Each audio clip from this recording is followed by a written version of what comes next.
know that dinner's gonna fall between this, so I might have to take 5-ish minutes to find something to prepare for her. As the chat filters in.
Mercy.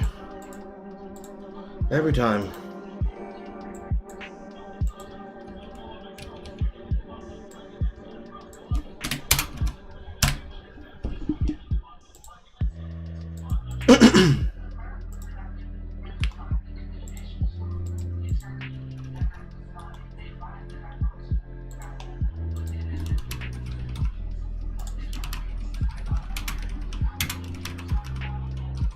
You never heard of this shufflefuck because he was swimming all over your field? Yes. This lovely gay pirate specimen before us is a perfect example of what happens when you can go relatively unknown and under the radar until everybody sees and hears about you. We gonna have words to say, but I need to do a couple of things before we start. So, let's do the link to the Discord chat in there, and I will need to take like 3 to 5 minutes before we start. Ouch. And then I will be right back and we will get all into it.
Okay.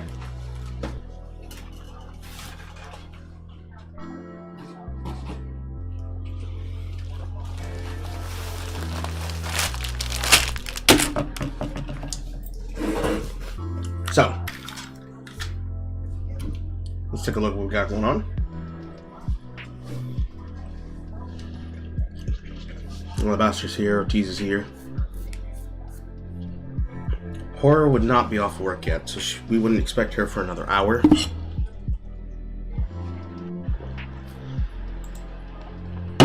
Alright, let us begin.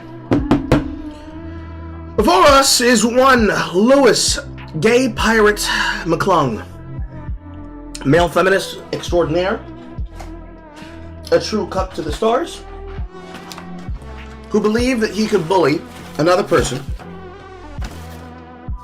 but forgot the key cardinal rule about bullying other people on the internet. One might think that they are safe being the bully until they find themselves becoming the bullied.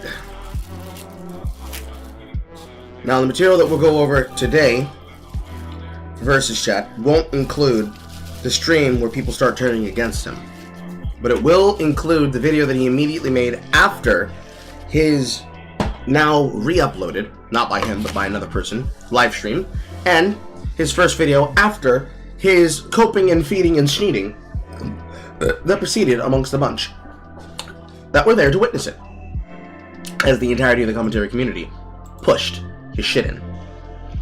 Louis McClung is a TikToker. He is the type of TikToker, male feminist, that, what's a good word? Projects himself as being positive.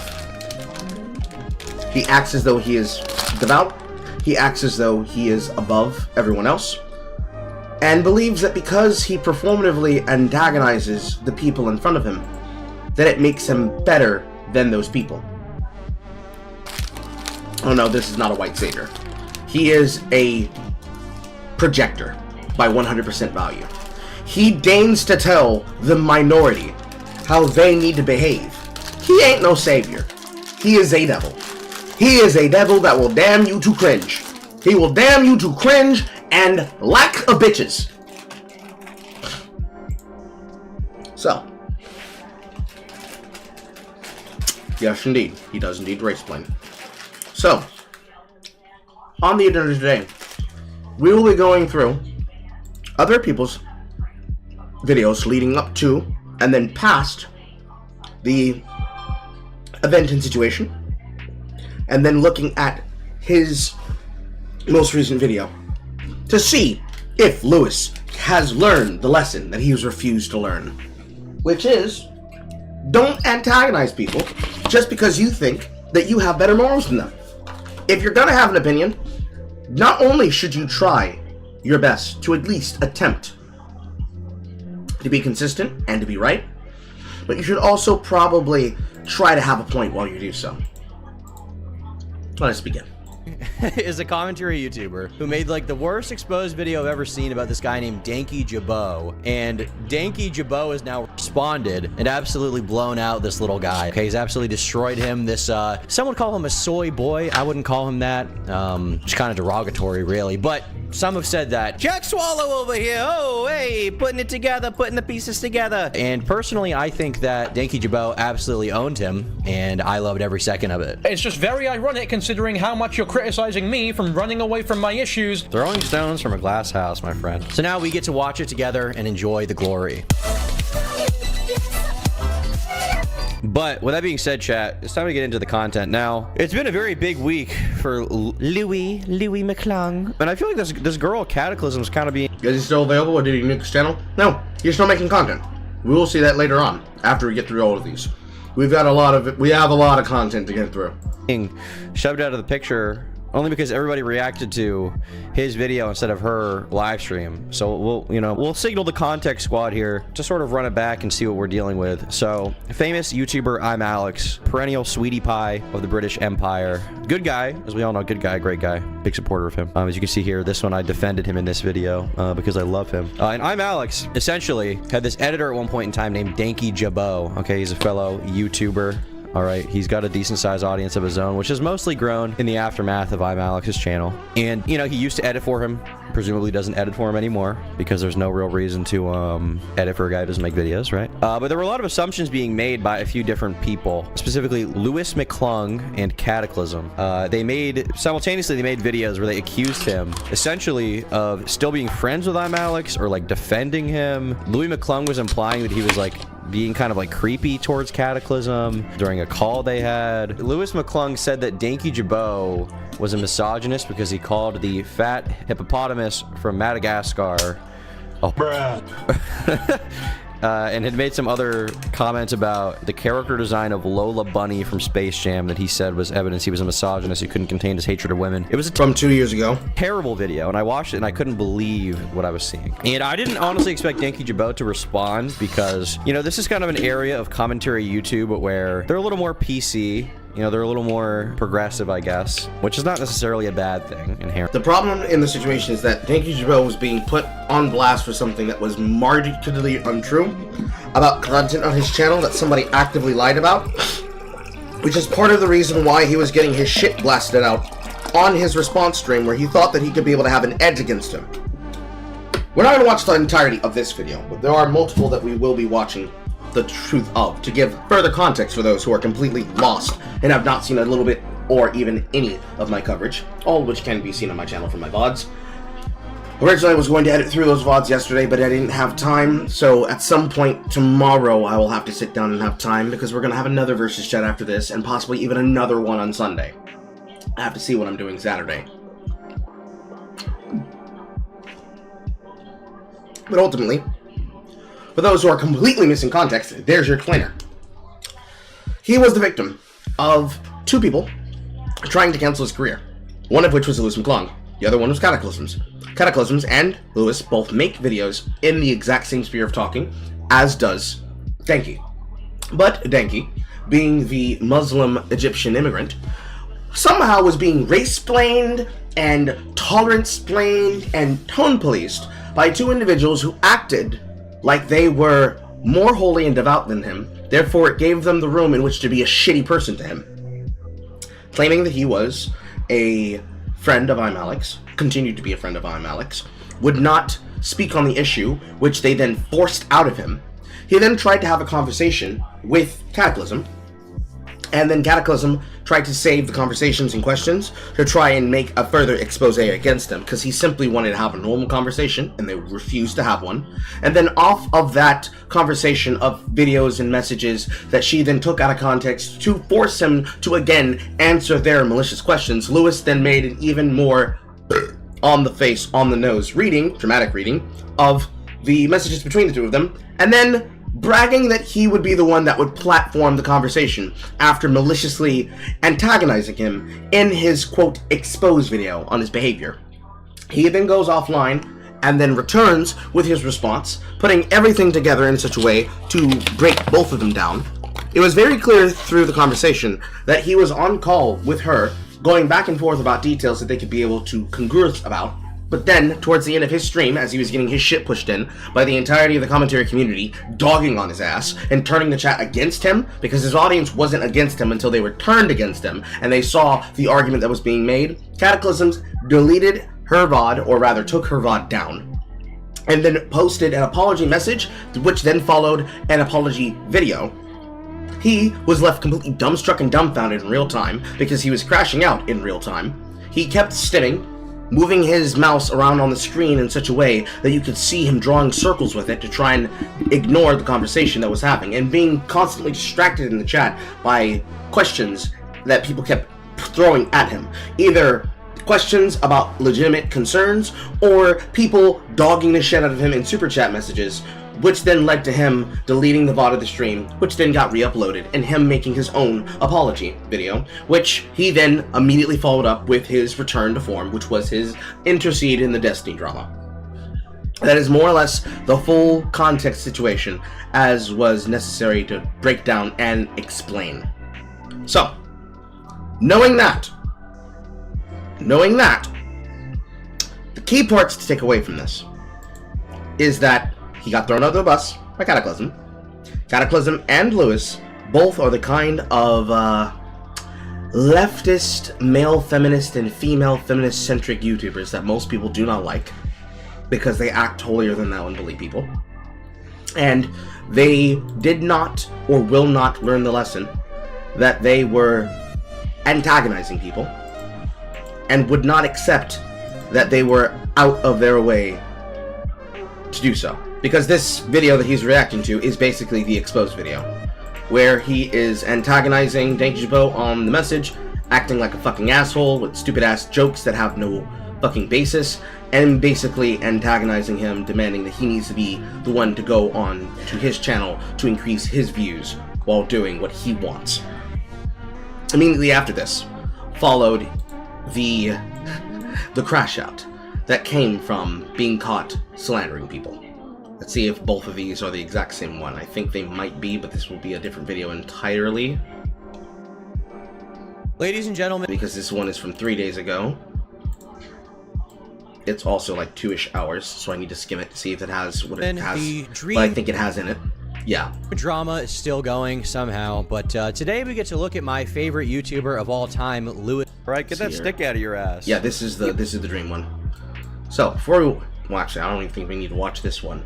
Before we watch anything that shows this recent video, let us go to the actual video itself live.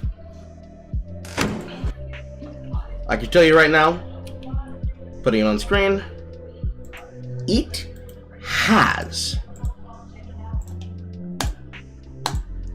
19k to 11k dislikes, and some of the first messages sorted by top are all things shitting on him. Everybody is against him 100%. Feel free to go and look at it yourself in the comment section. I will also drop the link for this in the chat in case there's any person who wanted to follow along who is not already looking at the thread from inside of the server. And let us begin. The taming of the gay pirate.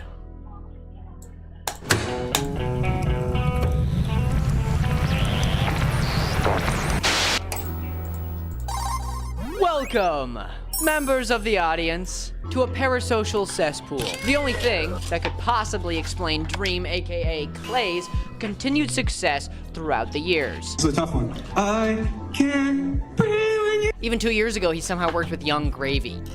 I mean, but that guy fell off too, so whatever. If you don't know anything about Dream and his continuing controversies that have cascaded over the years, this is the perfect video for you, because just the other day, Dream decided that this was the year he was going to reappear, and he was gonna do it with style, aka calling about 15 million people a slur. The R. The problem with this, first off, based off what? Secondly, the first thing that you've gotten wrong is that you claim that Young Gravy's fallen off. He hasn't. While he's a nothing burger content creator, in my opinion, Young Gravy, just like Baby No Dollar Sign, is probably one of the more popular and famous TikTok musicians that is able, alongside Hosier, alongside Dexter and the Moonrocks, Baby No Dollar Sign, and others like him, like Cupquake. Or is it Cupcake? It's probably Cupcake. And Ash and Nico. If not also Tadashi Garako. The 4 members of Tadashi Garako. To just simply dominate that platform when it comes to music and reach and memes. You cannot get away from him because he just has the charisma. Now, whether or not you like his music is an entirely separate conversation. But to say that he's fallen off is to say that Hosier's fallen off.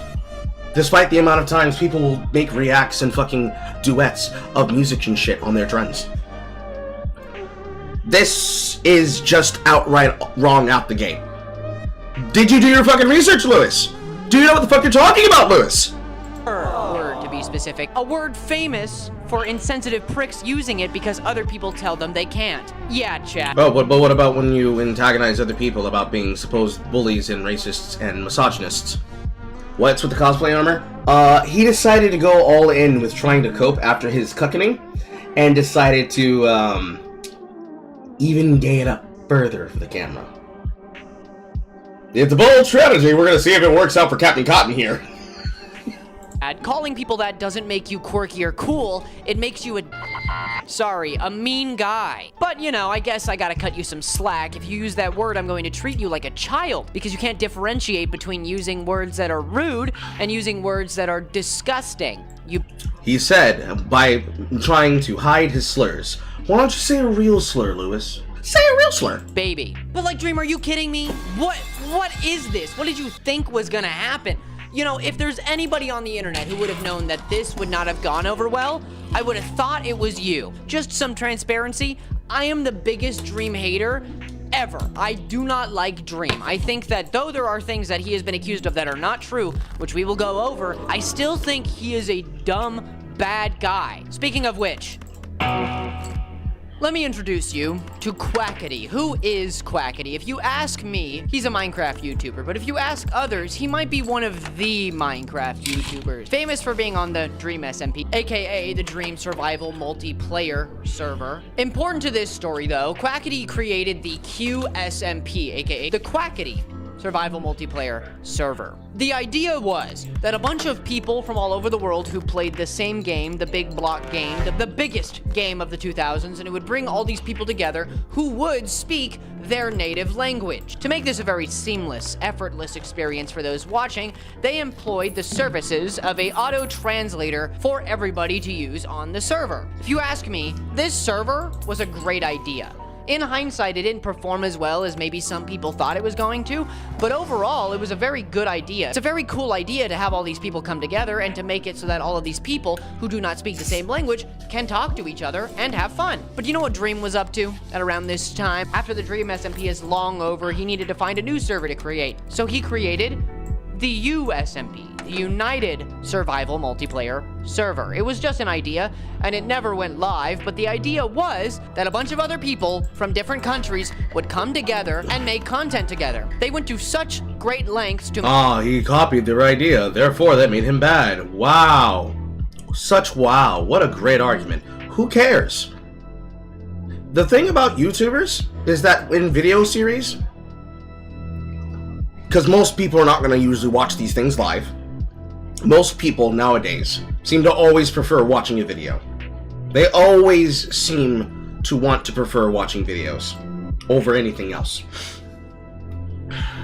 Most people are going to go out and they are going to watch either the VOD, as they do here on my channel, or channels plural, or they're going to watch the video that recaps what happened in the server. Multiple Minecraft servers do this.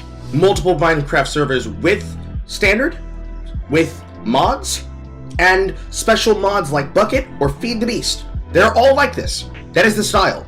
That is the genre. You have more than enough space. More than enough people can be able to work together with it. You could have invited Quackity to it. You could have invited people like Sky Does Minecraft to it. If they're able to stop touching minors, you could have involved fucking Yogscast with it. There are multiple ways in which you can go about making these things. It is not a bad thing for him to have made the idea. Sure, flame him about it, but if it blows up, you look like an idiot, because people are going to tell you to your face, I don't care, I like watching it, or I like playing in it. Make it a seamless experience for those watching, that they used a live translator to make it so. Sounds a little familiar, doesn't it? I'm not saying that Mr. Dream, Clay himself, copied Quackity's idea beat for beat, bar for bar, but I'm not saying he didn't, because While Quackity pretty much didn't care and stayed silent on the entire situation, do you know what Dream decided to do? Release a multi-page essay on Twitter defending himself when nobody asked him to. Great move, man. Generational dunk, truly. Well, I'm sure a bunch of people were yelling at him, hey, why do you have the same idea as Quackity? But this is a strange response. I mean, please, I'm not gonna read this whole thing. We have places to be, but I will summarize it. Ah, so you can't do research? Interesting. That's wonderful. That's so nice, dude.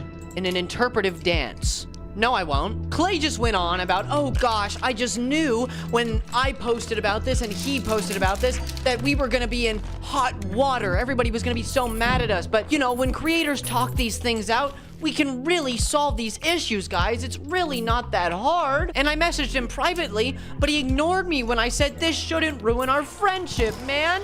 I love you. Oh, I love you. Oh, I love you. He said I love you so many times, and it made me very uncomfortable, considering two things. He stated, Surprising. You're made uncomfortable by love. How sad.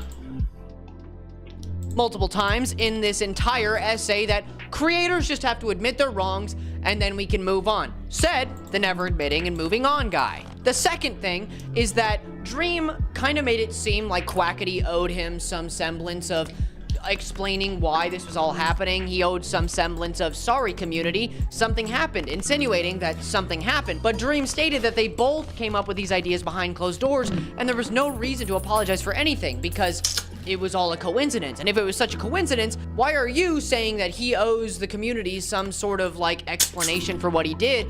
And why are you admitting that behind closed doors he ignored you? That's private, man. Why are you bringing that up when it has nothing to do with anything and this was all just a huge coincidence? Here's a question, Lewis.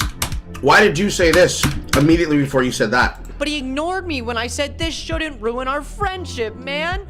I love you. Oh, I love you. Oh, I love you. He said I love you so many times and it made me very uncomfortable, considering two things. He stated multiple times in this entire essay that creators just have to admit their wrongs and then we can move on. Said the never admitting and moving on guy.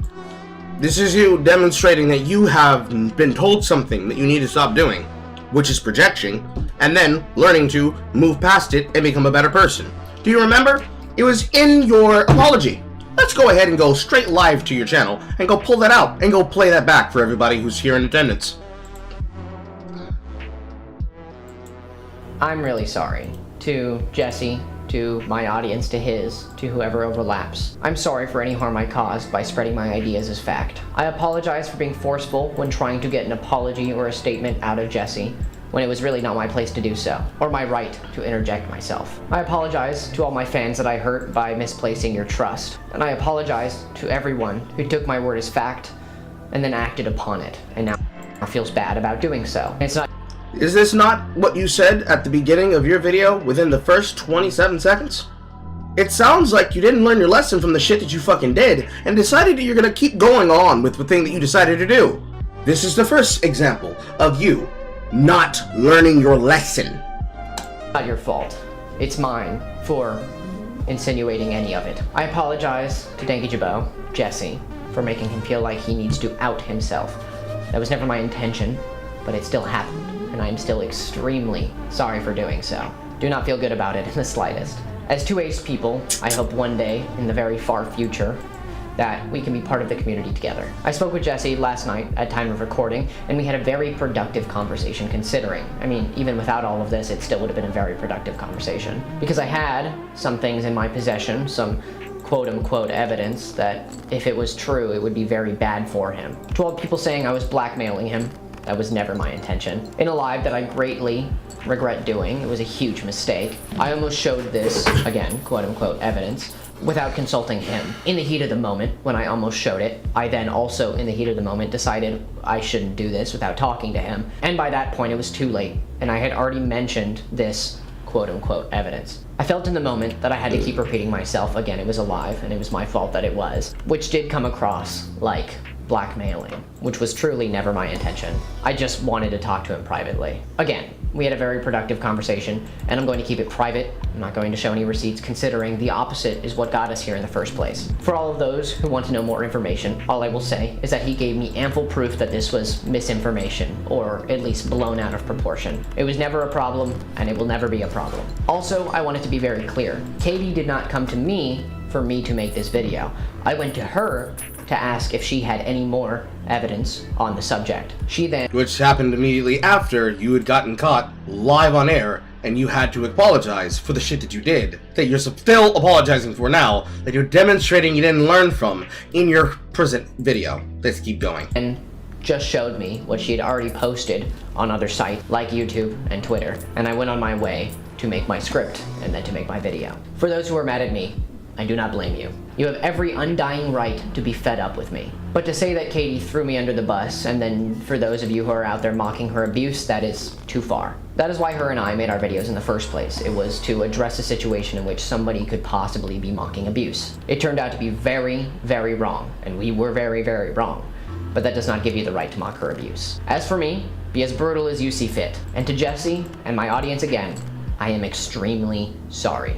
I will learn from this like there is no tomorrow, and grow from this instead of letting it become a pattern. I was so dead set on sticking to my upload schedule that I would be negligent of a story and allowing it to grow so that I could then cover it in good faith. From now on, I will only upload videos on subjects where I take the ample time to find proof.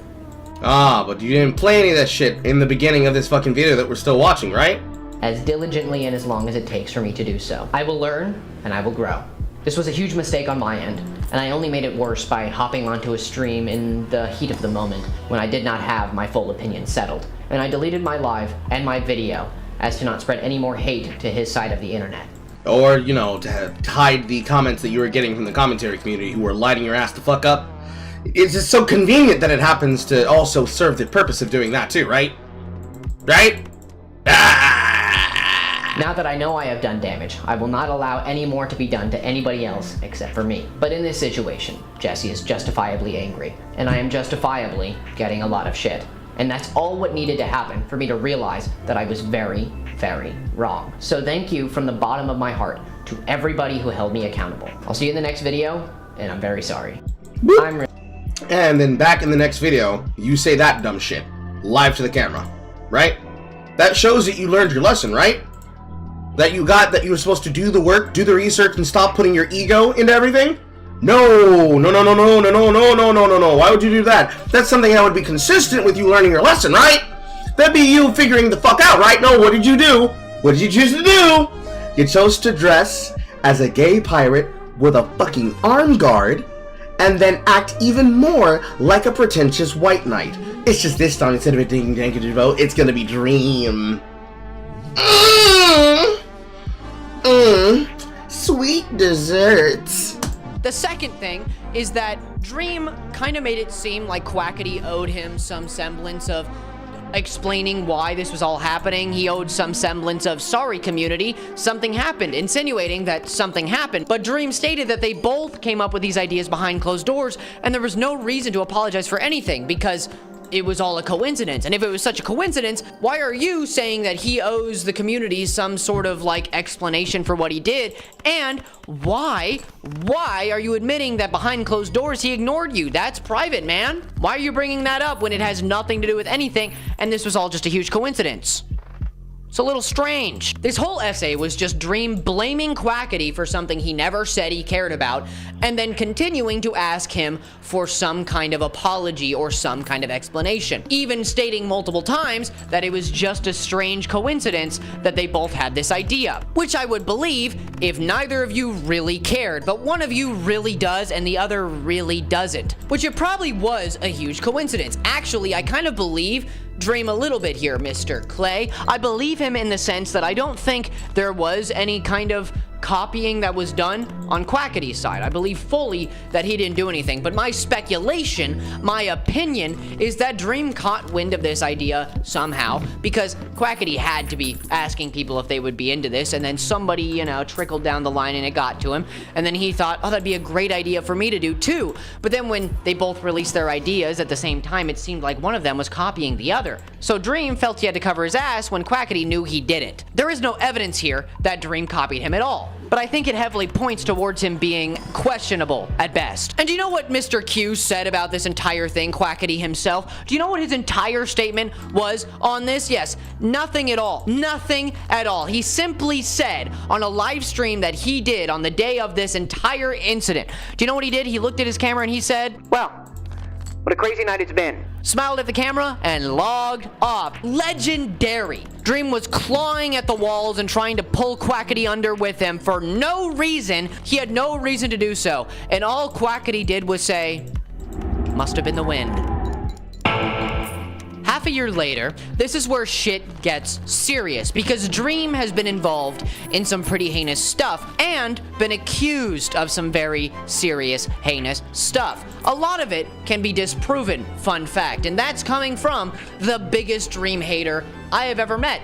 Me. I think Dream is the troll who lives under the bridge, but when he asks you a riddle, there's no solution. He just wants to sing you a really bad song. I can't breathe when you. I'm sure you've heard all the rumors before. Dream likes kids, Dream likes to be a groomer, Dream is full of a bunch of tiny people who operate him like a giant mech house. All of the above are normal things that people accuse him of. But in this case, a lot of people really believed it. Dream himself even clarified that a lot of messages and receipts people showed were him. So you might be thinking, if it looks like grooming and he admits it was him, wasn't it? Before we get to whether it is or it isn't, first, the definition of grooming never states that it has to be a child. Somebody who uses their power, their presence.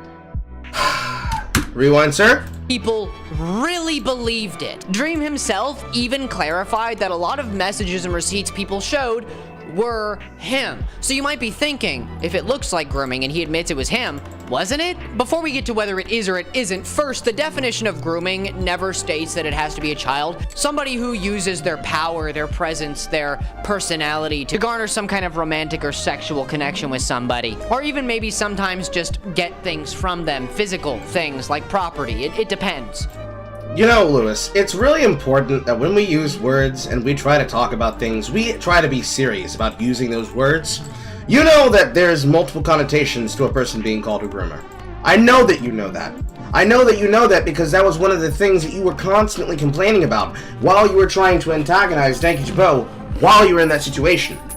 So, you know that grooming is a lot more than that. And that it can be as simple as somebody using power, let alone people attacking people. But you make content about people being abusive monsters, and you wanted to push this in the direction of him being a groomer to kids. Because that's what people get accused of when they're Minecraft players. They get accused of being groomers. Now, whether or not that's actually true, whether or not that's the basis, whether or not it's anything at all, is completely past the point of most people's concerns. The end-all basis is that you wanted to talk shit about him, and in talking shit about him, you wanted to make fun of him and most of the people around him. That's it at the end of the day. Didn't have to say any of the rest of this shit. Period. But they all fall under the same definition. Let's try to give you the benefit of the doubt. Something I feel we're going to have to do multiple times as we go through this discussion. Hold that note. It's gonna be important. And this case involves many people. For instance, Amanda, a lady who posted her entire experience with Dream on TikTok. I'm gonna show you the clips now. Just a fair warning. She talks about a lot of vulgar stuff without really holding back, so I'm gonna have to bleep it out. But if it makes you uncomfortable, just skip to this timestamp. Okay. To maybe February 10th is the time frame where we were. He sent me a picture of his penis, and he sent me a picture of this is just an e-girl. it's just a fucking e-girl, bro. It's just an e-girl. The exact kind of person in your audience, no less. But you know, it is what it is. For going off the opinion of a woman, you want to tell people that they should skip the context and just keep watching for content, but you say that you're going to do the research, but you're not willing to do the research that you should have done earlier, that you actively said to the camera that you're not going to do, but you're going to do it now. The lesson's still remaining unlearned, but let's give you the benefit of the doubt. Let's listen. Let's watch. To show you the clips now, just a fair warning. she talks about a lot of vulgar stuff without really holding back, so I'm gonna have to bleep it out, but if it makes you uncomfortable, just skip to this timestamp. Okay. To maybe February 10th is the time frame where we were sexting. He sent me a picture of his penis, and he sent me a picture of him nutting. I clearly sent him stuff as well. I informed him that I was coming to Orlando in August, and it was suggested that we meet up and have sex. I was either going to have him come to the resort I was at, or he was going to pick me up and bring him to his house. He told me that he has a chest full of sex toys that he was going to use on me, and to top it all off, he blocked me after seeing my tweet. You want evidence for that? Here it is. He blocked me. I'm not responding to bullshit comments. You believe me or you don't. She made these videos directly following the leak of these photos. These were huge photos at the time. If these were real and in the context that people had claimed them to be, it would have been the end. The end for Dream. I don't think he would be living anywhere except for on private property behind iron bars. The biggest thing that really stood out to a lot of people in this specific instance was how much evidence there wasn't to suggest it was him. Until he admitted that it was him. But then he also provided important information that all of these women, all of these younger women, were 18 when he talked to them. Or if they weren't, he was only friendly and not strange. And if you ask me, and this is not just because I'm a Dream hater professionally, right now I'm literally hating on Dream professionally. No. If you ask me, that doesn't clear his name. Even if they're 18, like I just said, doesn't mean you can't groom them into being into you, okay? Parasocial relationships. Pause. If these are random people, the implication that he's grooming them is that they're fans of him. It sounds like what you're trying to present to people is that he's just approaching women raw in their fucking comments, raw in the fucking DMs, and just saying, hey, yo, bitch, come back to my place and suck my dick. I'm sorry, that's not how that works. Because if they consent and they get involved, that's out of our hands, bro. That's out of our hands. I don't believe in victim blaming, but I believe in victim asking questions. If somebody walks up to you and says, I got a penis for you, and you see dick, do you stay? Because if I see dick, I leave. You saw dick, she saw dick, she stayed. And then worse, she took the information, posted about the shit on the internet, did it for clout, and then you're here. There's no implication to show that this is a fan. All of this is disingenuous, bro. Are diabolical. They are a parasite on the world, okay? On the internet. Without the internet, parasocial relationships still existed, but the internet only made them worse. Sure, a bunch of weird women would fantasize over Napoleon showing up in their room late at night, but that's not as bad as 30 million people following somebody and then that person cherry picking which ones he talks to in this manner. You should turn up come quarantine, JK. Nah, you probably got the Rona. I'll see you after quarantine. Haha. You can get it from me, BB. Slurp that Corona yum coronavirus. Oh, bet? Yum. Dinner served. Quarantine be bringing the HORNY out of everyone. What the fuck?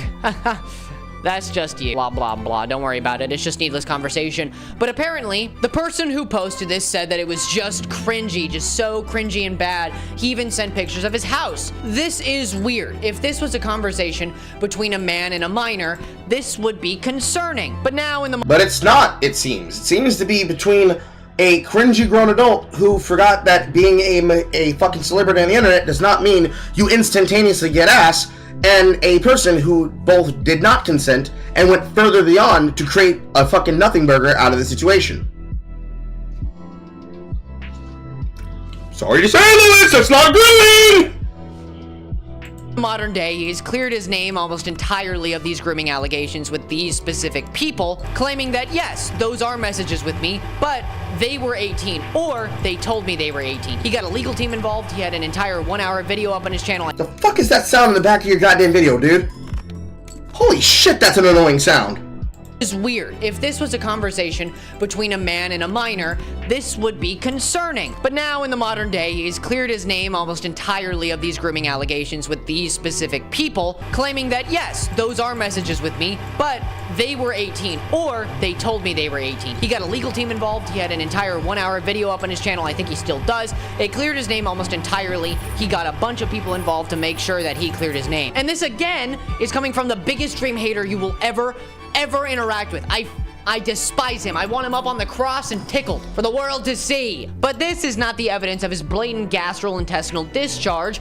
No. Yes, if it was true, straight to loser hell, oh my god. But he proved it wrong. Oh, and that's a great thing, by the way. That's a very good thing. That means there weren't kids that were harmed by his actions. But he was still a cringe freak. Weirdo. So to final... Okay, he can be a cringe freak weirdo. Tell me why you are so prepared to make this video.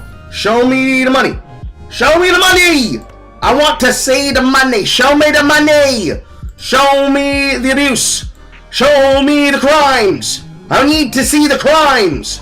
Show me legitimate, real crimes that needs you making a video about how he has so many problems. I want to see the problems that have to do with the grooming. Okay? Can you stay on topic? Stop it. Stop with the hate. Show me the problems. Analyze it for all of you who don't really get it yet. Dream didn't groom anybody, or at least we don't have any evidence of it, or he covered it all up. And I'm not saying that in bad faith. That happens all the time, okay? I'm not putting on a freaking tinfoil hat like he likes to claim people do. But you are putting on a piece of fucking knight armor so that people have something to look at while you stand there on the fucking corner of the screen, aren't you? No, it's on my shoulder. Ha ha ha, I lampshaded it. I lampshaded it. That means that I'm not gonna be able to beat the allegations.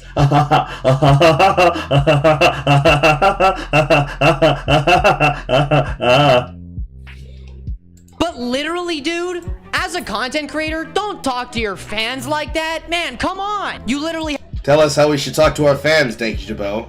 Please, tell us how we should talk to our fans.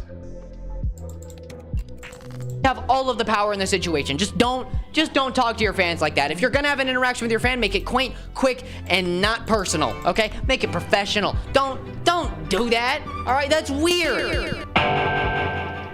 Nicholas Cantu, aka Junkie Janker, an ex-Minecraft YouTuber, but you might know him better as the voice actor for Gumball from the amazing world of Gumball. See, if you were like me, a kid who grew up on Cartoon Network, I loved and still love Adventure Time with almost all of my heart. Gumball's in there somewhere too. Back in 2021, so 2 years before this incident that we're talking about now, Dream and him had a fleeting beef that affected Cantu very negatively. Nicholas Cantu, aka Gumball, made fun of his merch. He made fun of his merch line. Everybody was making fun of his merch though. Everybody was, you know, taking the shit out of it because it was not great. It was really funny actually. But then Nicholas's dog died, which if you know anything about Dream fans, does not spell good things for Mr. Cantu. No, I'm not making fun of this guy. It means that the Dream fans, who were already probably mad at him for making fun of his merch because they're parasocial and weird, all flocked to him and started making fun of him for his dog dying. Hey dude, wrangle in your problematic fans. Pause. He's not responsible for what his fans do. What is he supposed to stop? Because people want to be assholes. What is he able to do? Because I can promise, knowing you, Lewis, you would have found a way to blame him about those fans anyways. I can't anymore stop my own fans from choosing to do something really shitty than anybody could really stop any of their fans from doing something really shitty. At the end of the day, I can only do so much. We can only do so much. And accountability has to be held for those that choose to go out of the way to do whatever the fuck they choose to do. But, be it as it may, that's really, really lame, what you're suggesting.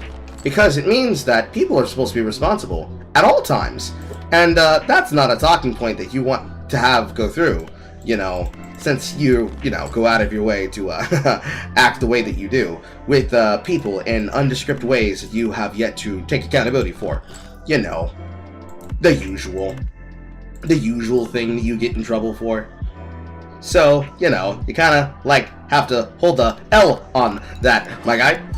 Because fun fact, Dream is not very good at stopping his fans from being, terrible. One time, when his fans doxed somebody, a Twitter user who wasn't very famous or anything, but they still doxed them, he said, oh, it doesn't matter, man. It's not gonna affect anybody, you know? A Twitter user with 7 people on it. Are a person on Twitter and you have 7 followers and you get doxed on Twitter, the odds of you having something happen to you are so astronomically small, it's not even worth worrying about.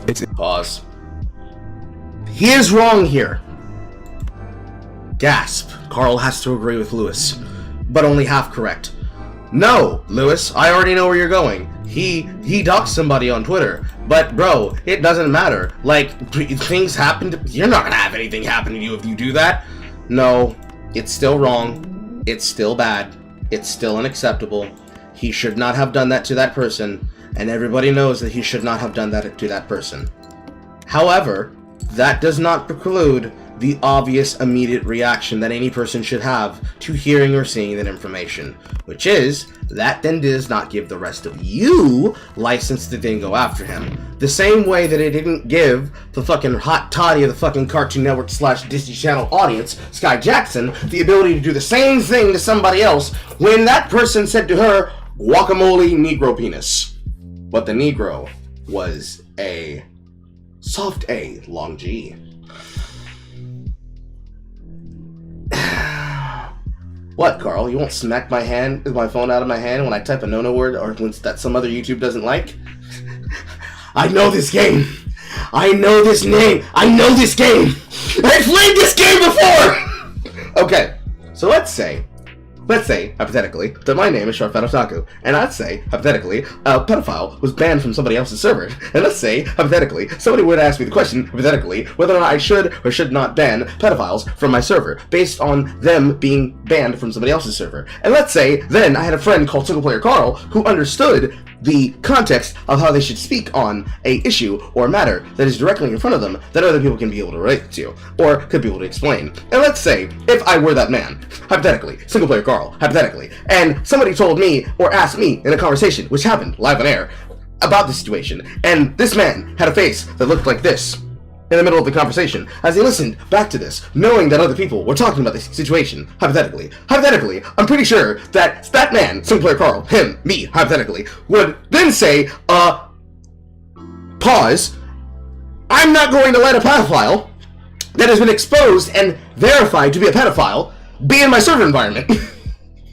Because I know that it's not about being correct in a situation and or baiting somebody, but it's about the fact that if something happens that is in my control, I take control over those things that are not at all outside my reach.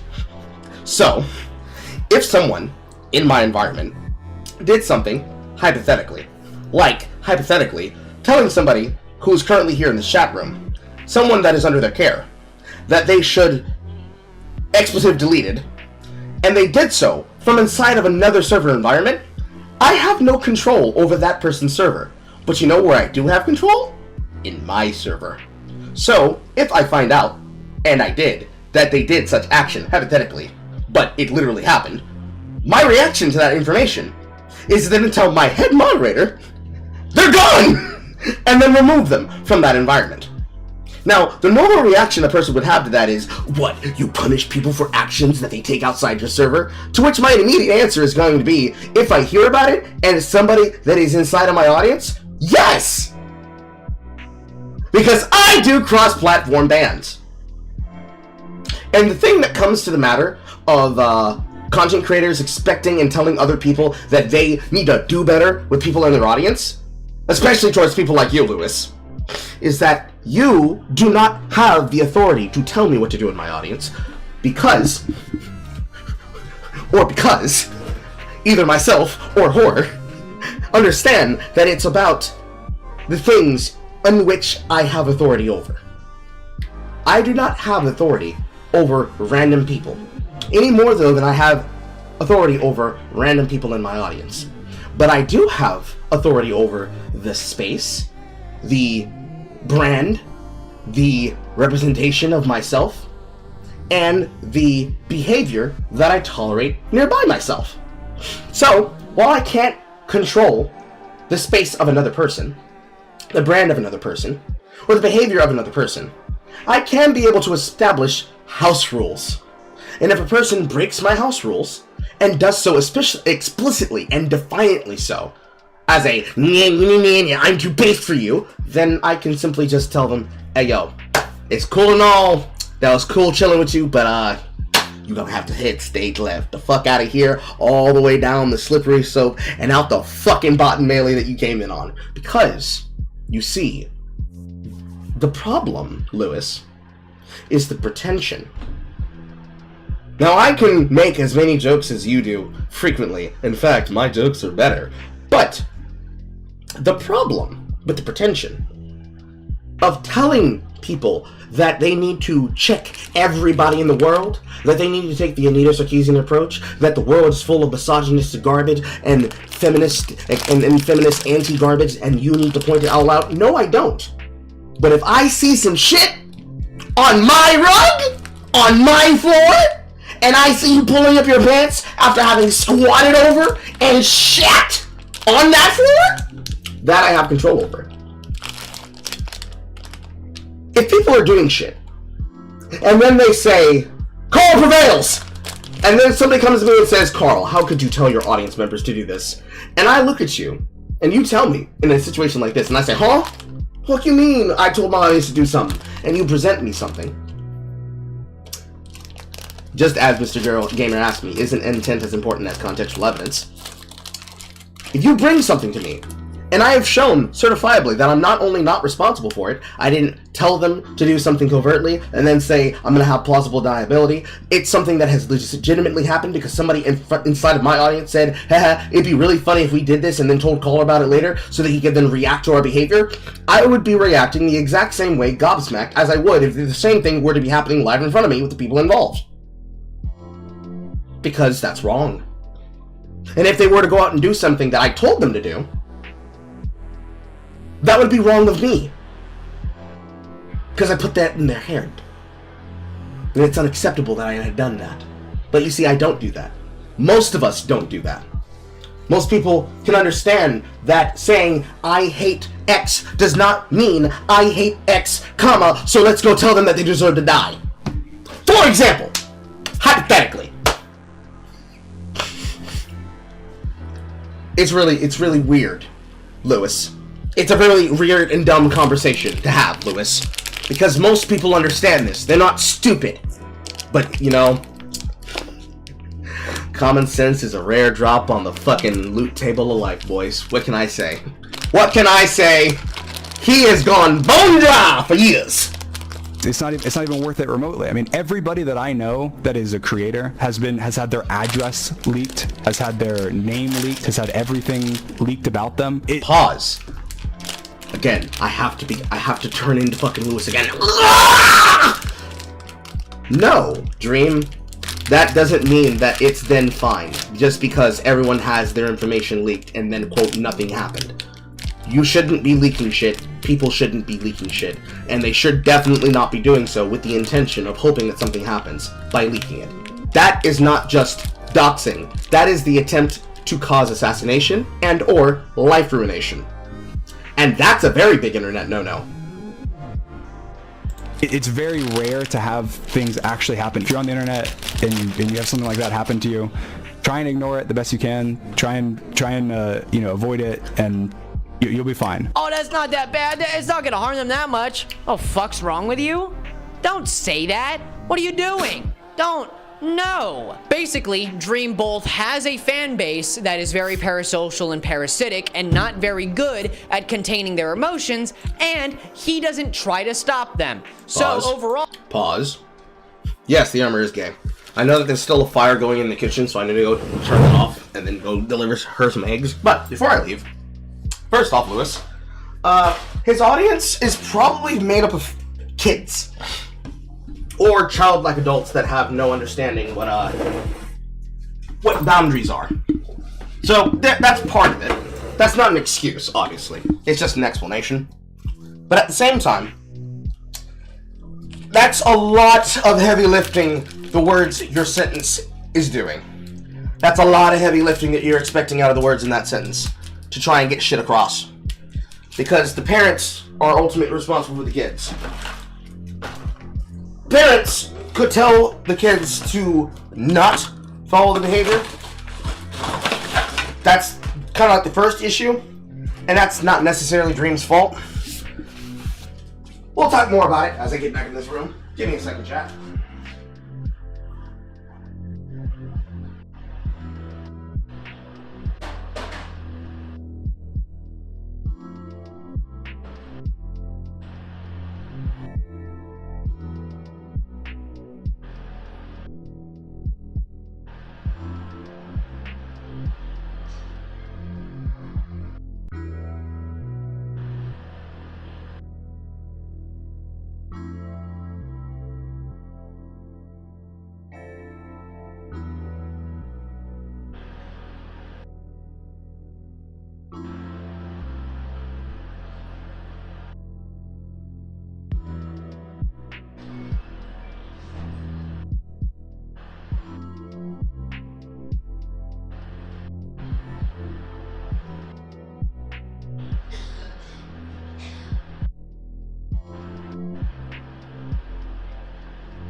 Every time after I eat something, the coughing fits. Oh, fucking Christ. Alright. First off, kids are the least of the problem. Kids don't belong to Dream, they belong to their parents. Jesus. 2, no, Dream should not be putting information out on the internet, as he did. That is wrong of him. However, what does that have to do with the drama of him building a rival Minecraft server? Oh, it's a bad, bad situation for anybody who tries to get involved in it. Well, at least it was. Now it's actually pretty alright, funny enough. I'm not in any danger, guys. I'm not saying that. But back to 2023, Mr. Contu gets drunk and high at a party, tries to get into a fight with many people, not limited to people at the party, and the Uber driver who picks him up, and Dream. And then Dream decides to try and film it. Sand particles are going to be one of those, and I'm going to be a statue erected in gold.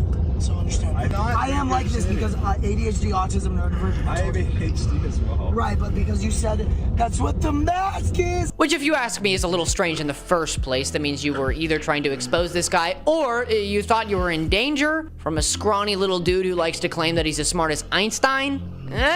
Don't pull a Lewis, man. Don't be stupid. Don't be stupid like that. Self-defenestrating comedy. That sounds very much like you not getting it. Basically, the whole internet was on Contu's side, or as they would say, Gumball's side. You know, it's just so much fun to watch Gumball just dog on Dream. Oh man, it's so good, until they realized that Contu YouTube had called the Uber driver the F slur, one commonly used to put down queer people for just existing. I think you're a alright? So that's why. You're really cool, Dream. I still want to fight you. Yeah, that one. Not good. Not good word. Not a good word at all. It actually looks like he was calling Dream the F word there, but that's a whole other can of worms. Just know I was... Oh, wait a minute, wait a minute, Lewis. Lewis, is that a post-click edit? Now, Lewis, we can all clearly hear that he says it to Dream and not the driver. But what did you just say? Yeah, that one. Not good. Not good word. Not a good word at all. It actually looks like he was calling Dream the F word there. Is that what it looks like to do proper, good, devout editing and good research? Lewis! But that's a whole other can of worms. Just know I was wrong. You know, has it ever really crossed anybody's mind that the F slur and the word bigot sound very similar? Did anybody do that on purpose? Because it's really smart. It's really smart. They probably have nothing to do with each other, but I still want to give somebody credit for it somehow. But after that information was leaked that he said that and he admitted to saying it and that he was very sad about saying it, the internet kind of just went, oh, they're two cringe lords who wanted to cringe off of each other and see who could cringe the hardest. And it was me when I show up to the cringe competition, but these two are already here. More self-defenestrating comedy and very, very, very, very poor. Yikes. So basically, overall, what happened is that Dream didn't really do anything. He was kind of just really cringy, decided to film a guy and then tell the entire internet that that guy said his slur and how bad it is that he did that. Give it 2 years, buddy. You'll change your mind. This might feel familiar for some of us, but this is definitely not a closet. No, this is the in-between times where I'm going to talk about some miscellaneous stuff that Dream has gotten himself involved with. He's been in so many different little controversies over the years, and he frankly can't stop. These all happen between 2023 and November, all the way to about now. We already talked about his problem with doxing that happened somewhere in there, and he also had a problem with taking blame. He would never really take blame. He would always pass it to somebody else. Are you certainly doing that after this fucking apology video? It sounds like that's exactly what you're doing right now. Lewis! You wouldn't do that, buddy, would ya? That'd be gang cringe! But he also knew Wilbur Soot. Do you know who Wilbur Soot is? Well, he wasn't really involved in this situation. It just so happened to be that Wilbur got a lot of his fame from being on the Dream SMP. And then Wilbur decided to abuse his now ex-girlfriend. Ugh, and that was a huge, oh my god, it was a huge debacle. Oh my god, I have a video on it if you want to go watch it. But it's related to Dream because... Why are you plugging yourself in the middle of the story? Come on, stay focused. You must stay focused, brother. You must stay focused. This is related to the Dream SMP, okay? Wilbur also pelted his dying friend with apples when he got slightly mad at him for doing literally nothing at all. This is the only time I will mention Technoblade because he deserves to rest. Yes, there are plenty of other things that Dream has done involving him, or allegedly involving him, that are gross and diabolical, but Technoblade deserves to rest and not have people mention that bullshit with his name on it, okay? I'm not gonna do it. If you know it, you know it. If you don't, I'm not gonna talk. Now what is this, sir? Is that restraint? Why would you show restraint? Why don't you go all in? Why are you showing restraint now? Talk about it. Then there was George not found. If you know anything about this situation, again, I had a video up on it, but I decided to get rid of it because people like Turkey Tom, or whatever he goes by, Tom. Really? Putting it on Tom. Putting the blame on Turkey Tom, are we? Ah, it's Turkey Tom's fault why I didn't cover this news story. Not me being a coochie. No. I'm a big boy. I got big boy balls. Okay. I'm dark. I don't give a shit. A lot of people like him who like to call men soy boys and stuff like that when they defend women decided to say, yeah, but there's no proof of George not found being an asshole. Well, let me explain to you what happened. George, very famous guy, almost as famous as Dream was. They had a party going on. Katie Bugs, a very small YouTuber and I think streamer, decided, I'm gonna go hang out with these people, and I also maybe have a little crush on George Not Found, so I'm gonna talk to him as well. We had text messages between each other, and it was a whole big thing, yada yada, they meet up. And then George decides to touch her inappropriately without her consent at all. He then claims, well, she didn't say anything, so there wasn't a problem, and so did the rest of the internet for some reason. She didn't resist. She still sat there with him and cuddled with him. I didn't fucking ask you. Who asked you? Oh, that's a great question, Lewis. Who the fuck asked you to do any of this bullshit? Get to the point! Weirdo, get the fuck out of here. But Dream is actually far more involved in this because guess what he did? He decided to jump in and be like, yeah, I was there too. Katie's stupid. She don't know what she's talking about. And then decided after everybody was like, hey, Dream, shut the fuck up, he cried. He had an entire explanation and an apology where he cried his ass off saying, oh, I didn't mean to, guys. Guys, I didn't mean to. This is all just to further draw the picture that the Dream SMP is full of a lot of people, and a lot of them turned out to be dickheads. Ah, there's a lot of people that exist inside of the Dream SMP, and they're monsters. They're evil people. Don't let your kids play it! Oh no. The children. What a tragedy. That's a wonderful thing. Yes, Dream he's insensitive about women and about women's trauma. He's just a straight marker for Danky Jabot. You couldn't tell. His hair's not as curly and his skin isn't as dark.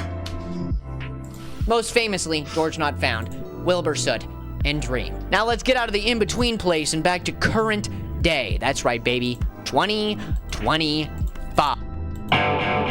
It's a big jump, isn't it? Well, a lot of stuff happened in the years prior between 2023 of November all the way to January of 2025. It's a little under or over about a year and a half. And a lot of stuff happened there, mostly the rise of the man Tommy Innit. Fun fact, Tommy and I are the exact same age. No, I don't mean both 20, I mean we're the exact same age. It's like, it's really funny. Hey Tommy, what's up?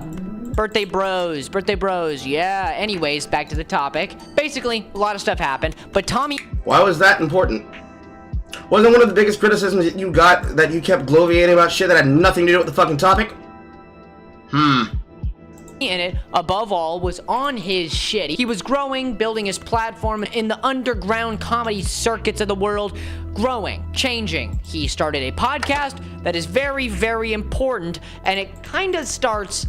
all of this, when you think about it, like, nobody was talking about Dream until Tommy Innit and his co-host on his podcast, Shut Up, I'm Talking, nobody was talking about Dream until they started talking about him. And I overall think that's kind of what led to him thinking he needs to come out and talk again, but we'll get to that. Because though I have defended Dream from a lot of things in this video, this is when it takes a turn to him being a dumb, stupid, dumb idiot, dumb, stupid... Say a real slur. Say real slurs. Say real insults. Don't say these borrow words. Say real insults.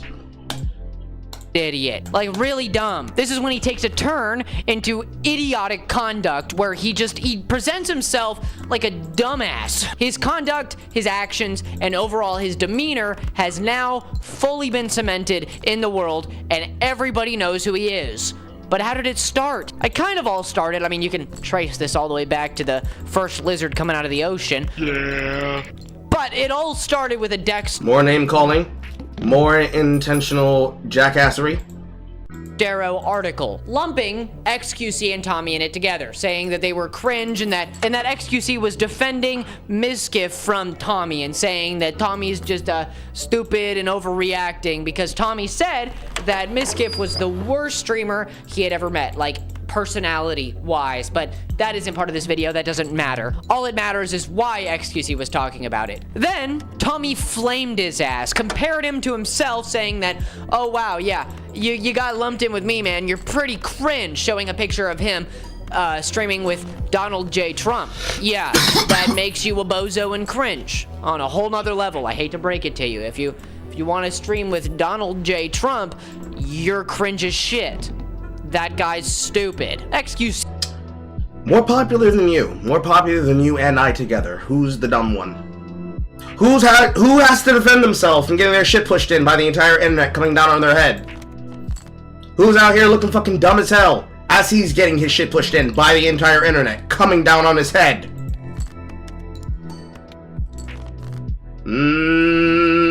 Seems like you got other problems, man. XQC, more like excuse me, you corporeal dumbass. And then XQC where there's more of that self-righteous name-calling. Boy. It's almost like you can't help yourself. He just really got back at him saying, oh, you make jokes to girls. Not real, man. You make jokes, girls. You made good career choices. Unlike this guy I heard about called McClung. You made good career choices. What a fucking... And then more self-depreciating comedy that is unfunny. Idiot. Oh my god. I really got... XQC, you really got Tommy. You really got him. Ooh, wow. And then, of course, Tommy clapped back, and I'm sure XQC would have too, if Dream hadn't just shown up out of nowhere, said a slur to 15 million people, and expected everybody to be okay. Growing up, becoming a retarded Tommy Internet fan, Dream SMP stands. Oh my god, he said a slur!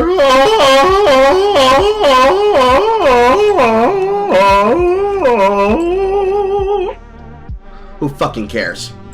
Hey with it. What is this?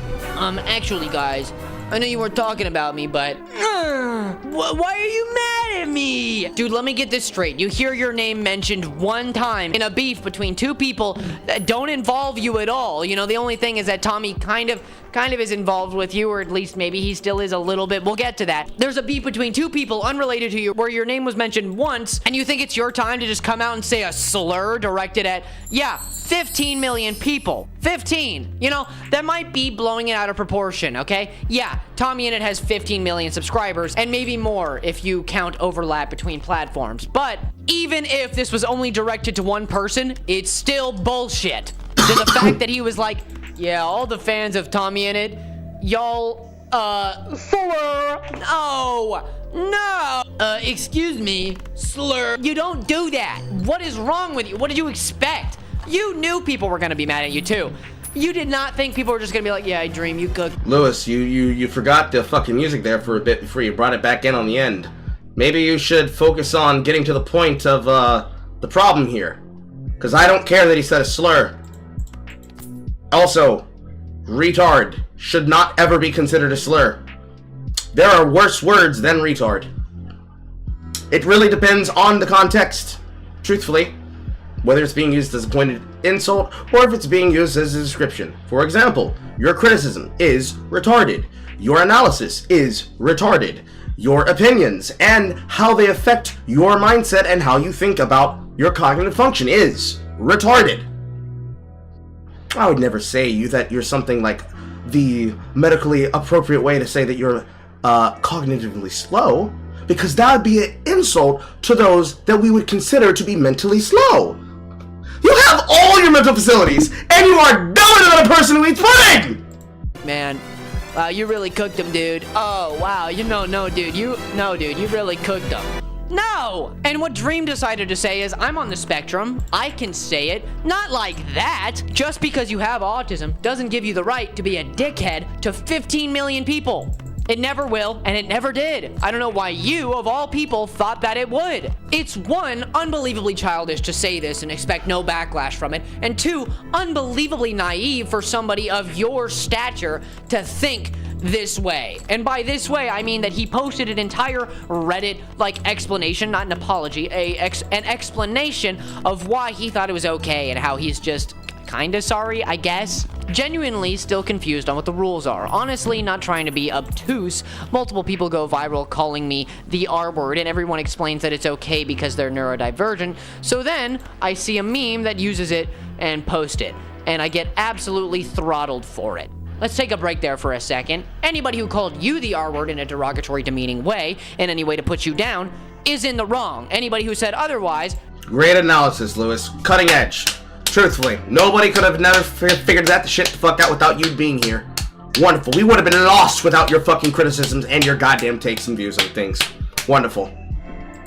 Is wrong. Like, literally, no matter who's saying that to you, they're in the wrong. I've seen many videos of people calling me the R word. Do you think that makes me think it's okay for me to say it? No! Obviously, it's the internet being disingenuous, but that doesn't completely invalidate anyone that might be upset by it. Most of the people calling me ableist for using this are the same people that lit off fireworks when Nicholas Cantu was the slur-slinging slasher, including Tommy's closest friends. It's either okay or it's not okay. The double standards are infuriating. Hey man, I know what you're talking about and the point you're trying to make, but I think people really turned on Cantu when they heard that he called somebody the F-slur. I don't think anybody was very happy happy about that. It's so fucking weird that you care more about a fucking voice actor saying a word than any of the pedantry that you're going on about here in this situation. It is so wild to me that that's the thing that matters to you most. But personally, I think a lot of people suddenly, when they heard that that was what was going on, were like, yeah, that's not cool, man. Yeah, that's not cool, including me. I don't think it's very cool that he did that at all. And I'm still not happy that you said bullshit. I have my own reason for having a problem with Tommy going around being the internet police, and I was expecting to get a lot of shit for going after poor Tommy that lies about me constantly. But obviously, I had no intentions at attacking every Dream SMP fan or being ableist LMAO. It was a dig at Tommy fan because somehow the worst of the ex-Dream SMP stans have congregated to make up lies and shit on other creators, and Tommy feeds right into it to promote his Patreon, shows, books, or whatever else he's currently promoting, because he has absolutely no backbone. Okay, let me get this straight. So Tommy, nowadays, is kind of in the commentary sphere. He likes to comment on things, especially things he's been involved with. You know, he commented on the Mr. Beast situation. He comments on Dream all the time. He comments on XQC and the KSI Logan Paul Lunchley thing. He comments on all of it now. Makes him kind of a commentary YouTuber thing, who shares a birthday with me, who's also pretty cringe.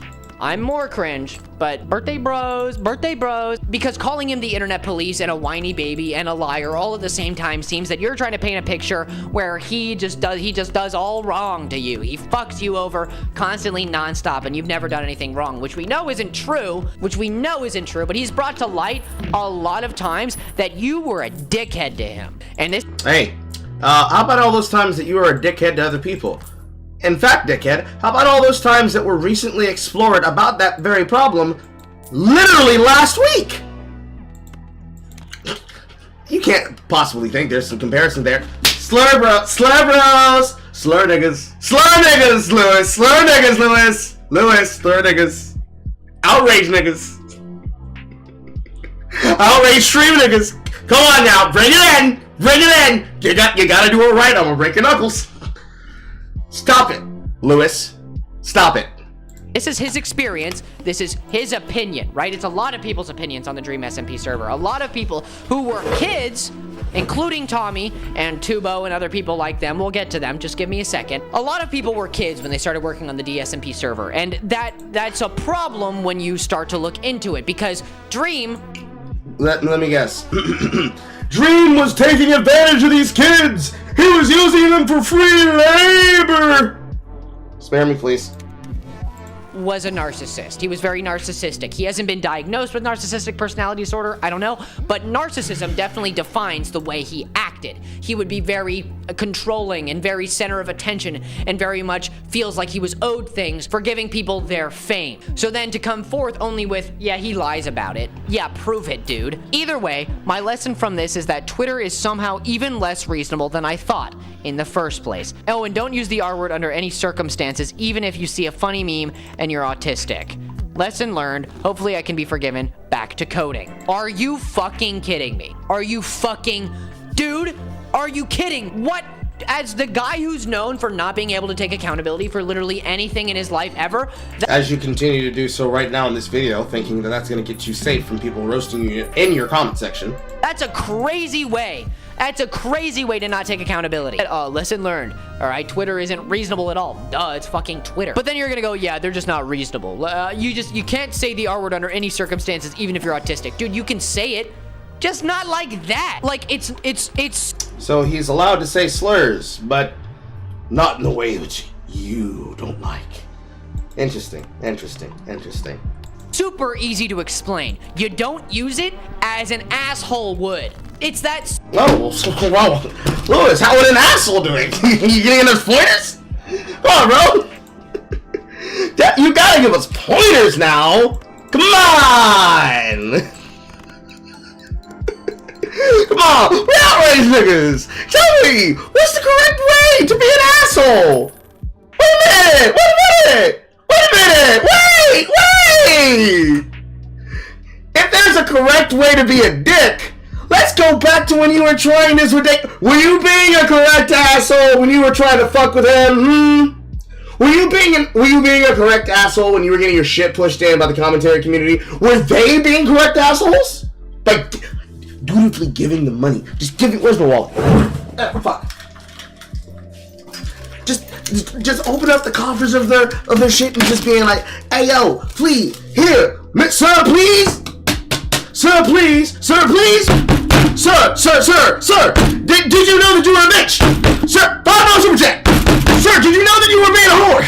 Sir, did you know that you were being annoying and that you need to answer to these problems? Sir, were they being correct? When Audrey was running a fade, when Copa C was running a fade, when Silent was running your fade on Twitter, when everybody else in the commentary community started getting on top of you, started running your fade, and were there giving you money, and you were desperately trying to not react to them, when you were hiring people that you didn't fucking know and shouldn't trust, that were muting and removing and hiding comments, were they being correct assholes, dutifully giving the money out of the bottom of their hearts to mog your ass live on air? When you were stimming, moving your mouse around in a circle, were you being a correct asshole at that moment? When a cataclysm threw your ass under the goddamn bus, was she being correctly an asshole? When you both started this drama with demanding that Deja will respond to you, and she decided to copy down the messages from the private conversation that you just simply wanted to have, because she wouldn't go on voice, and she needed to have it be in text, she could then copy it down, and then brag about the fact that she's going to use a video. She being a correct asshole then? You don't know this shit, but I'll fuck up with this goddamn one. You ain't making it out the hood with this one, bro. Holy fuck. Simple. If you were just like, yeah, I'm a drop slur directed to yourself, nobody cares. Ooh, my bad, guys. Yeah, I shouldn't have said that. No, you're like, I can't say it. I didn't even know. Who are you, a 13-year-old? And then Tommy responded, well, I don't know, nigga, who are you? Apparently you're a whole ass 13-year-old, the way you fucking behave and act. Directly to Dream's entire Reddit post and his tweet with this YouTube video. So Dream, hello mate, let's just dive right in, shall we? Let's talk about you calling all my fans the arslur. You can't throw around the arslur, mate. You just can't. My mum worked with adults with disabilities, and since I was 12 I volunteered with her. These are real fucking amazing people who I think of like family, who actually get called this slur.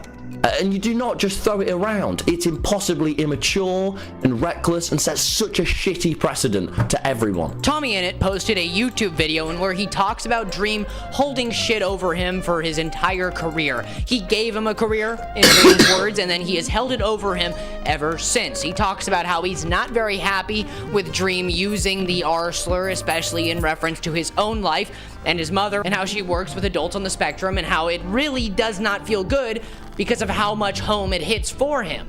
That's wonderful. That's nice. That's really nice. I'm not taking away from him at all. However, why did that require you to need a chance to in on this then? 4 years ago, you were awful to me. When I was 16, you gave me YouTube advice, and you held that over my head for years. You didn't treat me like an equal, and you made me feel small. The Dream SMP, a lot of your success just wouldn't have happened without me. Streaming every single night on the server, and caring about everything as much as I did. And you made me feel small about that. And I was a kid. Shame on you, man. And his mother, oh God bless her, and I'm not even religious. Tommy was rightfully very taken aback by Dream's words because he had him blocked and everything, he said to himself, and then it just felt strange. The live stream. What live stream? Oh, the live stream. You guys don't know about the live stream? Hey Lewis, can you stop wasting all of this fucking time? That's almost nearly what, a whole 3 minutes? Between on one point to another? Can you stop wasting all this extra time in between trying to gloriate still? That lesson that you still haven't learned? You know, being correctly an asshole. You're being an incorrect asshole, by your own words, bro. It seems like this is not your struggle, not your fight. Not your circus, not your monkeys. But it is your shit you're flinging, ain't it? It is your shit that you're flinging, ain't it? baby. Basically, in the craziest live I've ever seen in my life, straight from Dream himself, he decided to stream about everything that had ever happened in his life regarding the Dream SMP dramas, and also not let anybody say words in the chat whatsoever. A decision, it's one of the decisions. I'm not gonna sit down and watch this 2-hour stream with you because we all have... We're not gonna show the context of it? Please tell me that you show something. Places to be, and it's not listening to Dream for 2.5 hours. He starts the stream off by saying, guys, I just wanted to keep this private. I really did. I genuinely tried my best to handle things privately. I genuinely tried my best to, you know, talk to everybody behind the scenes. I've had phone calls I'll tell you about. I've had interactions with people that I'll tell you about. Oh, yeah, so the only logical conclusion is to say a slur directed at 15 million people. Yeah, no, that's the only logical conclusion I could think of, personally. In this stream, he talks specifically about how disingenuous everybody is when talking about him, specifically in regards to a stream Tubo did, talking about his experiences with Dream following all of this. Tommy and Jack and their friends? That's it. What if I go find a tweet from me, a negative thing I've said? I don't know if I've said Jack's name in the history of my YouTube channel or Twitch or any platform of mine since the Dream SMP was happening. I don't know that I have even said his name or acknowledged their existence in any way. And for Tommy, I've said nothing but positive things. I've said positive things about, oh, hey, whatever. I even tweet saying, I still have a lot of respect for everybody on the Dream SMP, so on and so forth. I've done nothing but be positive, and it's very. I don't think that Tubbo is trying to be dishonest. I think he's just trying to. Obviously, it's his friends, and he cares about them, and he wants to paint them in the best light he can. Yeah, man. When you think about it, Dream, a lot of people had terrible experiences with you. Tubo, Tommy Innit, Jack Manifold have all had diabolical experiences with you. And what? You expect them to just be nice to you online when you treated those kids as a threat to you and your livelihood? Trick question. Obviously. Dream says in the early parts of the live that he is only nice to Tommy and just takes the shit all year without responding. Hey man, that might be true. That might be true. But deciding to come back and start your return with saying a slur at 15 million people is not the way to do it. You're still stuck on the slur. Slur. You're still stuck on the slur. We are almost done with this video and you're still there, Lewis. Damn, Lewis. You still haven't learned the lesson, Lewis. And you know that. That's why I'm so angry. You know damn well that that's not how it works. You don't get to claim, oh, I was quiet and I just took the shit and that makes it okay for what I did. No, man, no. Stop it. That's all filler. Very much later in the stream, we can hear Dream talk about how there were a lot of 17-year-old and younger people in his Discord for the Dream SMP server. A lot of people who worked on the show. A lot of people were young, okay? And there was often pornography shown. In an incident he talks about... I roll.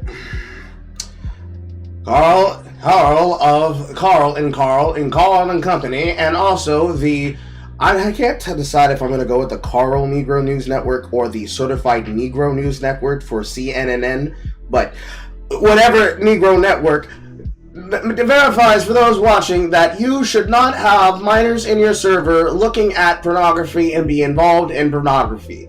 Please lock down your environments and try to deal with minors appropriately as is necessary for the protection of those kids to not be hypersexualized by online content that they are seeing and may be consuming alongside adults or unknowingly alongside adults should they not have a way of verifying their age or have an adult or guardian verify their age for the environments that they choose to get involved into.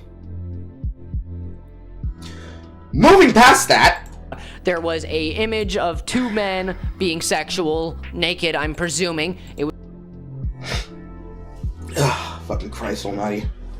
Was categorized as porn or corn for YouTube by him, and he says that he felt uncomfortable with this happening, but he always remembered that Tubo always, and all the other... Also, very important, because what I'm noticing here, because Horror just called it out at the same moment that I thought to rewind there after I gave you a little time to speak, where's the fucking evidence? Where's the evidence? Lewis!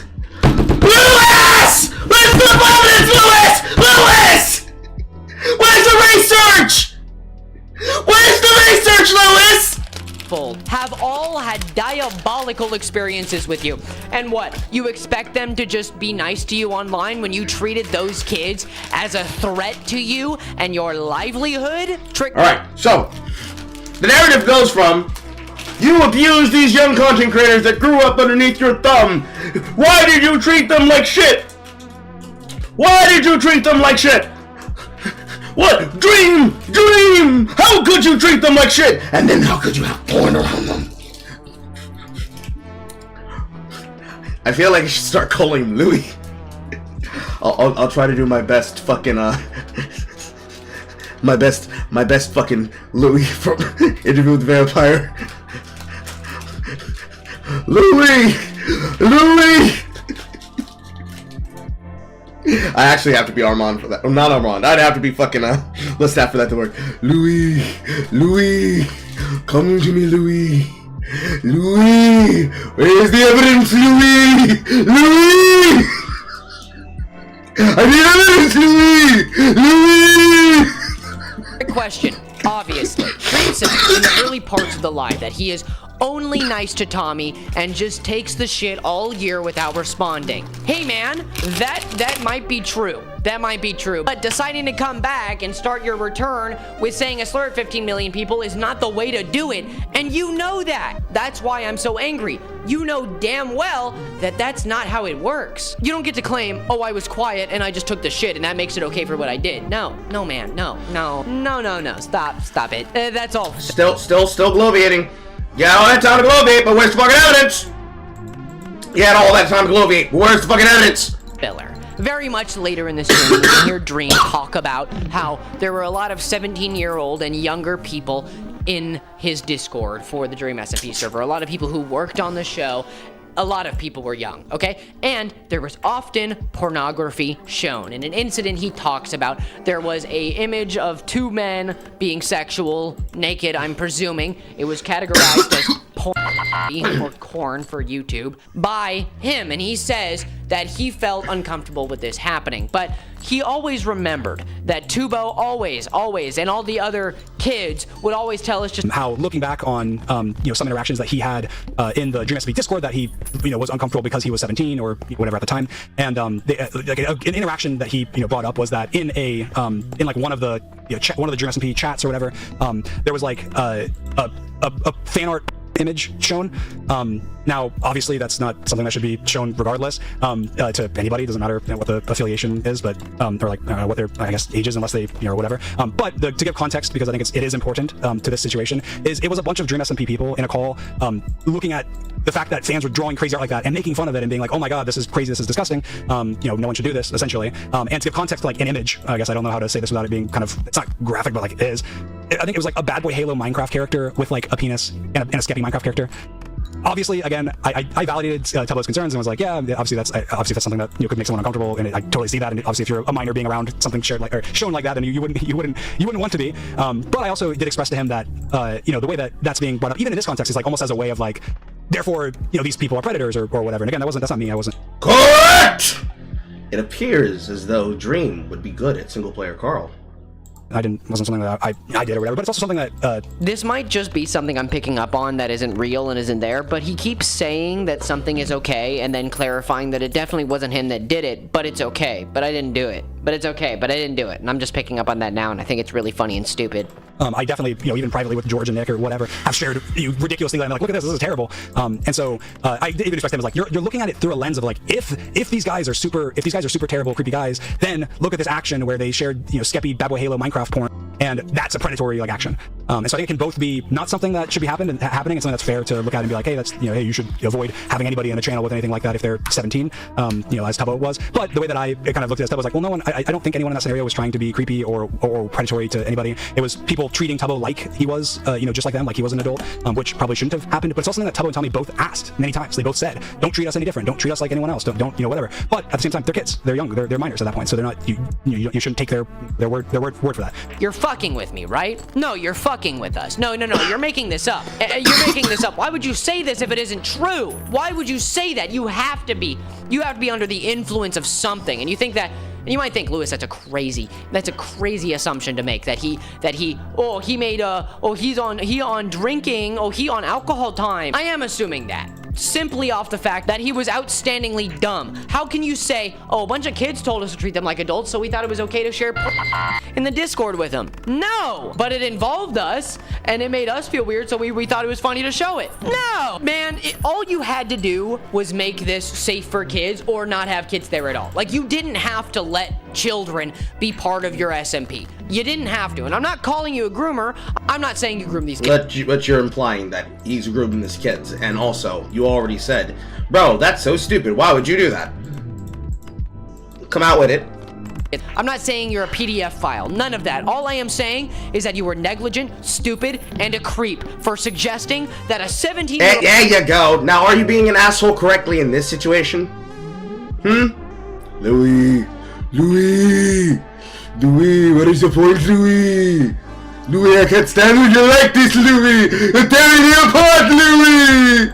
Tubo said, hey guys, just treat me like an adult. That makes what I did, Dream, okay. Eat my dirty socks, you goat. When a kid asks you that, all you're supposed to do is go, yeah, sure, buddy. Yeah, sure. And then not do it. So what even is the point of saying that? You say that everybody used to share it, but not me. But everybody did, but not me. Which one is it? Huh? I think he did personally. I have no proof of this. It's all just assumption. And all of this is insane. The blatant admitting to being weird around kids, and Tommy saying over and over again how much you just exploited them and treated them like shit, which is enough to make me not like you and frankly hate you. But also, for some reason during this stream, he decided to do this. But I don't even know. Like, I think I said it last time whenever I was Executive Dream Action. It's like, yes, guys. You know what? You know what I came to do this stream? You know what I've came to do this stream, guys? I've came to admit, finally, all of my evil plan! It's come together!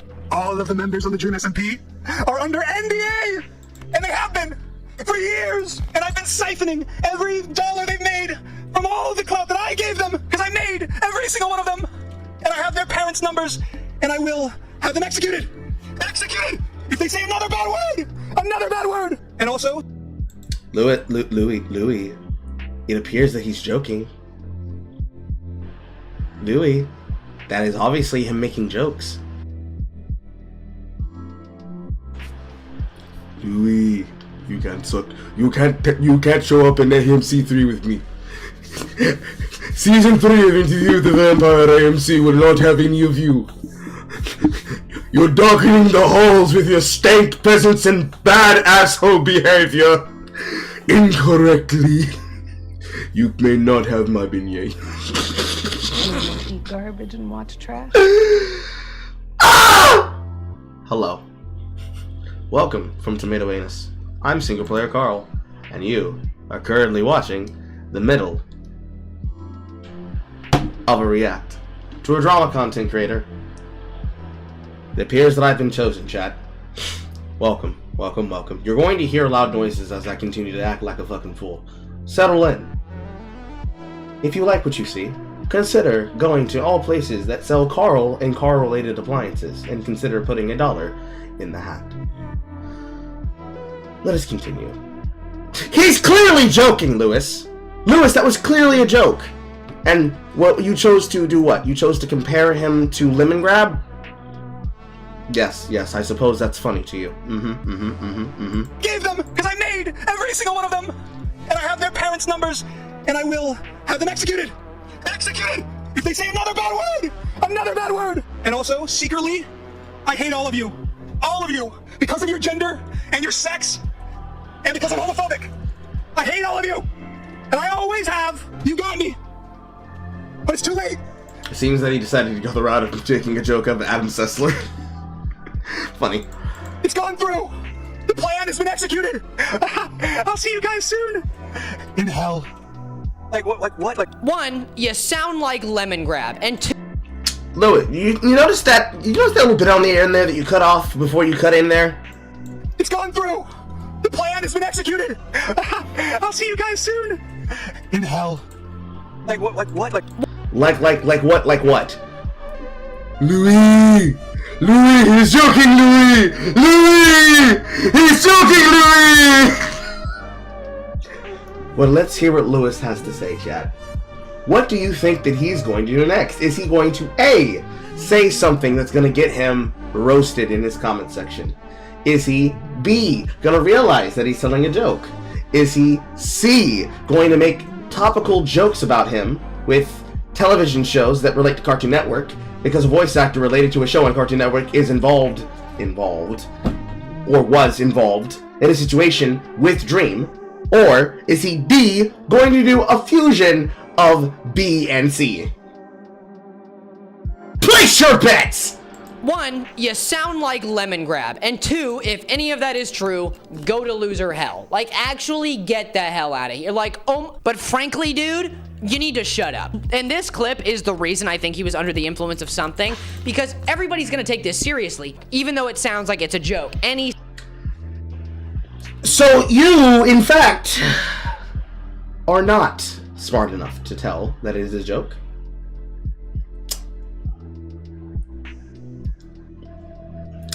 Maybe you should have done more research. he said it following like, oh really, you think I'm terrible? Guess what? It's all part of my evil plan. Everybody's under NDA. But I don't know whether to take him seriously or not about that. Like, you guys, I don't know. Trust your heart. Let fate decide to guide this cringe. To guide this cringe we watch. Put your faith in what you most will laugh at. 2 cakes, 1 cringe to see. I can't hit that note. 1 cringe to see. let me know what you think, okay? I don't think he's serious about that. Then why did you include this section, Lewis? You had the forefront and wherewithal to do the research to find out whether or not he was serious or not, and then present that to people with information.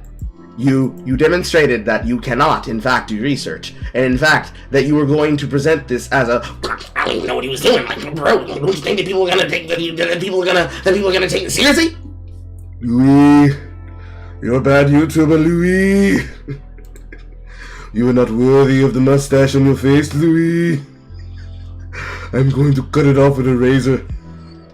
Think that he just wanted to, you know, play into it and see what people would do or whatever. The reason I'm inclined to believe him about this is because he usually tells the truth. That's the funniest thing. He usually tells the truth, his truth at least, and usually it turns out that he's not a great guy. And in this case specifically, I wouldn't put it past him to have every single member under NDA. I literally couldn't. I couldn't put it past him. Overall, I think he shit the bed with this live stream, almost as bad as I did. How are you going to address a bunch of people who were kids when you met them as if they ruined your life? That's insane to me. Why would you do that?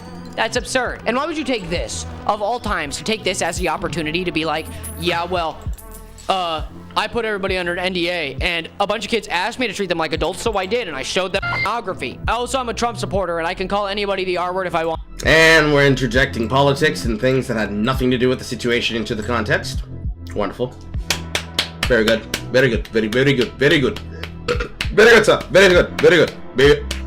Being an asshole again. But are you being an asshole correctly? Are you being an asshole correctly, Lewis? I don't think you are, though, bro. Want to. Basically, the modern day timeline is that Dream really did end up sucking. Dream stated that Tommy would just say so much shit about him, but it turned out the shit did stink. And if anything else is true, like how he treated Tommy terribly and a bunch of other children who worked with him, if he did all of that, hey Dream, it's time to get into loser hell, buddy. Yeah, loser hell, oh, it's been waiting for you for a while. I don't think my original video about you about a year ago did you justice, okay? And I think I did this time. I showed all the things that you didn't do just to prove that you still did plenty of— Did you though? Did you though, Lewis? Did you, Lewis? I don't think you did, bro. I don't think this is cooking the way you thought it was gonna cook. terrible things. Get in. Go. Get in, buddy. Oh, yeah. Oh, yeah. And Dream, if you're seeing this, I really want you to know that The sad fact is that he'd used the exact same format as the Thank You Jabbo video. Word for word, bar for fucking shitty bar. Oh my god. I always hated you. Your history is tainted with a lot of false allegations, making it seem like people always falsely accuse you. This time, it was your own admission and own actions that prove that maybe you were always a terrible person from the start. Thank you all so much for watching. I really appreciate your— You are not welcome. but I will be welcome to the money that I would take in the future in perpetuity for your behavior. Yes, sir. Yes, sir. Yes, sir. Yes, sir. Time, and I'm glad you were here. Whatever you were doing, whether you were drawing, crocheting, making some form of art, I think it... Live streaming, making fun of you while live streaming, making fun of you while live streaming in front of an audience of a combined 50. Looks beautiful, and I'm proud of you for doing so. Make sure to take care of yourself today, tonight, wherever you are. Shower, clean, take care of yourself. This video is brought to you by this amazing, beautiful member who I cherish, and thank you so much for watching. This video was a little different. I really like moving around when I, change spots and whatever, taking more time. So, literally acting as though nothing changed and that he did not get criticized. Let's see how that worked out for him, chat. For this, we're gonna need different types of theme music. Excuse me, Balatro, I have to silence you for a second. Welcome, Rules Card. Let us, chat, now take together the time to then watch what happened. Did this, in fact, work out for him?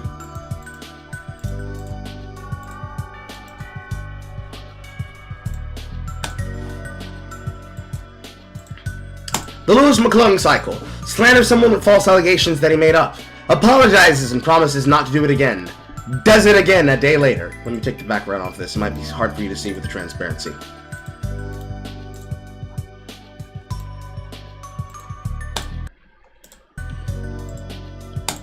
Lewis McClung is the kind of guy that gets called out for doing something terrible and does the exact same thing again, not even a week later.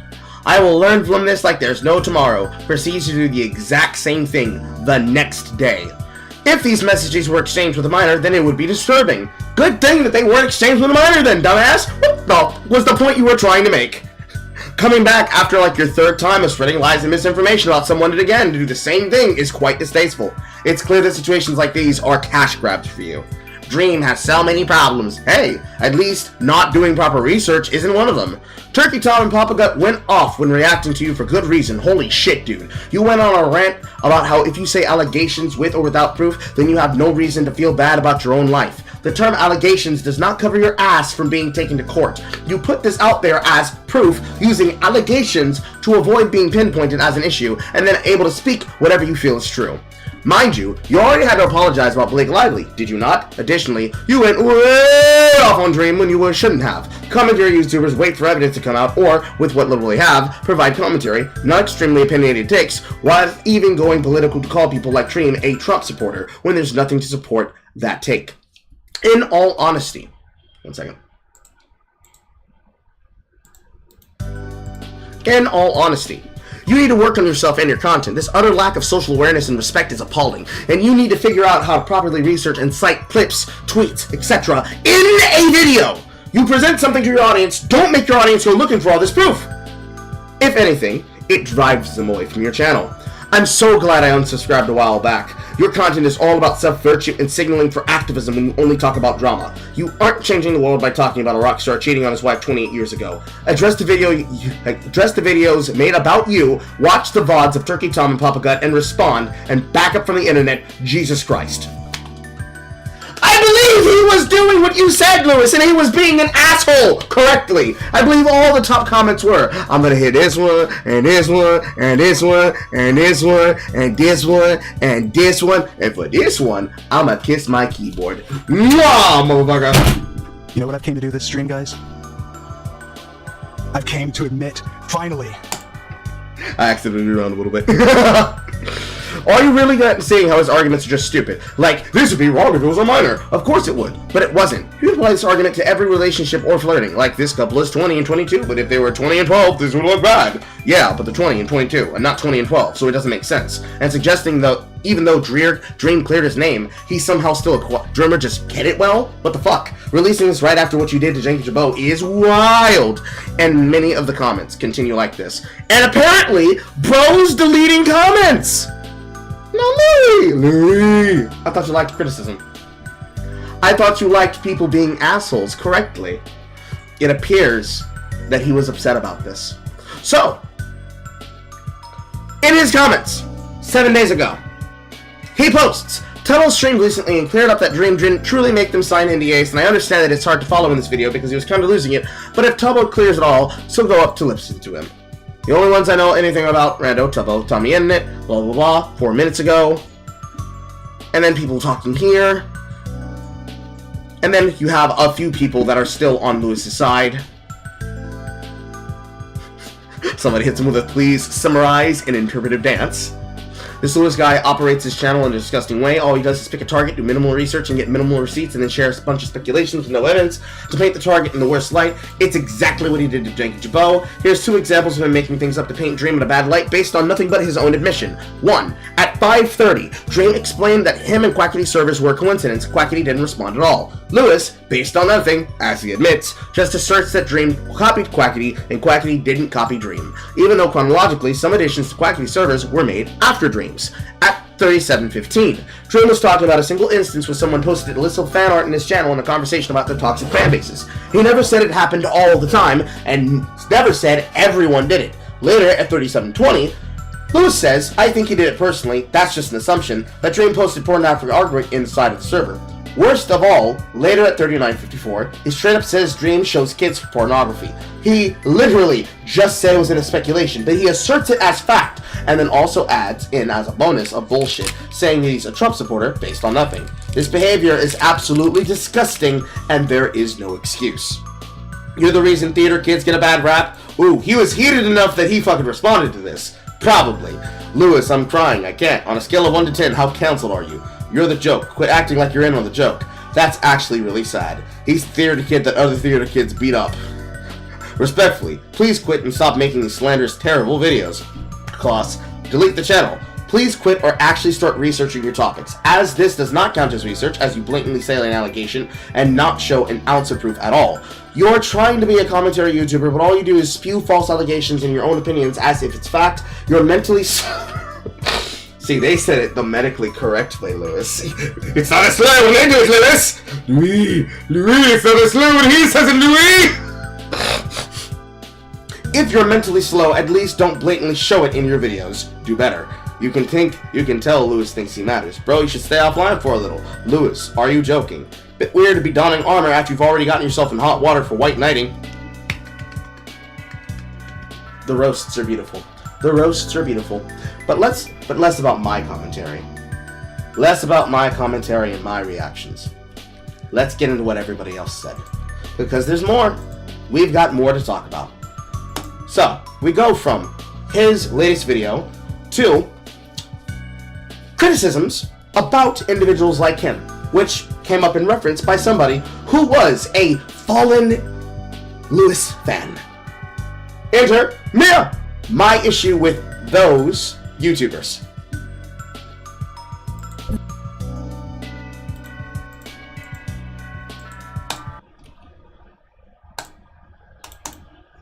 Whoop. And insert, and insert, and insert, and boom. And picture, and begin. Lewis McClung. I'm sorry for any harm I caused by spreading my ideas as fact. Jake Doolittle. My last video sucked. Nick is not green. But more specifically with a series of videos I made regarding Super Mega. And Ethan. Volume has been increased by 230. Please adjust your volume accordingly. Is online. Hey, it's been a while since you saw my face. What do these people? Oh, she correctly calls them Eden is online, but because Peden has decided to run away from the internet, they couldn't find an apology video, so they insert Colleen Ballinger.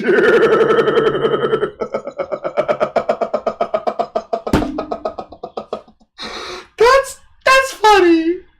Series of videos I made regarding Super Mega. And Ethan is online. Don't do them like this! Hey, it's been a while since you saw my face. What do these people That's have? funny on 3 levels, and one of them sexually assaults kids. Or rather, I should say, sexually sends her underwear to kids. Common. Now, the title may be my issue with feminist YouTubers or something along those lines, but it's not necessarily that they're feminist. It's the fact that they say one thing and they do the complete opposite. Correct! Like, how hard is it to be a good person, guys? These people were able to find a community where they would show that they, a male, was able to relate to women, were able to empathize with them, and kind of catered to what girlies want. But my issue here is, like I said, doing one thing and doing another. Like, for our first sample, Lewis.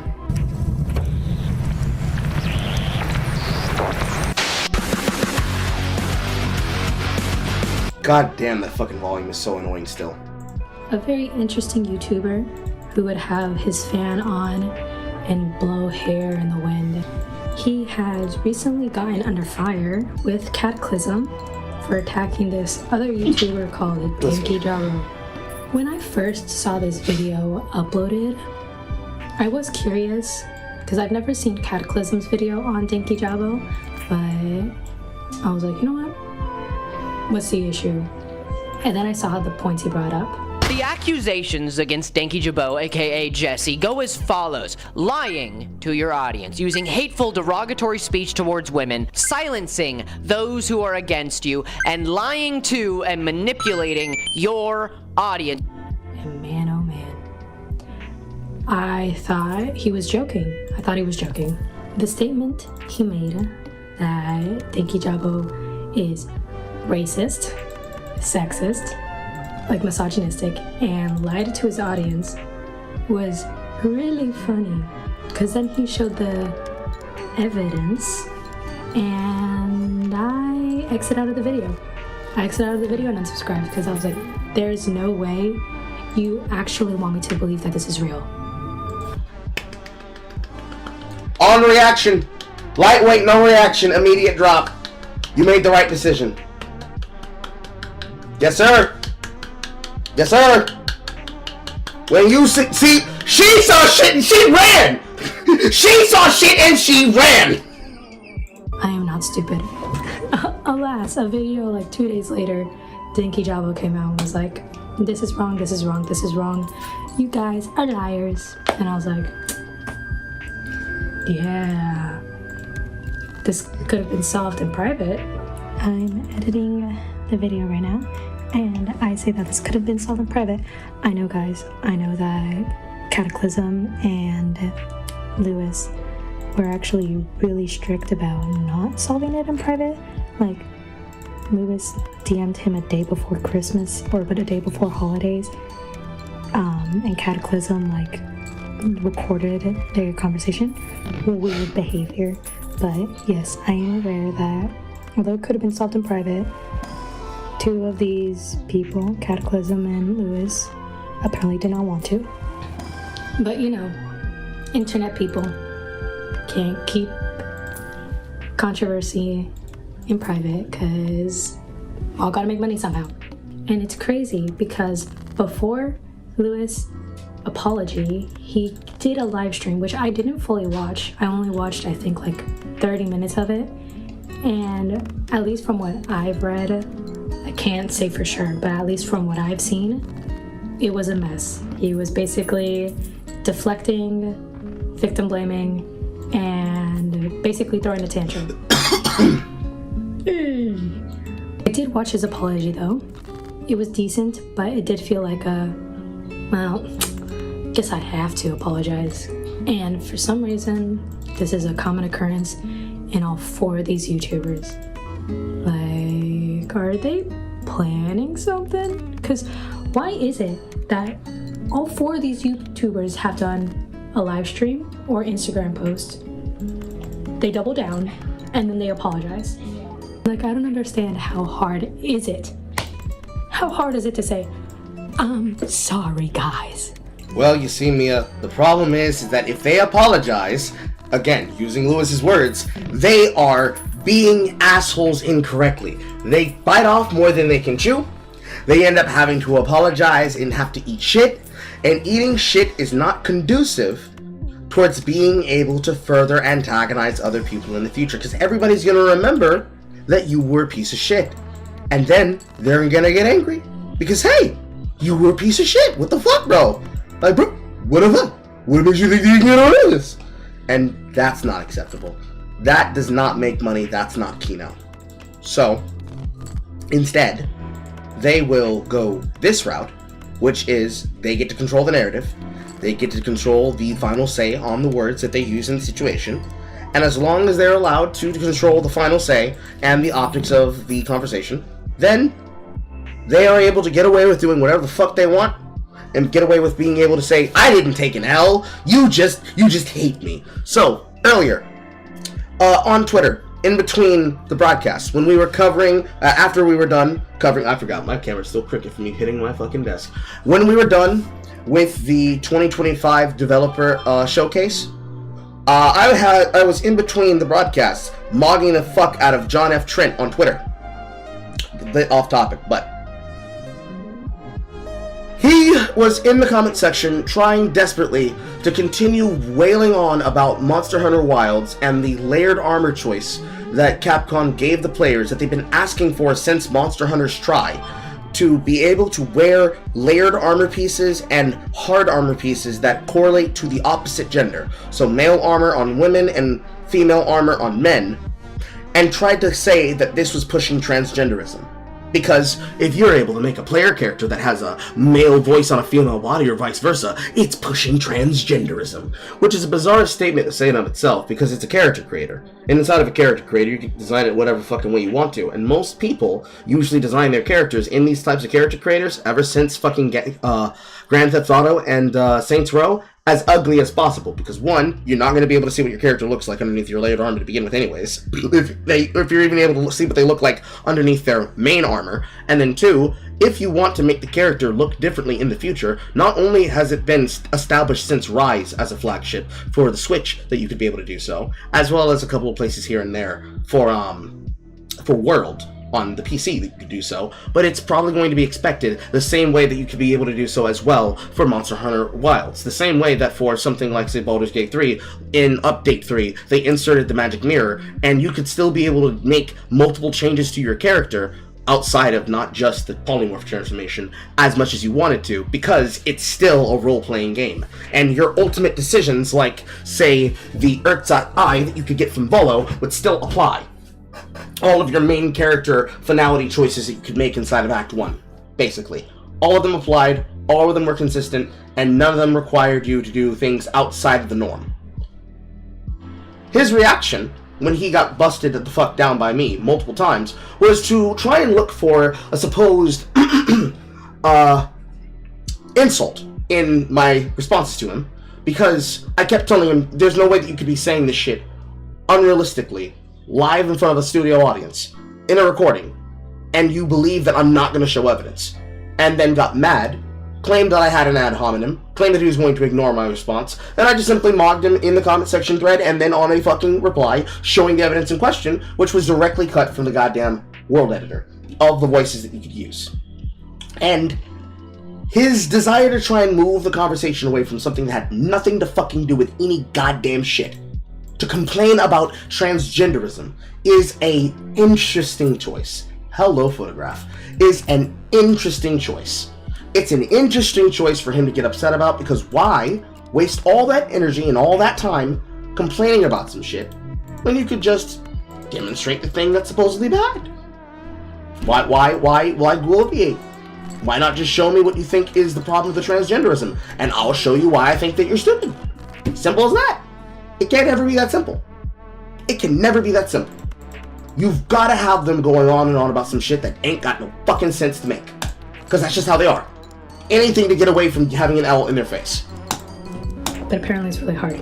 Our second sample of the day, and the second most recent event, Jake Doolittle. This guy. An absolute mad lad who posted every day for, I think, 2 years, which is a bad idea. Everyone knows not to do it, even if it's profitable, because you're gonna get things wrong. You're gonna get things wrong, and he got things wrong. He got many things wrong. Of course, I wasn't an avid Jake Doolittle fan. I wasn't watching all his videos, because as soon as he posted like 200 videos, 200 days straight, I was like, okay, I'm taking a break from this. I won't touch on the H3 podcast situation because I only know that Jake Doolittle accused him of lying about his health when he wasn't, and then said it's sexist for him to be joking about his health. Oh, and just like Ethan, I also forgot to mention it affects 90% women, being 2 to 3 times more prevalent. We have mentioned that so many times. So many times. He's obviously lying. This is a girly disease. This is for the girls only. So, yeah. But I will talk about the disaster that he did blackmailing YouTubers. And throughout this video, I'm not going to name names, but what a wonderful situation when Doolittle decided he was going to blackmail the YouTubers because they didn't give him money for him to then take from them. What a king! What a move to do! What a move to make! I would like you to know that I am going to name names at some point, possibly next month or so, if my following up with these people amounts to nothing. Huh. That's so funny. People are really getting bold now. I saw all the VODs and the videos and I was like, this is crazy. To tell me in my face that you don't feel like you're getting enough support on your non-profit when people are actively supporting you. It may not be YouTubers, it may not be celebrities, but it is your fan base that's actively supporting you. And you tell me in my face that you're not getting any support, that's just disrespectful. That's so disrespectful. And the fact that you pass on the message that we should all be respectful and, you know, help when we can, and then basically get on YouTube and say, hey guys, YouTubers aren't giving me any money. My nonprofit's making no money. Like, yeah, we have enough funds for like a year, but I'm not getting any money. What is wrong with you? And then to say, you have T-minus 1 month to give me money or I will blackmail you to other YouTubers is insane. And then making a live stream in the hospital saying, guys, I'm in the hospital, but I don't think I did anything wrong. Yeah, and you know what sucks is like every single time that like there's a health thing going on, I'll post like a random thing, and then that's what will get me in trouble, you know? Different background because I wasn't satisfied with the first clip, but Yeah, she stims, but, you know, she might be confused, but she got a spirit. What do you mean by saying whenever my health declines, like when I have a health issue, I post a stupid video and that's what gets me in trouble? Brother, do you not know what you posted? You blackmailed your friends. No wonder why these YouTubers are unfollowing you and not answering you. Why would they? And the fact that then in the updated her response, he was like, yeah, my fiance was texting me to stop and you didn't listen to her? Brother, my guy, you should have. Because all this wouldn't have happened if you weren't stupid. Our third case in point is Mr. Ethan is online and Nick is not green, which I will kind of include both together because like they were twins in the beginning until Ethan was like, no, Nick, don't blame me. And then they stopped being friends. And of course I won't talk too much into this because like everyone knows the situation, but in my perspective, why lie about something that's so easily disproven? I don't understand why YouTubers do that, where they're like, nah, I didn't manipulate you when I was 20 and you were 16, and then it comes out that you were a pretty garbage person to that 16-year-old. But, I mean, they still do it, they still try. And you know what? You got us. You got us. Because at least for me, I remember watching all these videos and watching it go down, and I was like, man, this YouTube group that I don't remember the name of is really bad. Like, why would they hide SA? Why would they hide, like, the situation? And then it turns out that, like, the girly pop was like, I don't want it to go public. But then to ask your friend, not you yourself, you ask your friend to post it, aka Nick is not green, and then let him get all the backlash. Oh, well, that's my girl is called trickery. That simple as that is. Old tale as old as time. Get other guy to take heat. Say, bro, that wasn't me. That was Phil McRapist, the diddle toucher. Me, Nick, the honest good champion. My name is Nick, honest the good champion. What are you attacking me for? Tale as old as time. True leftist trick and diaspora attention hat. It's something that they all do. It's okay. What was your plan, man? What was it? Honestly, what was it? And for Nick is not green to be like, it's not my fault. I mean, yeah, I shouldn't have done the video, but it's like not my fault. We're doing it. Dude. Be better. How about be better? Agree, Mia. But we will have to leave you because we now cut to Kapaba Gut. So, Mia, Fallen fan. Example of a person who learned from the situation that Louis is not learned. What does it look like from another commentary content creator getting on his ass? No pause, no lube, and always rough. It looked like this. Louis McClung's brief but somehow controversial career. Papa Gut from 6 days ago. And then Papa Gut's video 5 days ago, but technically a day after that, 1 hour 37 minutes. This one, 35 minutes 54 seconds. Make it synced.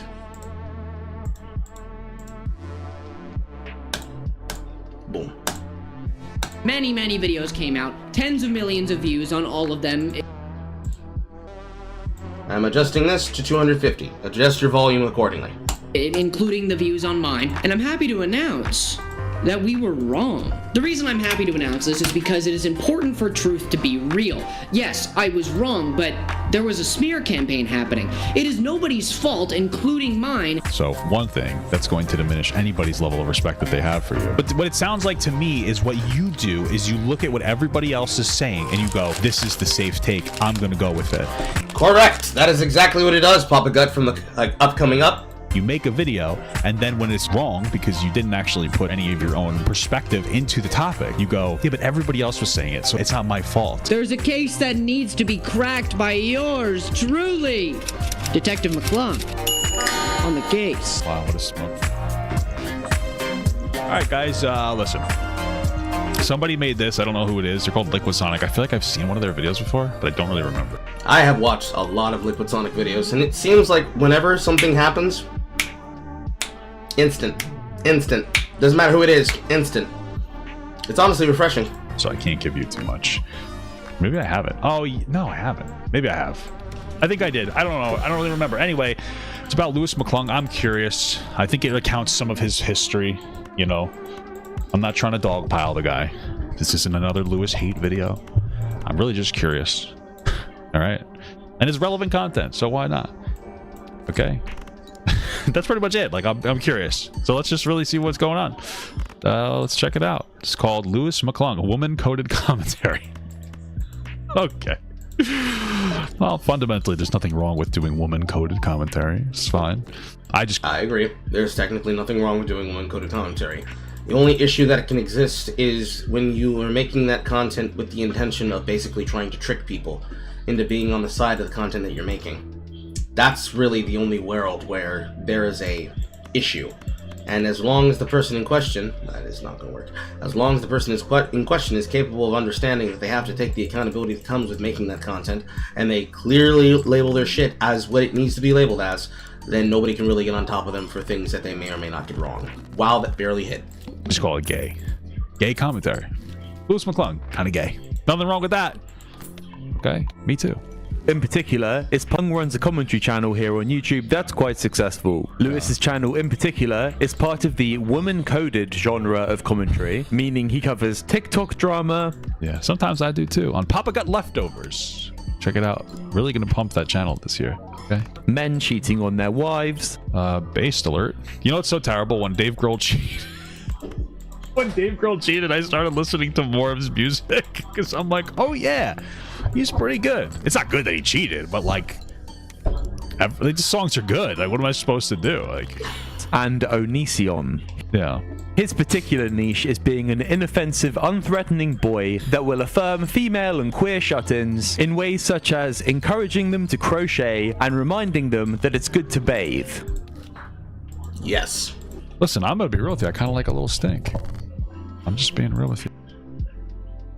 Hey, yo! That was some real shit that was not prepared for. Yeah. I mean, yeah, I guess so. I think that is, I mean, that's kind of spot on with what he's supposed to do. Like, he's trying to make you feel safe while doing his content. Yeah, for sure. And whatever you were doing, whether it was art, crocheting, drawing, painting, doing something with your hands. Crocheting is tough with your hands.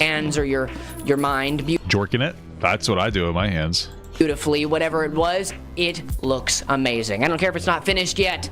It will be. You will finish. A weird thing to say to somebody who may or may not be masturbating. You may not be finished, but it will be. Oh yeah, it's finna be finished. Crazy, bro. Finish it, and it looks great. And don't forget to take care of yourself. Shower, make your bed, clean your room, whatever you got to do to make yourself feel better. It's so weird listening to Lewis talk now, because after we saw him talk about how he was like a loser in high school, all this makes sense to me. He's trying to be like... He's trying to be Nostradamus to the stars. Say it! Say it! It's like it just makes so much sense to me now that you'd act like this. Like, it's a little bit cringe. I mean, this is fine. It's nice and affirming for your audience. Like, it's totally fun. But it's like the good guy in school. You know what I mean? I don't know. It's like that's his tactic. It's like that's how he gets girls. You know, some guys just like lift weights and they're like, "Oh, I'm handsome, I get girls," and he's like, "Oh, I'm actually very nice, my lady," and he pulls like flowers out of his sleeve. He's a magician. He gives me magician energy. He gives me theater energy, stage energy. You know? Okay. Yes. You deserve it. Lewis has recently inserted himself in a drama surrounding Danky Jabot, getting a lot of eyes on him from creators here on YouTube. I think he was just trying to get that poontang from Cataclysm. I'm gonna be real with you. I'm pretty sure that's the reason why all these young men made their videos, is because they wanted some poontang from Cataclysm. Let's be real, okay? But that isn't really what I am interested in. Women don't love nerds. Just to be clear, you're saying they do. Okay. Women don't like the energy that comes along with a nerd. They might like the nerd part, but they don't like the part of the nerd that makes them like insecure. They want like a cool nerd, a confidence. They want a confident nerd, maybe. Some women, not all of them, but... My opinion is that there is an element of the nature of a courtship where they don't want the guy to be unconfident in himself, but they also, some, not all, do not want the parts that make them feel embarrassed.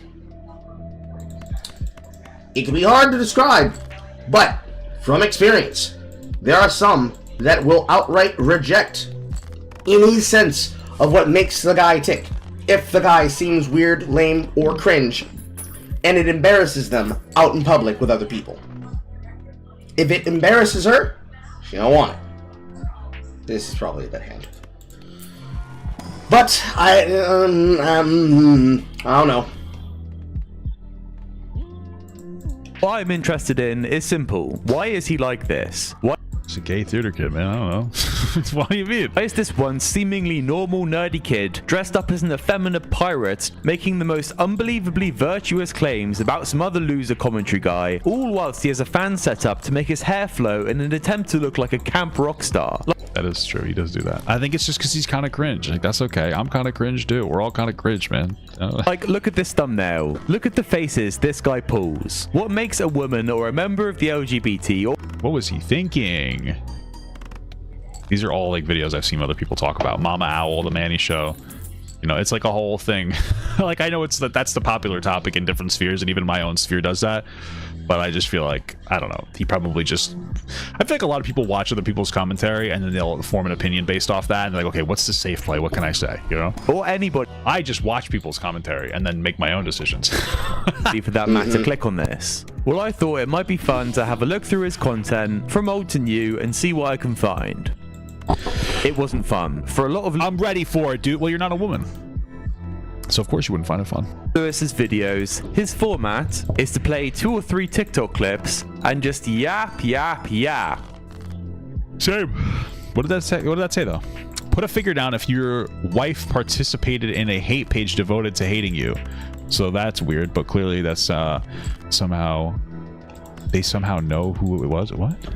Okay. It is surprising just how much these videos lack any substance. But let's not get too ahead of ourselves and look back at some of the old content. Lewis usually covers modern and popular trends and drama. So true, King. I still don't know what's going on, Blake Lively. He becomes a nice guy to his audience? Mm-mm. From far back as I could go researching Lewis, he was never nice to his audience. Nice to the women, not nice to his audience. He says that shit to make them feel like he likes them, but he doesn't. Based on how he behaved on that live stream, he don't like shit. If I'm being real with you. The eyes of someone that seemingly only ever watches TikTok. So we're going to start with this. I mean, that's everybody, right? During COVID especially, everybody got addicted to the TikTok. It's one the most useless... That's why everybody's going through TikTok withdrawals now. Podcast ever made. And he's looking at the Stiff Socks podcast, and it looks like total shit. So he's got something to work with on this one. Let's see where he takes it. Well, it kind of makes sense for them to have a podcast, no? Isn't this guy like really popular? If he should be doing a podcast. He did the entire episode with Matt Rife is just objectify women and then talk about the fruits that they would want to pipe. What is the point of that? What is the point, right? To be misogynists. Is that the point? No. The point of talking to another comedian in the middle of a podcast that is focused on you and them being funny in an environment with each other is to create a back and forth energy about shit. So if I was in a room with Papa Gut, and right after Papa Gut's like, hey, yo, listen, I like little stink. It is literally my job as a funny person to be like, hey, yo, what did he say? No, not nice guy. A fake nice guy. I apologize. You forgot to quote. Let's go, okay, total. It's my job to be the guy in that situation that goes, hey, yo, what did he say? And react that way. It is literally my job because I'm supposed to be funny. Part of the funniness, part of the energy of being funny is that you gotta know how to read a fucking room and how to make jokes on the fucking fly and find ways to make humor where others might not be immediately prepared for whatever reaction you could say or give. Let's play this straight. It's part of your job. Doesn't necessarily mean that all the time you'll get the best material, but it is your job. So if you ask a comedian something funny and they can't come up with something funny, this is where you probably figure out ways to fill for that air. And you figure out something to say that can give you some back and forth energy on something that you can connect with. So if you just invite somebody in the room and it's like, hey, yo, what kind of fruit you want to fuck? Huh? No, what if you had a chance to, like, what kind of fruit would you, you know what I'm saying? And you'd be surprised by the kind of conversation that you can eventually have with people and where that shit fucking goes. But you can't just be lazy about it either. You actually have to sell the bit. This is where I think a lot of people go wrong. They never sell the bit. Like, you gotta be willing to go as far as necessary for the joke to land and for the humor to be good. So, if somebody asks you a question, and they're like, hey, yo, what kind of fruit would you want to fuck? You gotta be able to be like, pineapple, with the rind still on. I like that shit spiky. Because the energy is to be funny. If someone was to ask, it was to say a really weird fruit, like, what kind of fruit would you bang? It's like a durian. Most people don't know what the fuck a durian smells like. I unfortunately do know what a durian smells like, and it smells nasty as hell. It smells like the pits of hell fused with the most disgusting rind that the world could have ever produced to make food. This is dead hand. Because that's just the nature of doing it. That's just what you do. You be funny. You do something funny. You say something funny. and you go from there. Big surprise. So based, King. You gotta get a better mic, bud. Surprise, I know. This is a good topic for a video. There is so much criticism. Dragon fruit's a good one. Ironically enough, dragon fruit is like a mushier avocado. If you've ever eaten dragon fruit, they've got so many seeds on the inside. Very crunchy. You can give to these types of podcasts, and all he has is misogyny. I mean, I think Matt Rife makes like cringe misogynistic jokes, I guess, so maybe that's why I personally don't give a shit. He's hot, he makes jokes, he is great with crowd work, and there are women that like him and want to be with him. That's it. That's all there is to it. That's Matt Rife in a nutshell. There are people who really hate him, there are people who really like him, but ultimately, overall, it's like, bro, it's not that big of a deal. It's not that big of a concern. You could probably find something that you dislike about the guy, but I could find something I dislike about any comedian. That's like being upset at Nicole Scherzinger. Or Eliza Scherzinger. Or Lisa Lampanelli.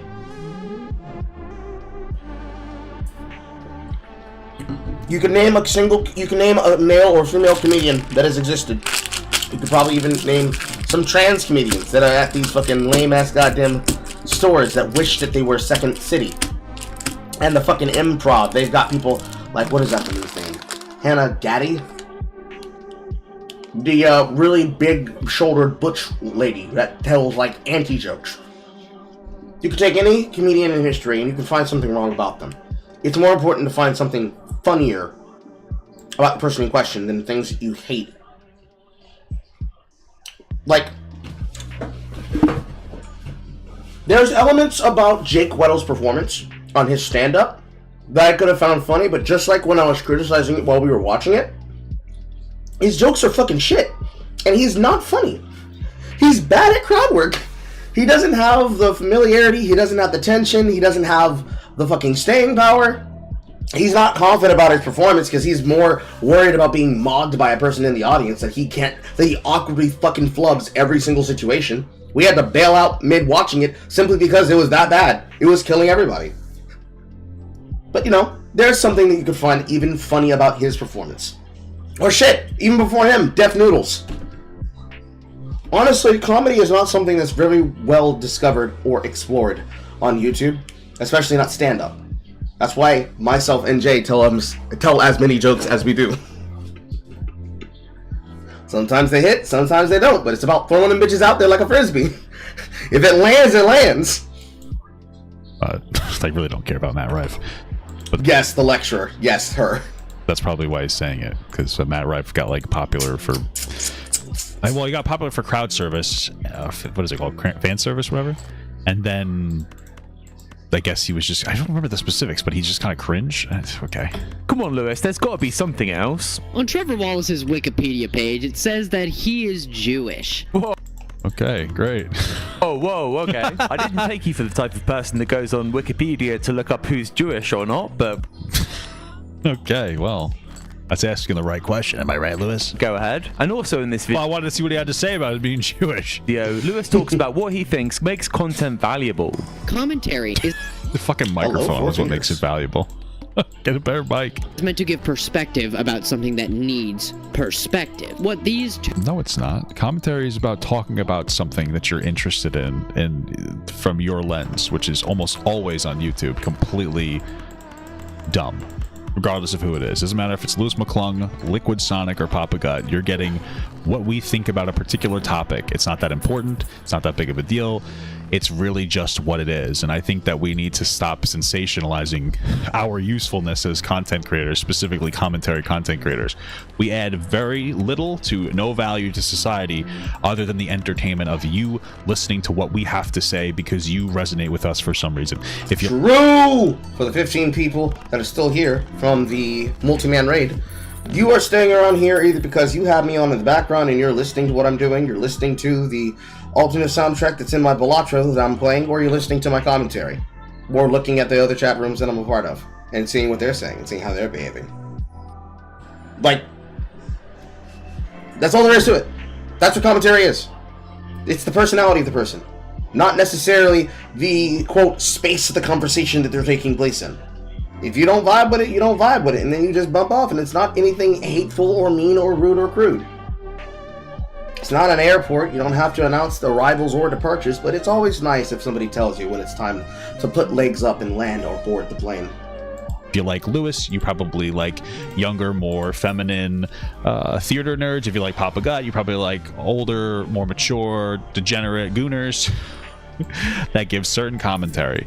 It's not that deep. It's not that serious. We're not important in any capacity. And I think that creators should understand that they're not important. Because the more important you think you are, the less important you are.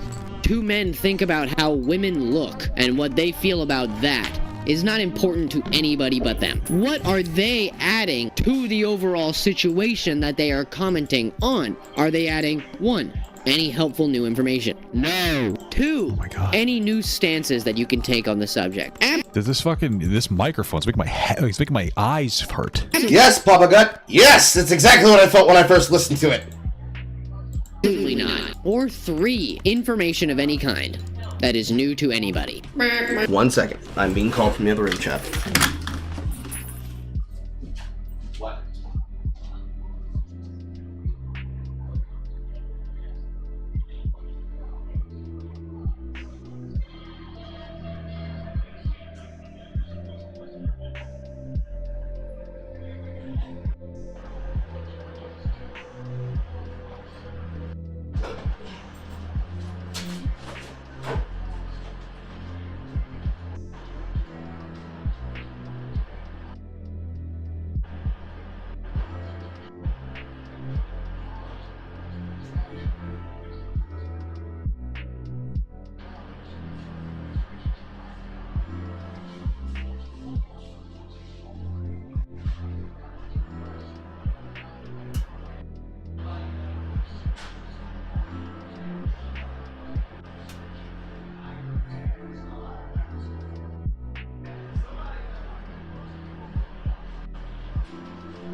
Mother.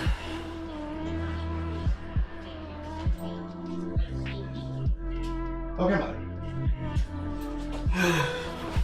Okay. Had to go take care of something. Your background to my cleaning. Carl is my background to meet Yoping you, Yopex. Did you pull anything good, Fatal? Are you gonna sell it and send me money? I joke. Lewis, what about being entertaining? He's pretty much saying, kind of true.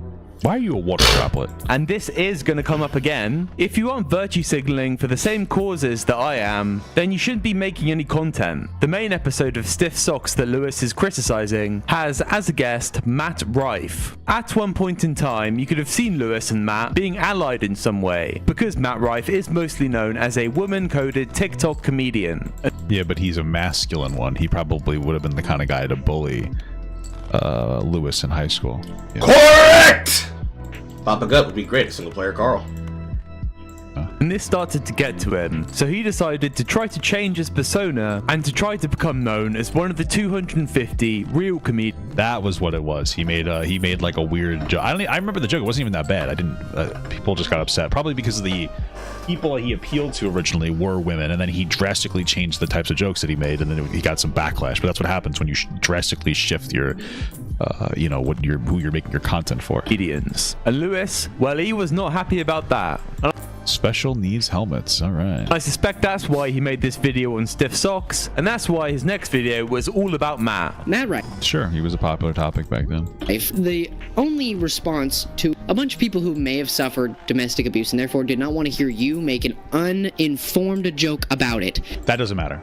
Matt and Rife making a joke about that doesn't matter. It really does. It doesn't matter. They're jokes. You could just not watch it. The issue is that Matt Rife generated an audience of usually like women, and then he made a joke. He shifted the types of jokes that he made drastically to try to be more edgy to fit in with Joe Rogan, the greatest philosopher of our generation. Truly, the greatest About something philosopher. you have no idea what it is like to experience. Something you don't understand. You're a younger aged man who's I don't know, man. My mom used to beat me with phones, but I was also a terrible kid, so maybe I deserved it. It's okay, guys. She stopped when the therapist was like, you know, you're getting these. This isn't what we do anymore. My mom's like, oh fuck, that's what we used to do. So she stopped. So isn't that crazy? Back in the day, she used to beat people. You know.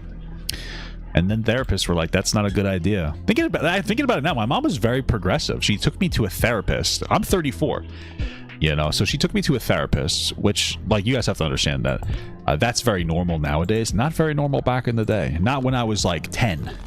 And she took me to a lot of therapists. She tried to have me find a therapist that I liked too.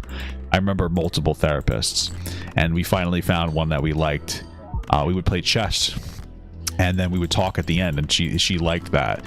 And then I just remember one day she stopped hitting me because the therapist was like, yeah, it's not helpful. It doesn't actually change anything, which kind of makes sense because I'm fucking 6'4" and my mother is not. So I wasn't really afraid when she'd hit me. It would just piss me off a little bit.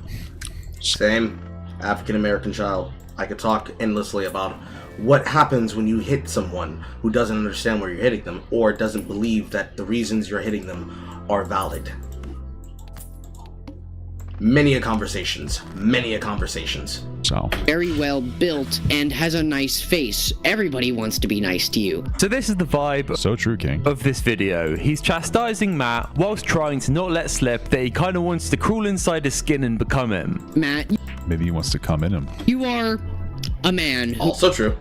He could want to come inside him. Who is above average when it comes to the looks department. But Matt Rife is more than above average, let's be real. But I do wish I was in your position so I could do it better. So you admit it! So weird.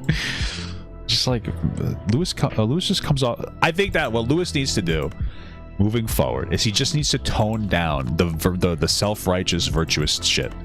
Like, chill out a little bit with that. It makes you seem conceited.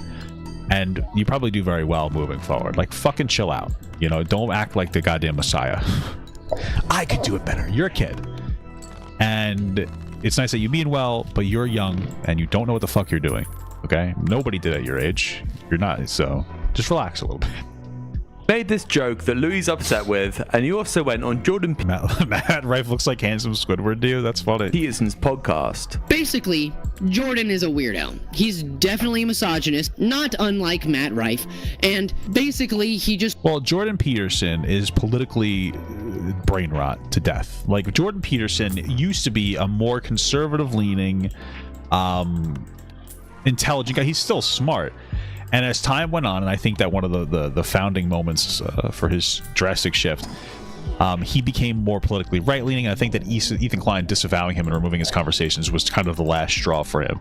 And then he just went completely brain rot. When it comes to like his actual field of... It was more that there was a elemental choice of things that dealt with him, where he started to go off the deep end with being ideologically captured.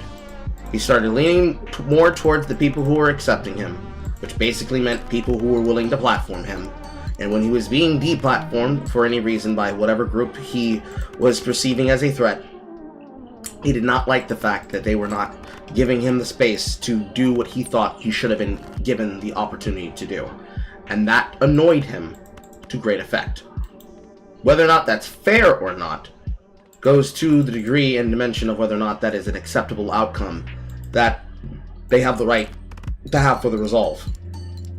If we're just saying, hey, you're going off the deep end, we miss you, we love you, Jordan Peterson, what's wrong with you, what's going on with you?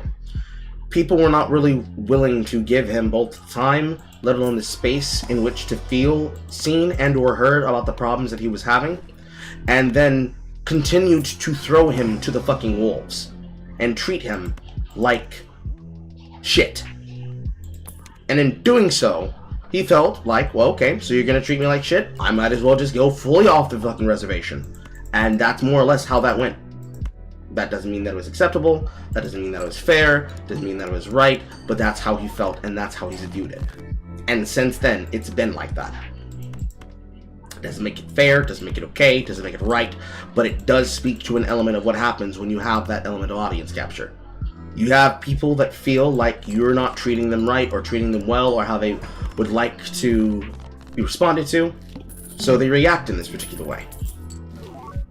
A lot of this comes down to the drugs. If we're being serious, drugs. It was the drugs. There were drugs in his system that he was on because his wife was suffering.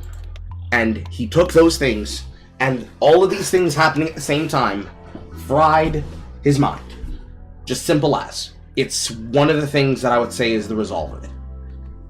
It's really hard to think that it's not. Because that's just how it feels like, that's what it looked like, that's what it felt like. Wish it wasn't like that, but that's just what it was like. Of study, which is like generally psychology, very intelligent. When it comes to any social issue, complete fucking moron. And Jordan Peterson now has actual brain worms. So, yeah. Just wants everybody to think the wrong way. Honestly, the set for the podcast, by the way, is very nice. Get a better mic, dude. Come on. And it's only because Jordan Peterson is an extremely rich white man who, Wait a second, what's that, Lewis? And it's only because Jordan Peterson is an extremely rich white man. Well, yeah, that's popular in his sphere, is going to be kind of doing like the virtue. I mean, listen, being a white guy, or a white person, you're generally going to have a little bit of a different experience growing up. You're probably not going to face any oppression with being white. Your family has a higher chance of having money. I get that. But I feel like we focus too much on, it sometimes. Like if we're having an educated conversation about historical systemic oppression, like great to bring it up. But generally speaking, we don't have to be like, hey, he's a rich white guy. You could just say he's rich. Let's just engage in full class consciousness. Let's stop worrying about race. Let's engage in class consciousness. So we can unify around that. Realistically, I'm the kind of person that I don't really think that class consciousness is the main issue. I think it's kind of lame. I think it's kind of gay. Whenever anybody brings up class consciousness, it's kind of lame and kind of gay, because the way in which they go about it, tends to be really fucking lame beyond all levels of multiplication. It makes me sick on the inside, because they just decide to throw all caution to the wind and say, fuck it, this is how we do things now. I personally dislike it when it happens, when it's brought up and when it's said. Otherwise, there's not really much I could say about it or will say about it other than that, because even having to talk about it at any kind of length is just bleh on the tongue. Hello, shit. Unification around acknowledging rich people exist, and they probably shouldn't, especially billionaires, until we're all comfortable. We don't really need to focus on the white. We don't need to use white as a pejorative. Okay, relax. Relax, cracker. Are you insinuating that if Jordan Peterson was an extremely rich black man, he wouldn't have the same eye for set design that he currently does? I guess so. Lewis, that take might be a little bit problematic. But don't worry, Lewis is going to win them all back with this next clip. You're not the main character of a story. You're the villain in everybody else's. You're the leading cause for a lot of mental trauma for people who, yes, a leading... Well, I don't think he's a leading cause for mental trauma. I think he's a dumb fuck. So, cause for trauma. Woman-coded comedian makes one bad joke, and you're saying that he's a terrible person. I thought he was saying that Jordan Peterson is a cause for trauma. Either way, I disagree. Person traumatizing women. All right, so what advice do you have for Matt? You could have just made mediocre jokes that made people chuckle a bit on your comedy special, and people would have been like, yeah, nice. You could have called it natural selection, and it'd just be about how men suck, and everybody would have been like, ah. Hey, Matt, why don't you just... I guess he's trying out the whole mediocre joke thing himself on that. Just make mediocre jokes about why men suck, and you can be like me, and then I can become you. Well, you got it. Okay, this is how I think of it. Because again, young guy. Okay, listen. This is why Louis McClung makes anti-male, anti-white jokes. Okay, this is why. This is why he does that. Because he's a feminine guy who probably resents more masculine men, partially because masculinity has shamed more feminine-leaning men. And then he found his community online during 2020, during COVID, when he was probably home on TikTok all day. And all they did on there was talk about how bad white people were and how bad men were and how they're evil. And he could say, yeah, they are. And then he immediately was able to pull himself out. He was no longer a white man. As a theater kid, he would have gotten bullied by theater kids. I have to agree with the comment that we read from the comment section of the video. In fact, there are 2 theater kids that I know of, including myself, in this chat. Lewis is the kind of person that he is intimidated by people who are better at the thing that he wants to be at in the room with him, making him remember how inadequate he feels. Words are hard. He is annoyed that they exist. He wants to become them, live in their skin, get the attention, and see what it feels like when they are the beloved one that everybody goes towards and is for and is towards. Because, using Matt Rife as an example, if they were students in the same class, and he wanted to feel somewhat like Matt Rife, and he felt that he could be able to do so by making the content that he currently does, he would go about that in a way that would result in him more than likely hating himself if it doesn't happen exactly the way that he thinks that it should. He would then blame other people for that happening to him and say, why is this happening to me? Why can't I be able to have the things I want? It's because of you! And he'll find some other person to blame other than himself. And then he will tee off against that person, and he will use that as his justification to be the petulant person that he wants to be. Whether or not it's justified or not. That will be how he behaves.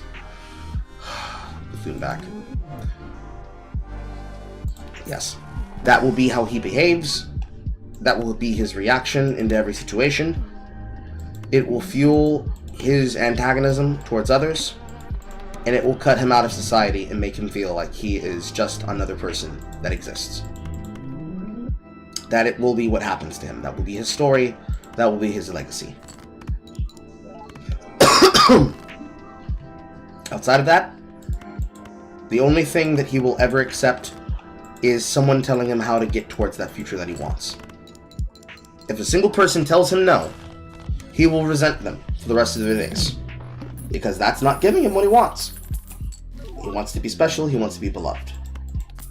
If he doesn't get that, we're all gonna pay hell for it. Simple as. Doesn't matter if it's acceptable, doesn't matter if it's okay, doesn't matter if it's right. On the 9 faces. Doesn't matter if it's acceptable, doesn't matter if it's right. It just matters that he feels good. Feeling good matters more than doing good. And doing good means nothing in the face of truly being able to say you deserve what is being given to you. That's really all it comes down to.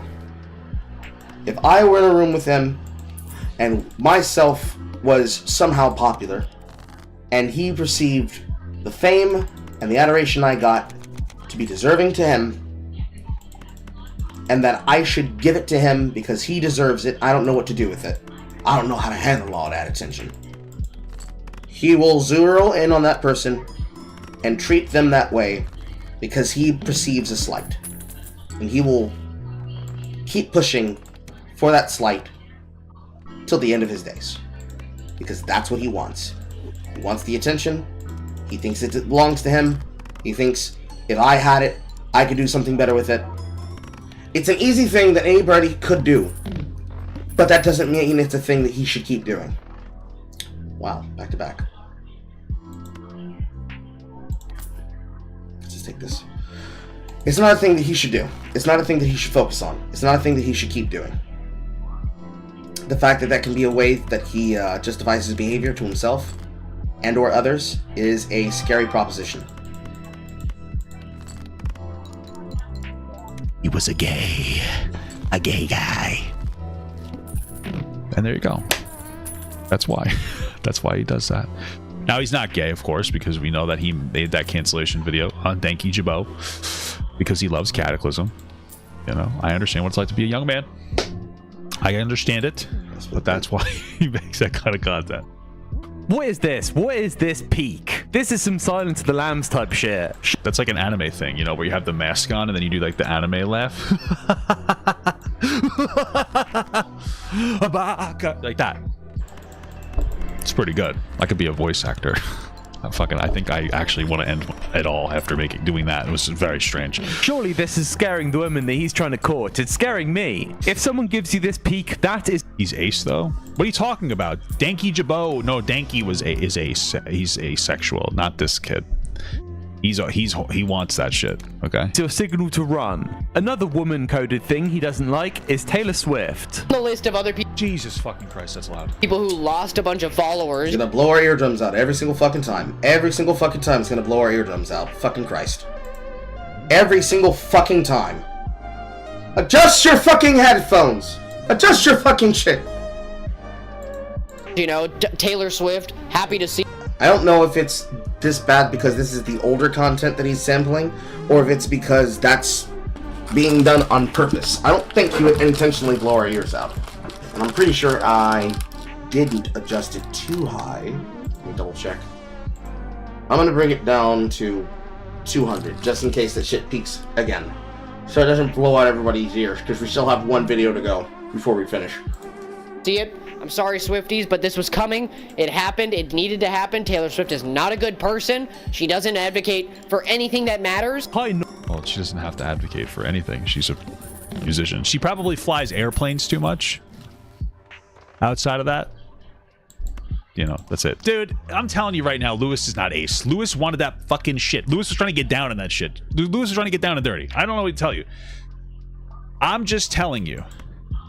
But listen, I'm letting you guys know. I don't know when he said he was ace, because I never heard that. He said his apology. I don't care. I could tell that he wanted to tap that. That's all I'm saying. It's an intuition that I have. It's an intuition that I have. Okay? He wanted to hit that. All right? Check the video. We don't need to. If he said it, I blocked it. I blocked it out. I know. I can tell I'm a gooner. Maybe I'm wrong, but I think he has a crush on her, so. Non-political person, you're not advocating for the same things that I am. Well then, you're terrible. He also hates all the Dream Minecrafters. He hates Doja Cat. He hates a lot of people. Well, she had a picture of an actual white supremacist on her shirt with Sam Hyde, so maybe that's why he hates her. I don't really care about Doja Cat. Doja Cat is one of those celebrities that's going to be seen as weird no matter what she does, whenever she does it. Just because that's who she is. Not a big deal. Not my concern. Not my circus, not my monkey.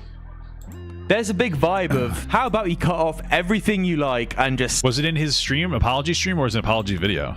Stay here with me. Let's stay in this room together forever. And I could just tell when it's your dating strategy to be really nice to girls to get their attention. You know what I mean?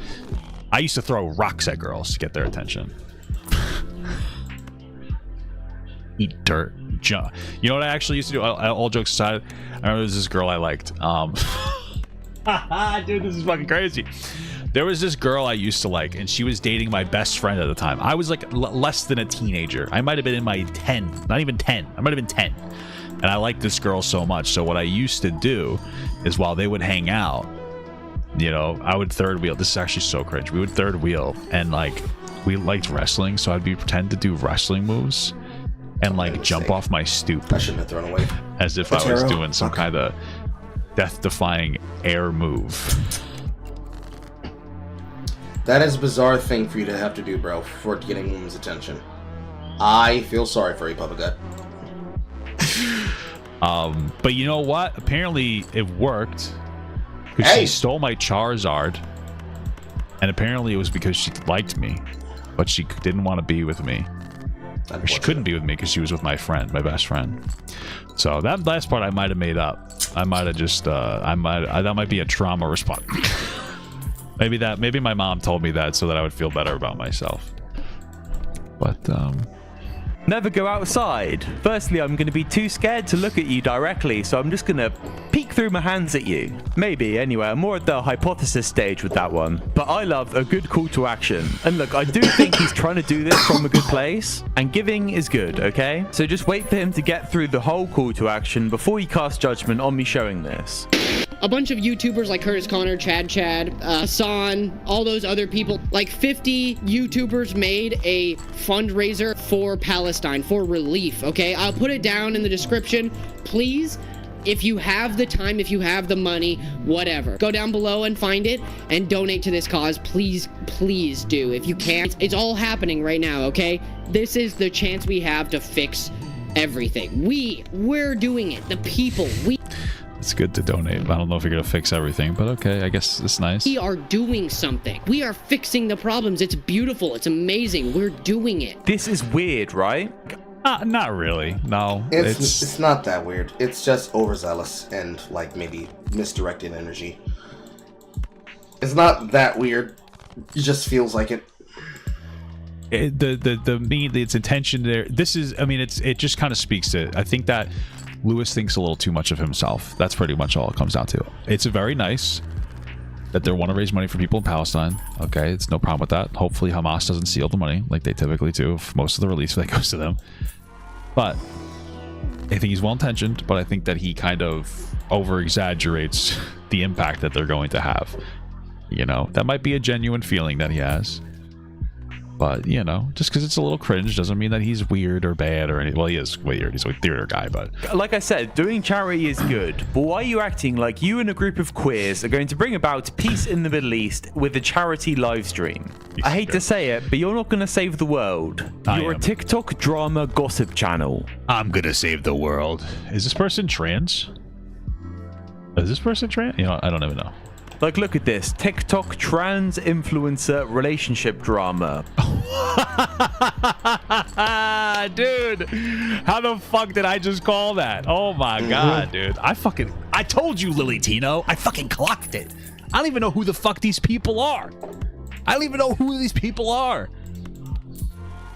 But I have like I have a radar in my brain and it just signals from down here. It's like, bloop, oh. It just pops up. It's just like, what? Is this a trans person? Holy fuck. I'm like a magician I am. Okay? Brilliant. Why has this nose makeup become a thing? I think it's like an anime thing. I don't know. Or Rudolph the Red-Nosed Reindeer. Who the fuck knows? It's a general affectation. It's a weird trend that girls have started doing now to bring out the highlights of what they do. Makeup on the cheeks, makeup on the nose, make them a similar shade to give contour of the light of the general spots on the face. But to me, it just makes them look a little bit of like a clown because I can tell that it's there. That's the theater kid talking! Why is there a trend for looking like you've gone out for a walk when it's cold and got sick? I don't know.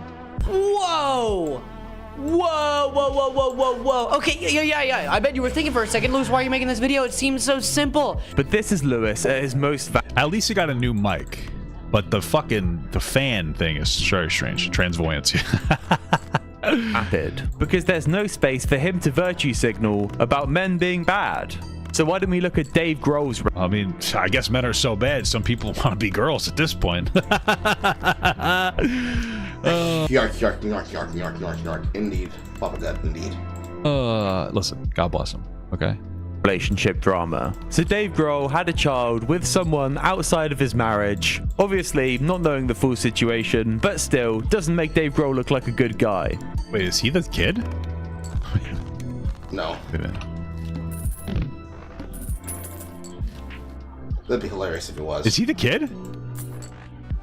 He looks like he could be the kid. He kind of looks like Dave Grohl fucked an Irish woman. That actually might be... He might be his dad, dude. I figured it out. But I guess to dispel any rumors, he makes this little statement, and Lewis is very upset about that. You have to give points where points is due because we are proprietors of human decency here. I watched his new dream video. No, I'm not going to do that. He was up front to an extent. He said outright before anything else happened that this is what he did. He had a child. He's going to be having a baby. He's going to be a father of another kid, so of 4, but one of them is under adultery, which... At least he's gonna take care of the kid. You gotta respect that. Honestly, really sucks for that kid, but though he came out and said this, he didn't do it earlier for some reason. He didn't say earlier when he first conceived the kid. Well, it's probably because it's really nobody's fucking business. Yes. Why would he come out and admit that he's done adultery? Why are you upset that he did not show you that he committed adultery? ... Why are you so all up inside of Dave Grohl's business? Weird thing to do. He's a cheater, which is bad, but it's only really his business and his wife's business and his mistress's business, and he doesn't really owe us anything. You probably should keep it quiet, but somebody probably found out. That's why they talked about it, and then he felt the need to make a public statement. So, but we're not really entitled to hearing anything about Dave Grohl and his fucking kid, to put it lightly. So there's no good outcome. Cheating is always bad, but what you're suggesting is immediately after he cheats, he should send out a message to all of his fan base that should... I mean, honestly, just for even his wife's sake. Like, what do you think? Like, do you think... You guys ever see those videos of people going to, like, malls? And it's the girlfriend usually has, like, the guy wear, like, a sign that says, like, I'm a cheater, and you're supposed to look at that. So what she wants you... That's apparently the punishment for him. It's more of a punishment for you. You look... embarrassing. You got cheated on. That's sad. I mean, it's not your fault, although maybe it is. If you're, parading this whole thing around, it makes me question what kind of person you are. But that's more embarrassing for you than it is for him. And it's like, him not announcing it probably was to spare his wife. I'm not saying he's a good person for it. I'm not saying he's a bad person for cheating. It's a bad thing that a good person can do. So, shouldn't have any investment in his personal life in the first place and be like, by the way, guys, I just cheated on my wife. There we go. That's cleared it all up. And Lewis is really invested in making sure that Dave Grohl comes out as bad as possible in this video. Dave Grohl has a history of being accused of cheating, actually. That's a really big fucking movement to go from Dave Grohl cheated on his wife to he has a history of cheating. What the fuck? Would have thought, the famous musician happened to date a woman for about 1 year. Louise Post. That's his mom, dude.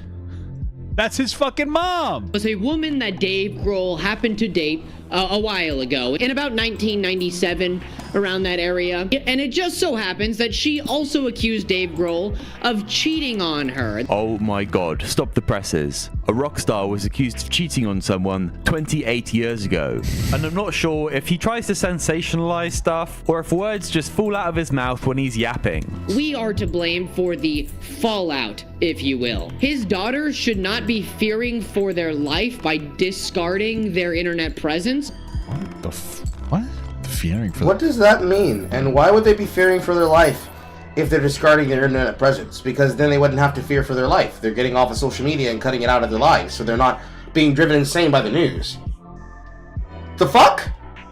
Their life. What happened? What did I miss? Because of their father's actions that have nothing to do with that. It sucks someone's family gets put in the spotlight in a situation like this, and it sucks there are slimy gossip channels like yourselves signal boosting it to a bunch of unhinged women. His daughters should not be fearing for their life. But Dave Grohl's kids are going to be fearing for their lives? Again, Matt Rife's audience are traumatized by a bad taste joke. He records so many of these. My theory is he actually just doesn't think about what he's saying. Like, there's this drama around Blake Lively. I don't care about any of this, to be honest. But Lewis made a video dragging this person, and it turns out he was wrong to do so. Oh yeah, I think he mentioned that when we were talking. Many videos came out, tens of millions of views on all of them, including the views on mine, and I'm happy to announce that we were wrong. The reason I'm happy to announce this is because it is important for truth to be real. Yes, I was wrong, but there was a smear campaign happening. It is nobody's fault. And I was wrong that there's a smear campaign. Guys, listen. I was still right, though. Ah! What a bitch. What a bitch. Okay, that'll work. What a bitch. Including mine, that we were wrong. It's... Wow. So that is your response to getting a situation wrong. Okay, your response. Okay, that makes me have... Okay. So one thing, that's going to diminish anybody's level of respect that they have for you. Number two, what you're communicating to me is that you got so caught up in other people's commentary without actually looking at it yourself that you got something wrong and it's not your fault. What it sounds like to me is what you do is you look at what everybody else is saying and you go, this is the safe take, I'm gonna go with it. You make a video, and then when it's wrong because you didn't actually put any of your own brain or any of your own perspective into the topic, you go, yeah, but everybody else was saying it, so it's not my fault. Exactly. This is like a weird groupthink thing. I mean, if you want to get really woke, this is what soldiers do when they say we were just following orders. I don't know, man. This is that was the dumbest fucking thing I think I've really ever seen anybody say. It's all part of this morally virtuous, like, I got something wrong, but that makes me a better person perspective. It's so fucking childish. What the fuck? It's not my fault that I made a video signal boosting false information. What kind of an insane attitude to have is that? And obviously, with his fan base, you can imagine he's going through it a bit. People are just blatant. Going through it just a bit is not even close to what was really happening directly at the time, but the situation has now since developed, so it's irrelevant to even mention.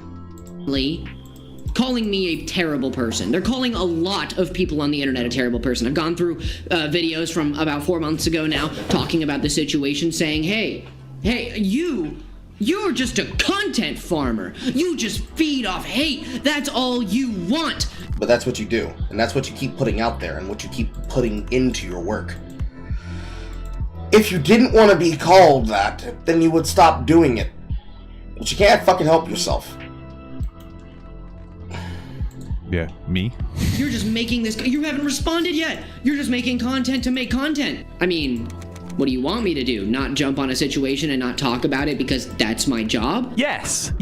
Well, no, I'll put a little bit more energy into sussing out the truth of the situation. Actually, don't just jump on a drama and talk about it for 25 minutes plus to keep up with your bi-weekly upload schedule when you don't have all the information on the topic. I thought Lewis would just be a funny, stupid guy to just have a bit of a laugh at, but I think having this mentality that you're this virtuous guy doing this all for good, but all you do is repeat gossip and sensationalize other people's stories, he's just TMZ in an effeminate pirate's clothing. That's kind of true. Yes! And he obviously in no way learned his lesson because he has now inserted himself into Danky Jabbo's drama. So Danky Jabbo is the same tier. Yeah, we just did this whole thing of commentary as Lewis. They cover the same. It needs a little bit of nuance. Stories. They are seemingly in direct competition for the same audience. And look at how happy the scent of blood has made this man. And today, there's a case that needs to be cracked by yours truly,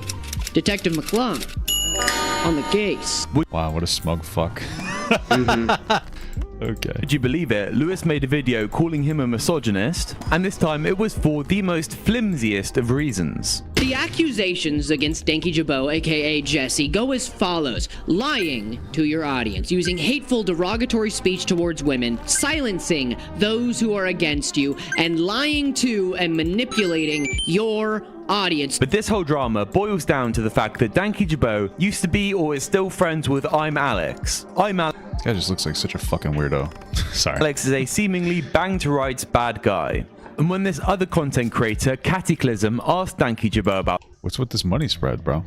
That's lit. This. He deflected the question with making a joke. And that prompted Lewis to search up any dirt he could on this guy so he can paint him as a misogynist. And which included his videos. Actually, did you put it in here? This is completely blown up in Lewis's face. Okay, so you go back to his oldest videos and you pull out criticisms about a female character from Madagascar 2.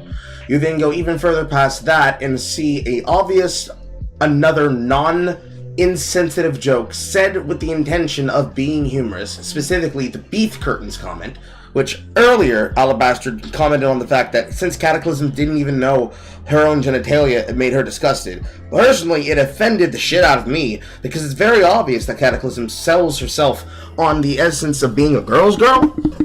You know, I don't know how to do the fucking dance. All the girls are girling. All the girls are girling fucking dance. She clearly puts herself out there as one of those types of women, and the fact that she doesn't know that it's not connected to pornography would be the most bizarre fucking comment to make, because supposedly, follow up me chat, by saying beef curtains, it implies you have a porn addiction. Apropos of nothing. She said this with serious concern, and is amongst the things that she had to apologize for in her own content. Now, whether or not you connect it the way that she connected it, kind of besides the point.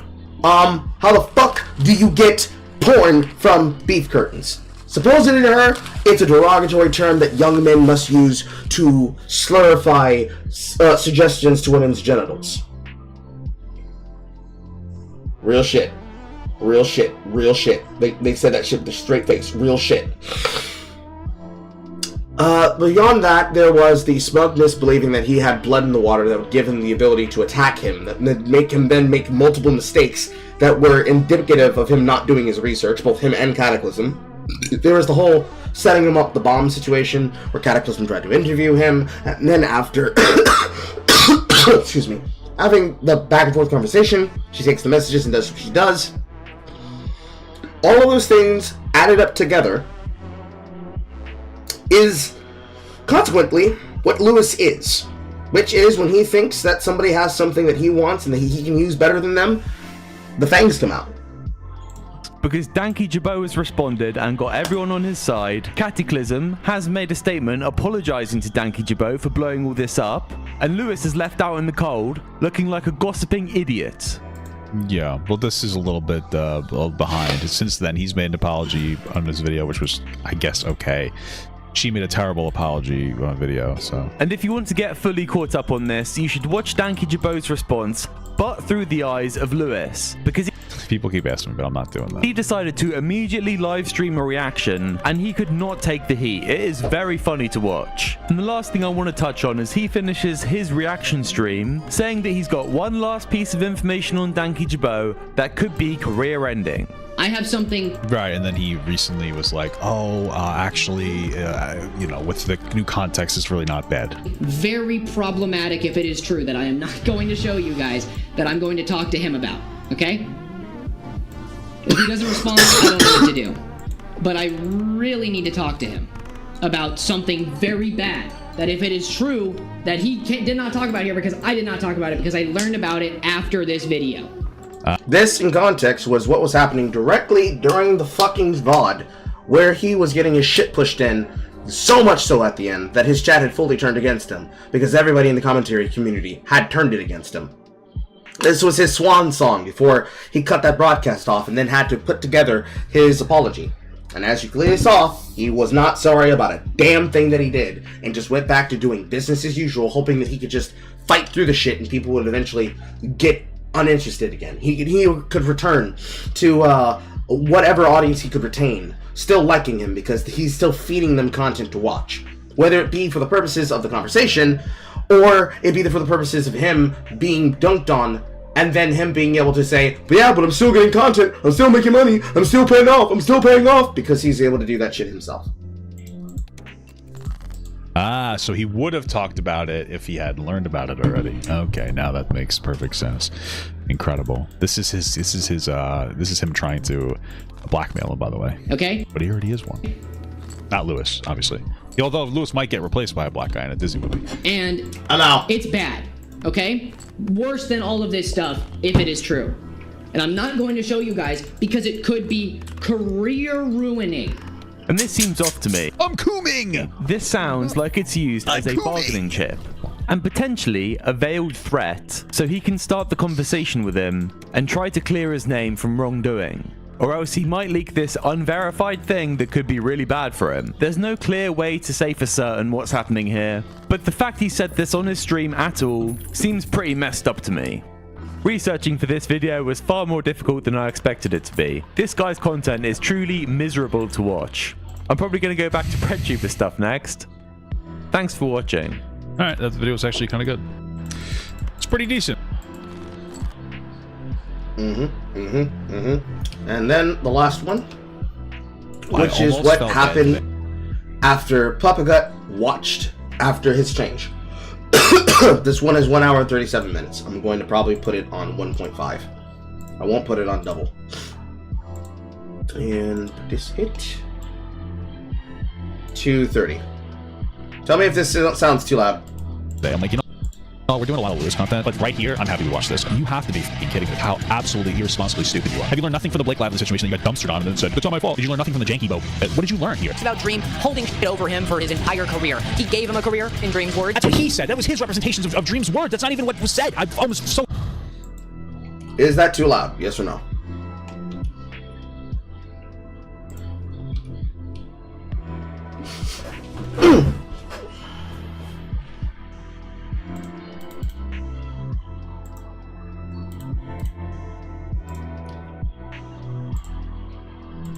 Yes, no, maybe so. Catch a tiger by the toe.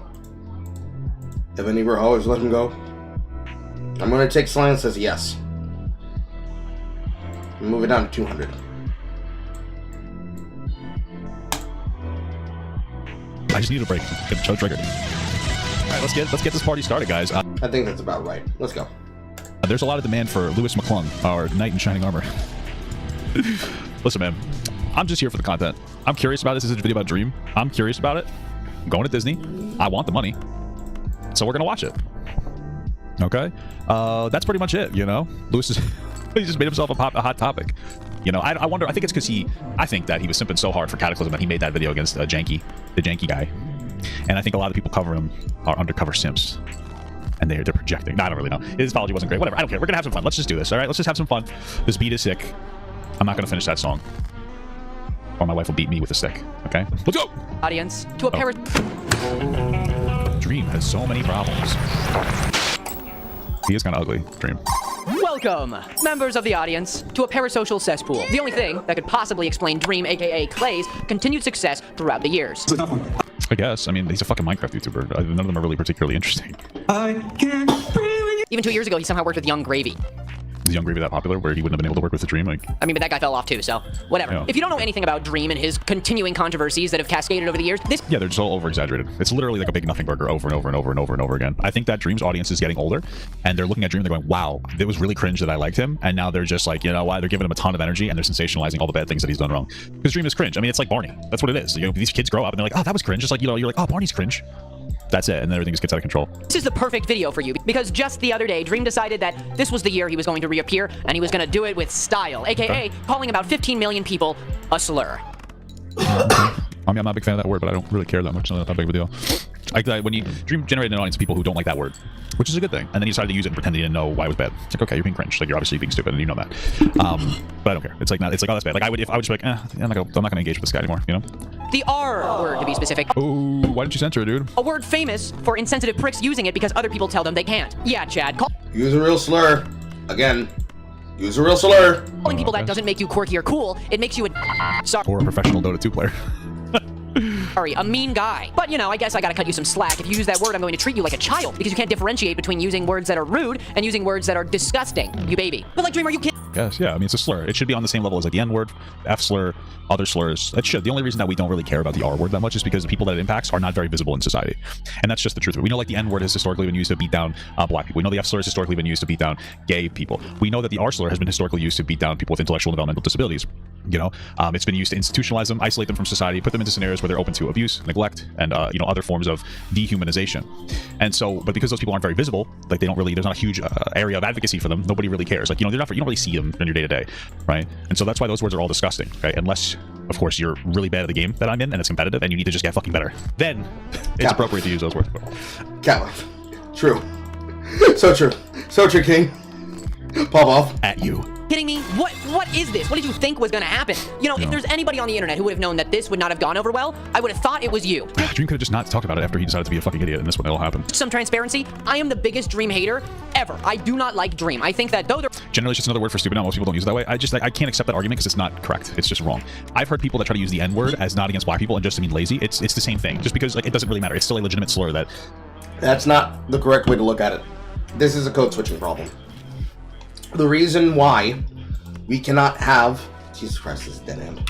The reason why we cannot be able to let people use certain epithets and racial slurs is because they do not take the slur seriously and demonstrate an unwillingness to accept that two things can be true at once, or that a fair interpretation in one situation does not mean it is completely fair in another.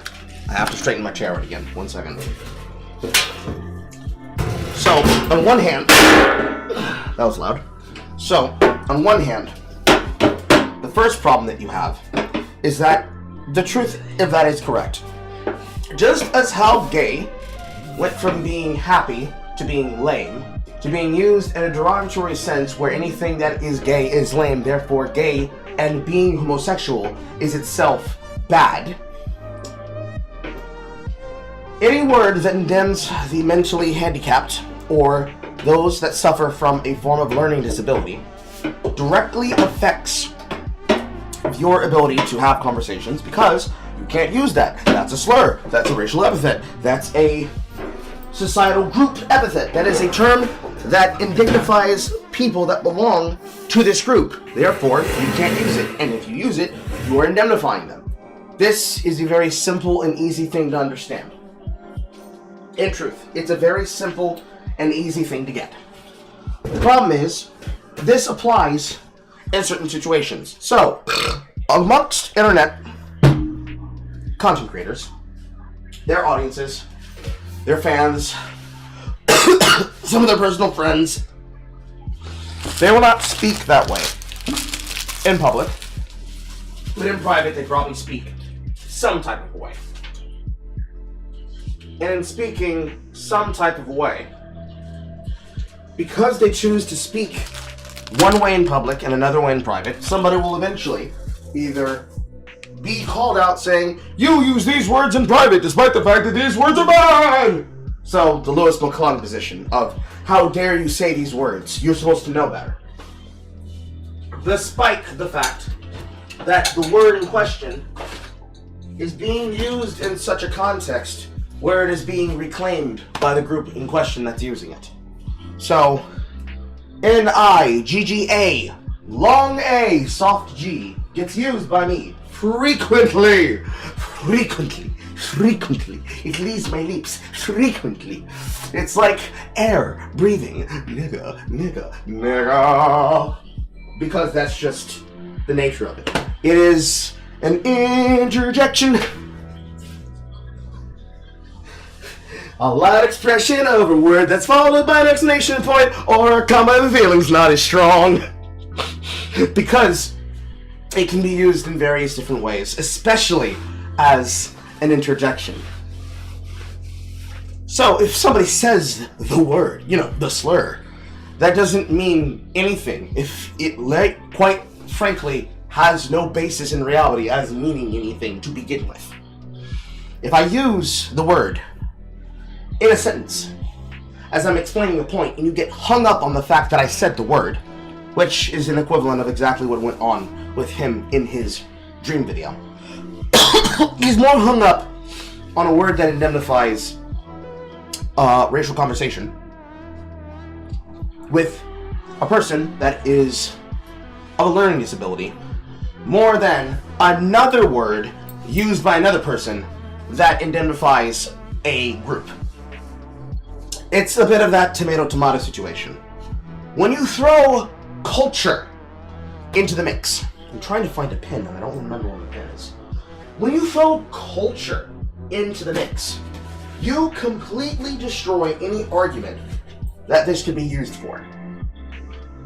And because it is written that way, the problem that comes with it is effective to the degree of you care about something to which you no longer understand. So, a group of black people use N-I-G-G-A. Somebody else walks up and uses N-I-G-G-A, and they have a complexion that is lighter than this. And that group says, hey yo man, you can't use that word. The reason why has to do with culture. Because amongst a group of African Americans, Afro-Latinas, any person that could be able to pass as a skin tone that has intergenerational mixing of cultures with them.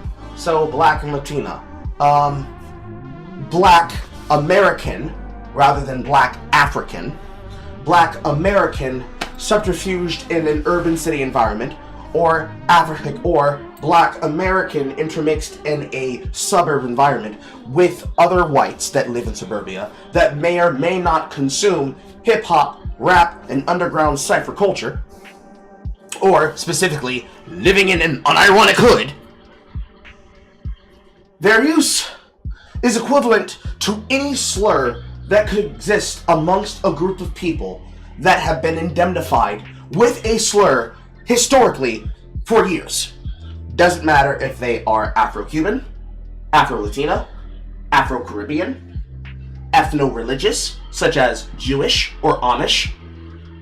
Whatever group in question has a term that could be used as a slur, it can then be reclaimed as by that group as a term of endearment, which ultimately is what it means. Most people view this way. The older generation above us, like my parent, doesn't see it that way. Most of our parents don't see it that way because, of course, they went through a time period where that word meant something much different than what our generations do now, and they don't fuck with it simply because of the nature of not wanting to give energy to that type of response and reaction. But it all comes down to that perspective. With people around our generation, from say 30 to 18, if we present this conversation matrix and the multiple overlaying matrices that it goes with, what happens is that people are going to see the slurs that you're getting upset by, the slurs that insult and upset someone like Lewis, and then somebody like me is gonna come along and drop a 4-syllable word that I have invented on the spot to describe you and how annoyed you are about it. And I will then laugh in your face and say, and I can think of more from that too! Because again, it goes back to culture. Most of us are not offended and or upset by the slurs, or the words, or the racial epithets, or the shibboleths that are used and recognized to identify and then alienate people and culture based on the qualities that they're looking to exclude for. Because they exist on a cultural level. Whether it be regionally, based on the way that people say something, and then by the way you pronounce a word, they can tell that you're not from around these parts, to the culture that comes with people saying something from another region of a country, and another person from that region of the country, recognizing that they say it that way from that particular section, from that particular background. So, someone from the Midwest saying something differently from someone in the Appalachian Mountains to someone saying something from an inner city like LA or Atlanta or New York State. No matter how many ways you describe this problem, ultimately, the problem is always going to be that people do not take problem with the slur, they take problem with the intent behind the slur, which is to endeam and to insult. Most people do not use these words, and they don't use insults like stupid to be a racial epithet that is as big as a monolith that's supposed to make you feel small in the sight of it, because that's what most people think slurs end up doing to people. Realistically, the way that people use insults nowadays and use racial epithets, they're more like sentence enhancers. The only one that doesn't have this quality is, of course, Nigger. And the reason why Nigger has this connotation is because we have accepted in society that this word, as well as other words, such as the shortening of RACCOON, can only ever be used in the connotation to make someone feel small, and to define them as someone who is not like us. So no matter how you use these words, such as SPIC, or KIKE, or NIGGR, or any other such word or slur that could be defined, the problem will come down to how did you use it, why did you say it, what were you trying to say by it, and how did you want to discuss? In every other context, it is almost always a word of endearment or is an interjection with a comma that defines exactly how explicitly dumb what you're doing is, or isn't, or could be seen. So, TLDR, the way in which Lewis chooses to behave about words is performative. It's performative. People like him do it performatively. They've always done it performatively. They'll never stop doing it performatively. Because they want people to care more about the offense that they would even dare to say something even close to the word, rather than the situation in which they said it. And two, obviously, people will not speak the same way in public as they do in private. But I say all of this to then say, no shit, comma, and that's because there's context.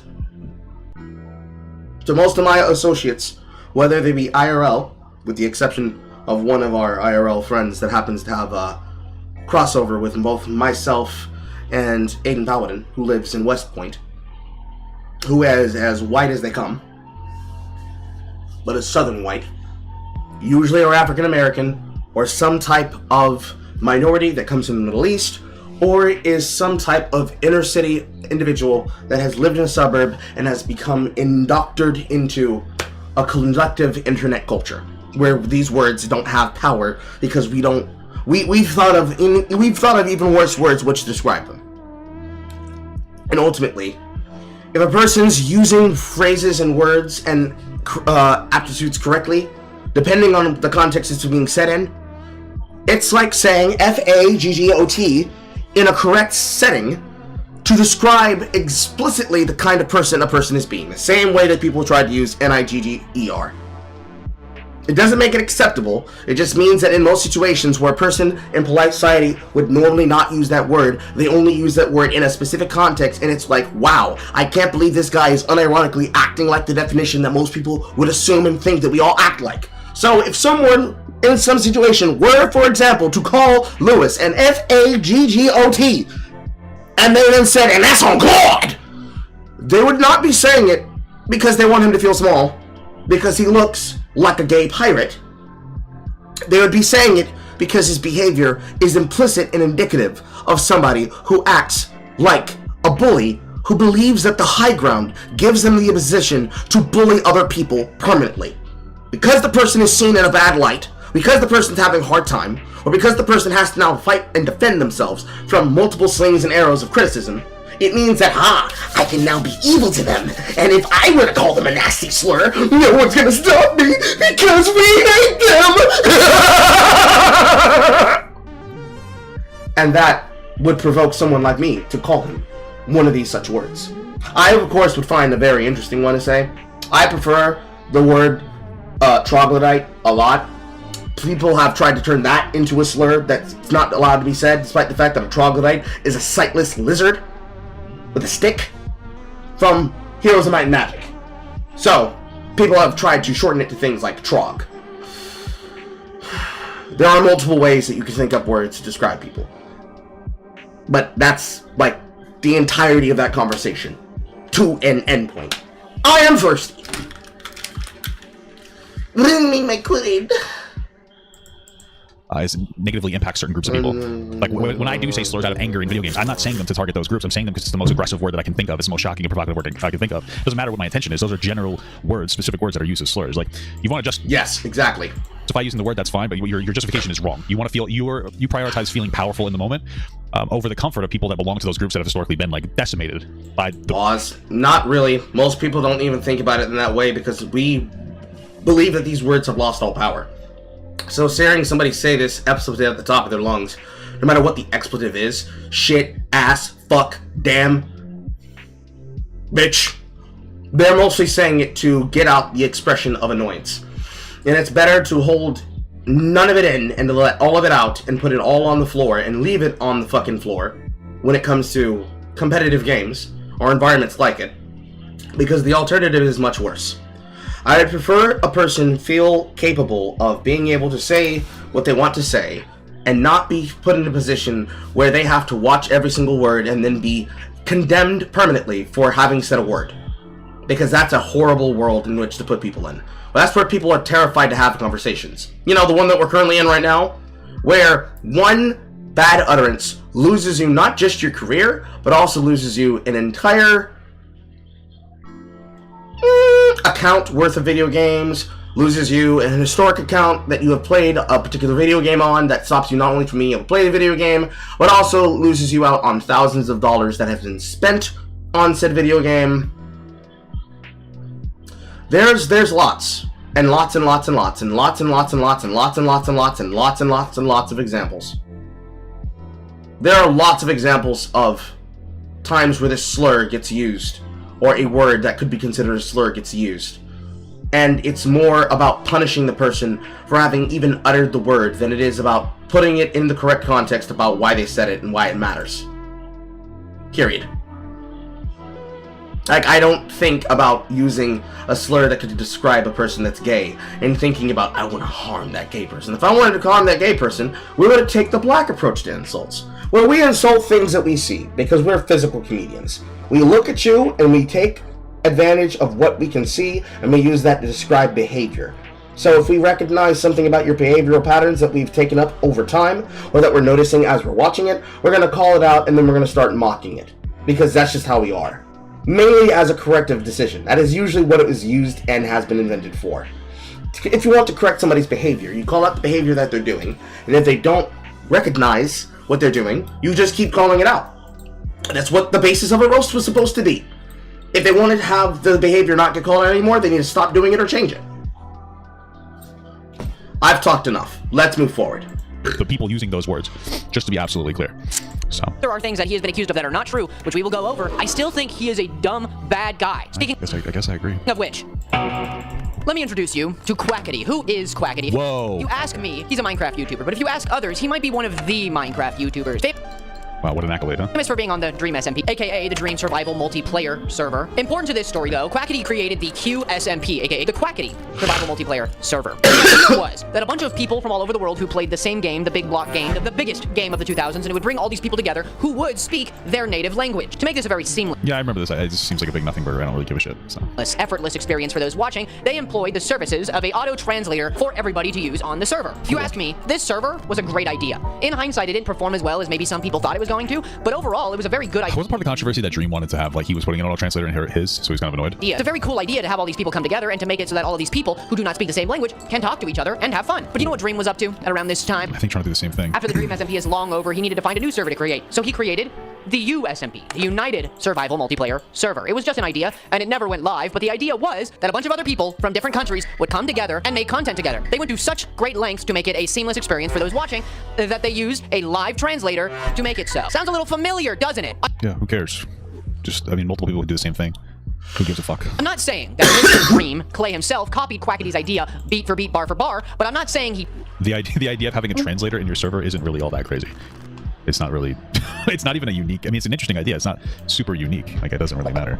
Who gives a fuck? Didn't, because while Quackity pretty much didn't care and stayed silent on the entire situation, do you know what Dream decided to do? Release a multi-page essay on Twitter defending himself when nobody asked him to. Great move, man. Generational... Is that true? Did nobody, like, give him shit for trying to do the same thing? Because I feel like everybody's constantly giving him shit, but whatever. Truly. Well, I'm sure a bunch of people were yelling at him, hey, why do you have the same idea as Quackity? Yeah. But this is a strange...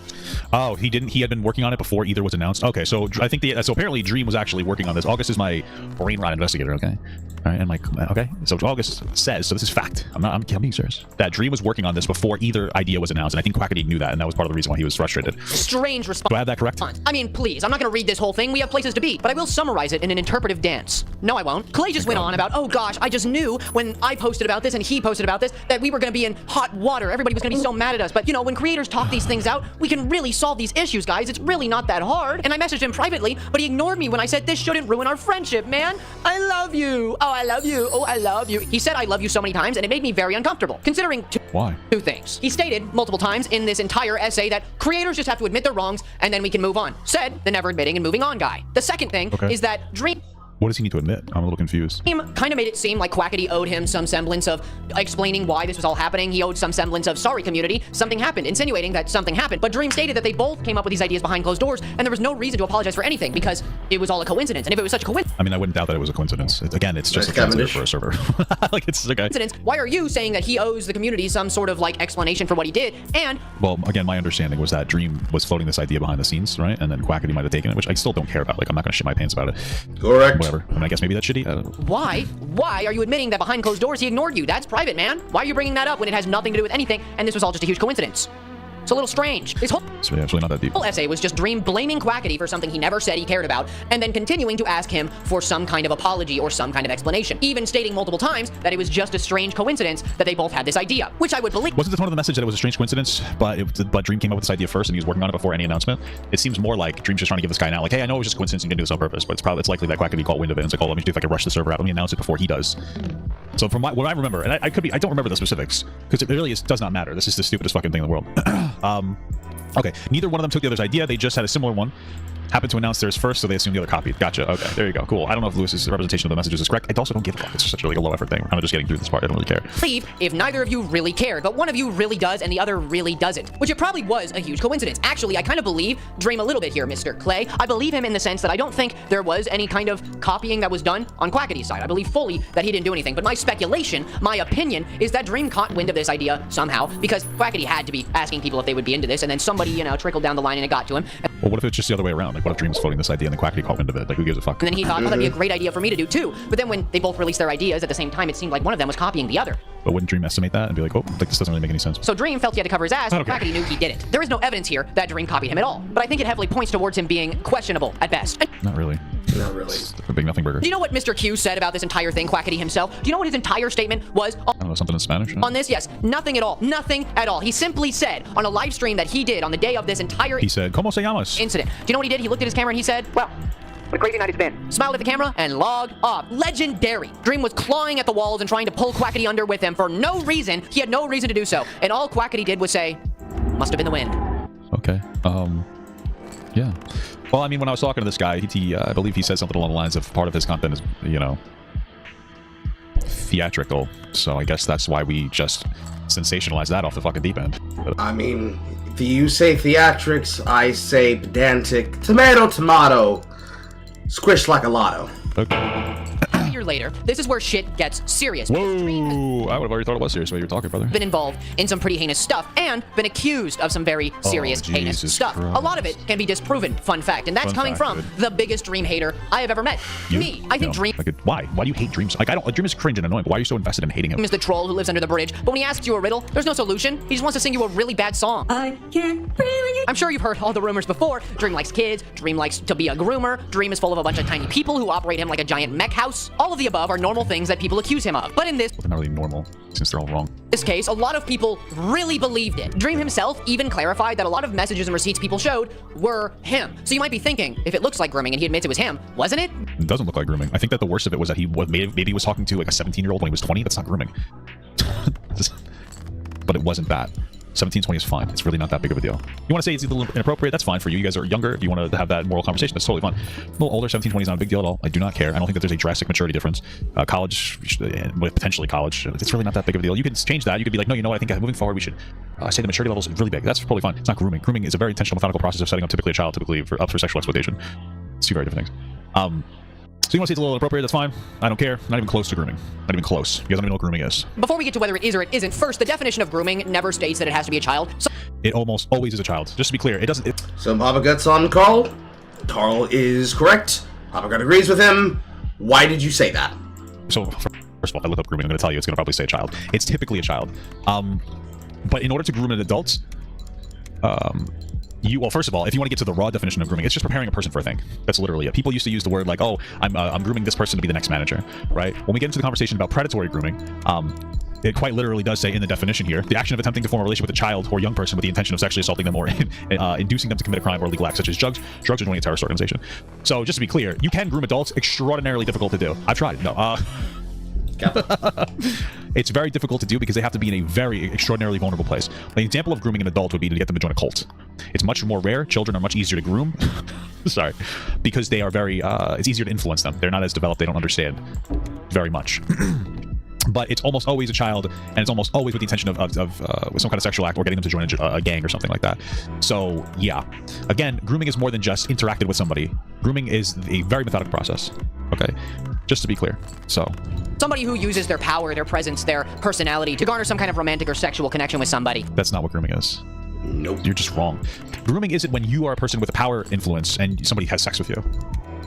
Right? Like, am I mishearing what he just said? President of grooming never states that it has to be a child. Somebody who uses their power, their presence, their personality to garner some kind of romantic or sexual connection with somebody. Or even maybe sometimes just get things from them, physical things like property. It depends. In this case, involves many people. That's, first of all, I've never seen a definition of grooming that says that. Second of all, that doesn't mean anything to anybody. What does it mean if I use my influence to get something from somebody? If I'm a popular, let's say I'm a popular YouTuber named Papa That, TikToker as well, for the time being.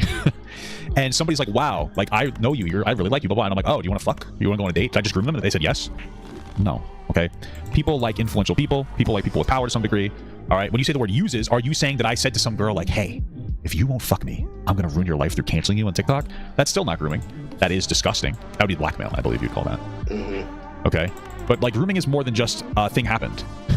Like if I'm a parent and I use my parental ability to parent my child, am I grooming somebody? I have power over them. I have influence over them. Did I groom them? No, of course. The existence of some kind of power dynamic does not mean the abuse of a power dynamic. And when you say stuff like this, so incredibly vague and open to interpretation, young, stupid people will just decide to apply it to whatever they want. Yeah, Andrew Tate's a phenomenal example of grooming an adult. And also children. He groomed a 15-year-old girl to be his quote-unquote bottom bitch, so he's a predator. But what are you talking about? For instance, Amanda, a lady who posted her entire experience with Dream on TikTok. I'm going to show you the clips now. Just a fair warning. She talks about a lot of vulgar stuff without really holding back, so I'm going to have to bleep it out. But if it makes you uncomfortable, just skip to this timestamp. Okay. To maybe February 10th is the time frame where we were... He sent me a picture of his penis. So I'm pretty sure all this was completely debunked, by the way. And he sent me a picture of him not... It doesn't matter. Dream was like 20 at the time, and she claims to be 17, though apparently she was 18. It's still not grooming, so it doesn't matter. I clearly sent him stuff as well. I informed him okay, so then there you go. that I was coming to Orlando in August, and it was suggested that we meet up and have sex. I was either going to have him come to the resort I was at, or he was going to pick me up and bring him to his house. He told me that he has a chest full of sex toys. Yeah, I'm pretty sure she's 18. That he was going to use on me. And to top it all off, he blocked me after seeing my tweet. You want wow, was that tweet you being an annoying fuck? evidence for that? Here it is. He blocked me. I'm not responding to bullshit comments. How's that proof that you blocked you? You believe me or you don't. Girls like a nice moaning nut picture, just so you know, okay? It's a good... She made get the balls in there, too. these videos directly following the leak of these photos. These were huge How old are you? Never mind, 18. You still in school? Yeah, unfortunately. photos at the time. If these Yeah, she lied about a lot, yeah. were real and in the context that people had claimed them to be, it would have been the end. No, it wouldn't have. Even if those were real and she was 17 when he was like 20, because I'm pretty sure that was the age gap, it wouldn't have been the end for anything. It would have just been nothing. I don't care. If 17 and 20 is an appropriate age for you to date and have sex, then it's an appropriate age for you guys to send fucking dick pics. I wouldn't care. Legally, maybe there's a problem, but I don't care. Like, I believe the standard that we came up to is it has to be within 3 to 5 years of the individual in question. If it's a clear, giant age gap of an adult with a person who is 3 years younger than them, then you are starting to fuck with generational problems, and you just should leave them alone. If you're talking about an age gap that's like 19, 17, hitting on Call Me Carson, then you are capping out of your fucking mind. If it's a clear grown adult that is at the age of reason, which I would say culturally and societally should be 18, and they're flirting with and or dating somebody who is several years their senior, and they are cognizantly planning out their decisions with someone who's like 30, weird, but ultimately nobody can do anything if the child or the adult in the question, specifically young adult, adolescent is the word I should use. If the adolescent in question is cognizant of their decisions, gave enthusiastic and ongoing consent, and is not being victimized and was not a victim of grooming, it was something that was started up specifically without prior age being inserted.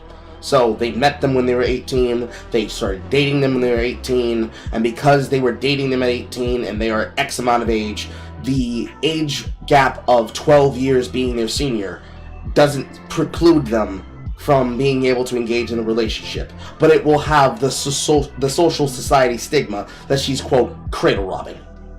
Doesn't matter if it's an 18-year-old girl with a 30-year-old man, doesn't matter if it's an 18-year-old boy with a 30-year-old woman. The only thing that changes the perspective is whether or not you're using the concept of, you know, sexual attraction from an older person. You know, cougars and shit. That's the most moral and approachable position. Anything else is cap. Just morally, I don't give a shit. Like, it wouldn't have even been a problem if it was true. Unless he said something in there where he was leveraging his power as an influential individual to try to abuse her.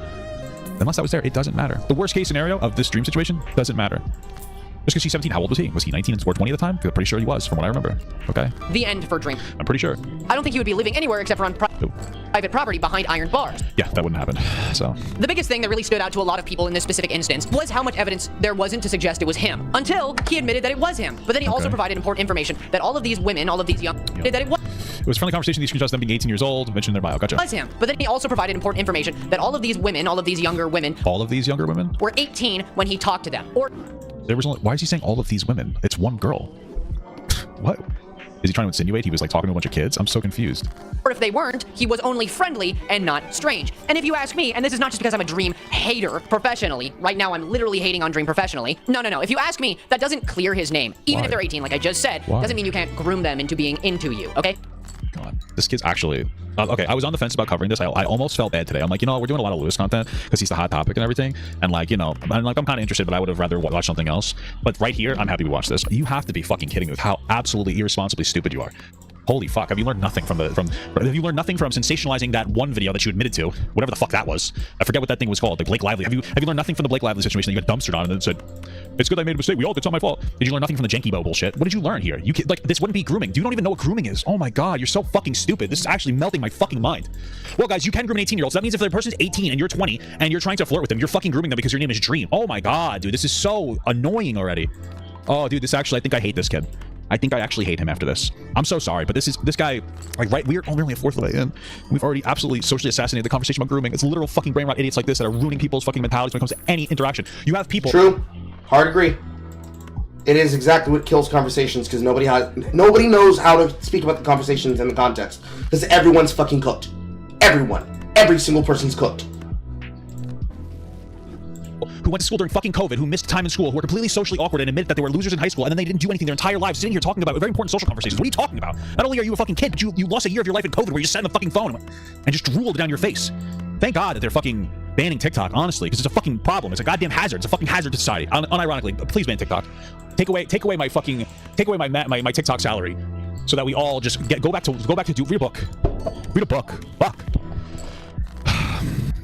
Parasocial relationships are diabolical. They are a parasite on the world, okay? On the internet. Without the internet, parasocial relationships still existed, but the internet only made them worse. Sure, a bunch of weird women would fantasize over Napoleon showing up in their room late at night, but that's not as bad as 30 million people following somebody and then that person cherry-picking which ones he talks to in this manner.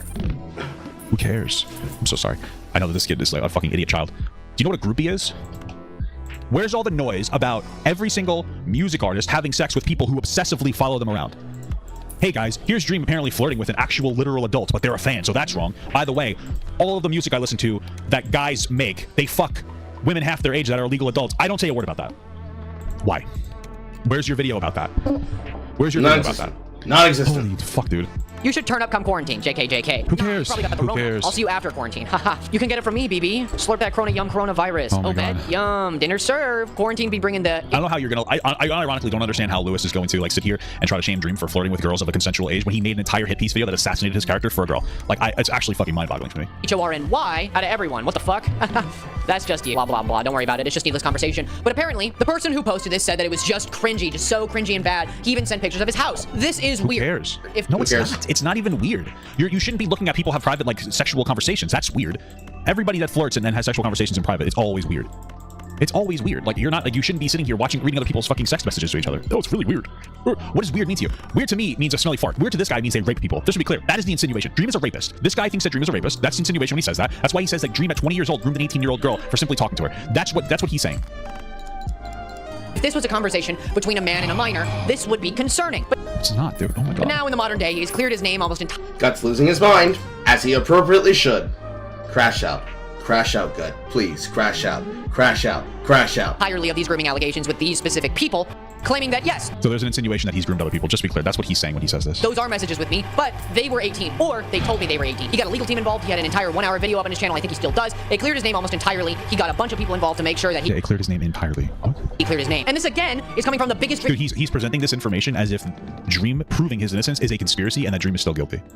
That's it. hater you will ever interact with. I despise him. I want him up on the cross and tickled for the world to see. But this is not the evidence of his blatant gastrointestinal discharge. No. Yes, if it was true, straight to loser hell, oh my god. Bro, I'm actually like legitimately triggered right now. I'm actually angry here. I think part of it's that I'm angry at myself. I really don't like this guy. He's an actual cancer to society. He's a cancer to the online atmosphere. That's just a reality.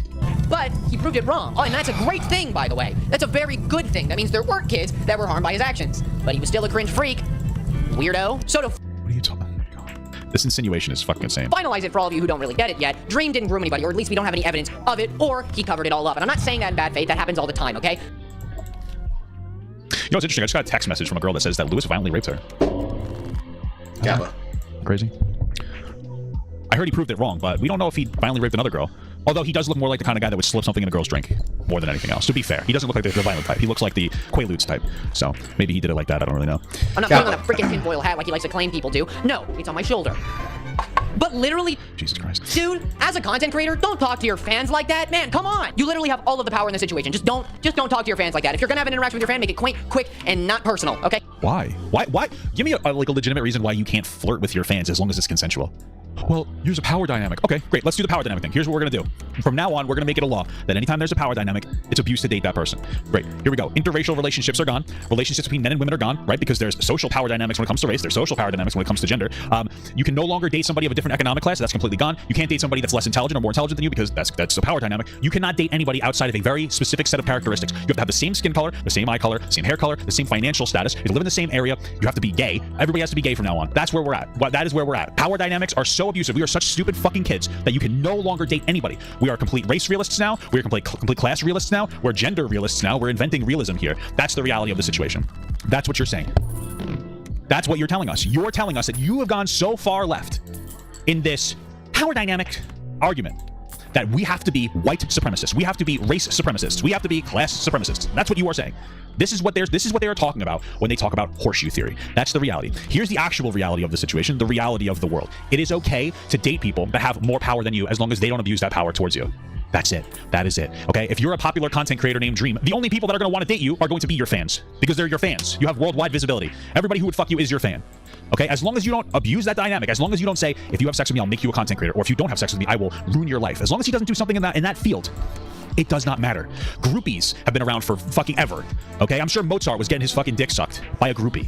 Okay? And you're playing some kind of Mozart. So apparently you're okay with that. Or I guess you're some kind of a grooming enthusiast who likes to promote people, different types of music, artists who had groupies. Because those are your two options. I don't really know what to tell you. I fucking hate these narratives. They're so dumb and childish. I'm getting so fucking triggered right now with these unintelligent kids talking about these topics. I don't know what the fuck they're talking about. You are a child, physically and mentally. Just to be clear, you are behind the curve when it comes to anything. You are a 20-year-old who's successful on YouTube that went through COVID. You lacked maturity through COVID because school was slowed down. You got right out of high school and you went right to the online atmosphere for your job where you consumed brain rot TikToks forever. You've never worked a real job. You never had to work with people that you didn't want to work with. You've never gotten fucked over by any kind of job. Your entire life has been handpicked and given to you on a fucking silver platter from your birth. You have had no struggle as a person other than being kind of a dork in high school. That's it. You have no life experience. You're not drawing onto something. That's why when somebody dates a person, that's rape to you, because that's what we're insinuating, because grooming is effectively rape. So you are saying that he's grooming women. He is grooming women. He is raping women in front of our eyes because he's flirting with them consensually. Oh, but they're cringe. Yeah, well, if you ever talked to a girl and actually tried to socially interact with them in private instead of making public videos trying to go after people they pretend are fucking predators, you would know that's a typical dating ritual. And any time that you talk to somebody in private flirting, it is cringe. You're not supposed to read people's cringe private flirtations. That's what they are. They are cringe. That is how those interactions work. They're always cringe. It doesn't matter.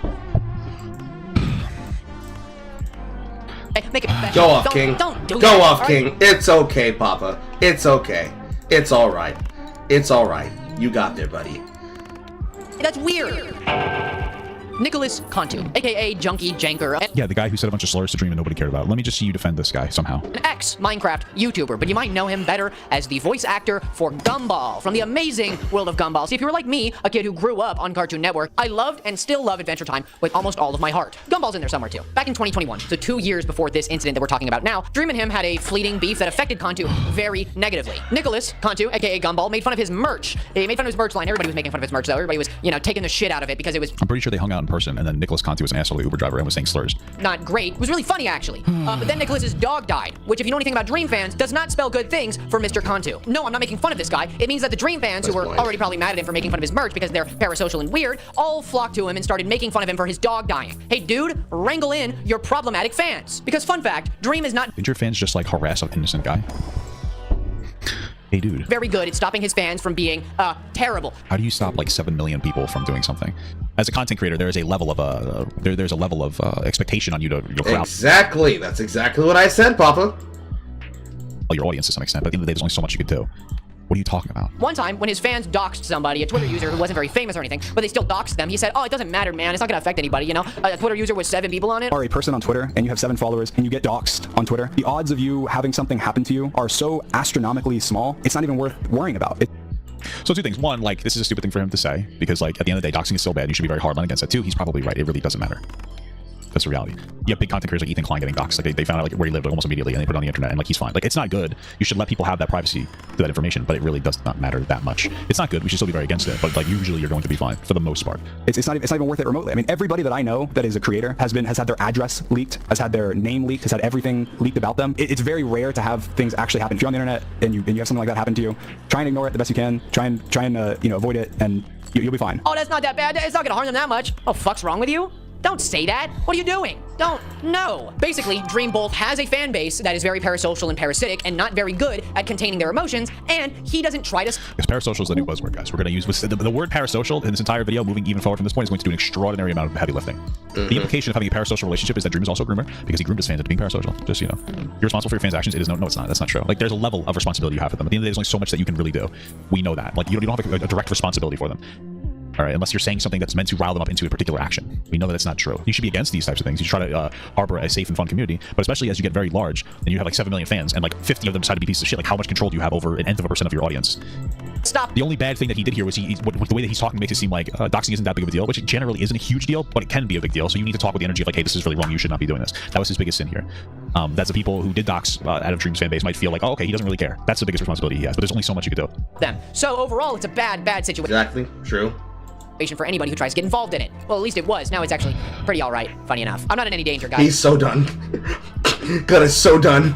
Because he's trying to elevate the conversation, but he's so fucking done. I'm not saying that. But back to 2023, Mr. Cantu gets drunk and high at a party, tries to get into a fight with many people, not limited to people at the party. Says lots of slurs, keep that in mind. And the Uber driver who picks him up, and Dream. And then Dream decides to try and film it. He didn't try, he did film it. Well, he's on a complete crash out. Why wouldn't you film it? He's acting like a fucking crazy person. I am like this because ADHD, autism, neurodivergent. No, he's not. He's like this because he's a young kid that got famous and thinks that he's fucking amazing. And he's already going through his like young man famous crash out, big child star crash out. That's why he's doing this. That's literally it. Right, but because you said that's what the mask is. Which, if you ask me, is a little strange in the first place. Why is it strange that people record their... See, what I always found that was funny about this, and I still find funny, is that we all know how the sentence ends, but he cut that and he didn't bleep it out. Despite the fact that he does this on his content, he will bleep out the slur because he wants to be able to monetize as much as possible. I find it weird that you did that. Just saying. Interactions. Means you were either trying to expose this guy or you thought you were in danger from a scrawny little dude who likes to claim that he's as smart as Einstein. So just to be clear, if somebody is acting erratic because they just did a bunch of drugs and they're going fucking crazy, it doesn't matter how big they are, it's still a threat to your person. Number 2, you guys like literally tried to set up a fucking young person, the Janky, Danky, whatever the fuck.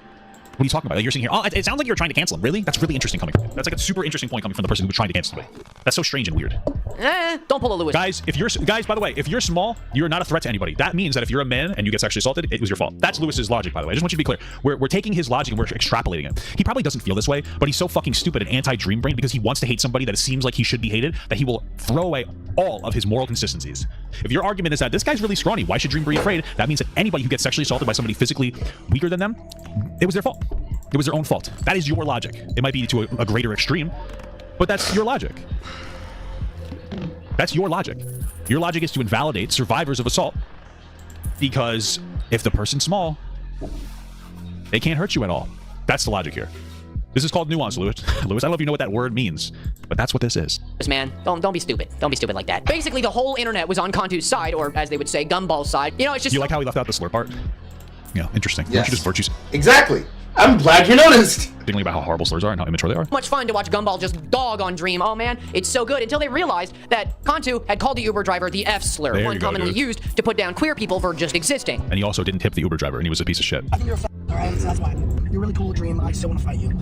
Yeah, that one. Not good. Not good word. Not a good word at all. It actually looks like he was calling Dream the F word there. Not good at all, guys. When Dream uses a slur, literal moral meltdown. When Nicholas Conti uses a slur, that's not very good. But that's a whole other can of worms. Just know I was wrong. You know, has it ever really crossed anybody's mind that the F slur and the word bigot sound very similar? Did anybody do that on purpose? Because it's really smart. They don't sound similar at all. You say them differently, but at least I do. It's really smart. They probably have nothing to do with each other, but I still want to give somebody Okay, well they do, because it's a bigoted word, but okay. credit for it somehow. But after that information was leaked that he said that and he admitted to saying it and that he was very sad about saying it, the internet kind of just went, oh, they're two cringe lords who wanted to cringe off of each other and see who could cringe the hardest. And it was me when I show up to the cringe competition, but these two are already here. Yikes. So basically, overall, what happened is that Dream didn't really do anything. He was kind of just really cringy, decided to film a guy and then tell the entire internet that that guy said a slur and how bad it is that he did that. Give it 2 years, buddy. You'll change your mind.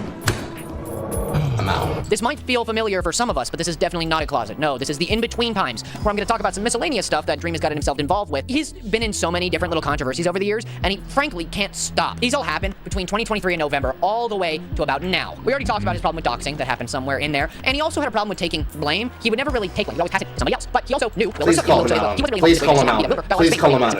Please tell me you call him out on him not taking accountability right after having to make this apology and then saying this shit in the video. Please tell me you call him out. That's how like all of them got their fame. They all got their fame from the Dream SMP. That was the whole point of it. It was a bunch of creators that got together and use each other for clout.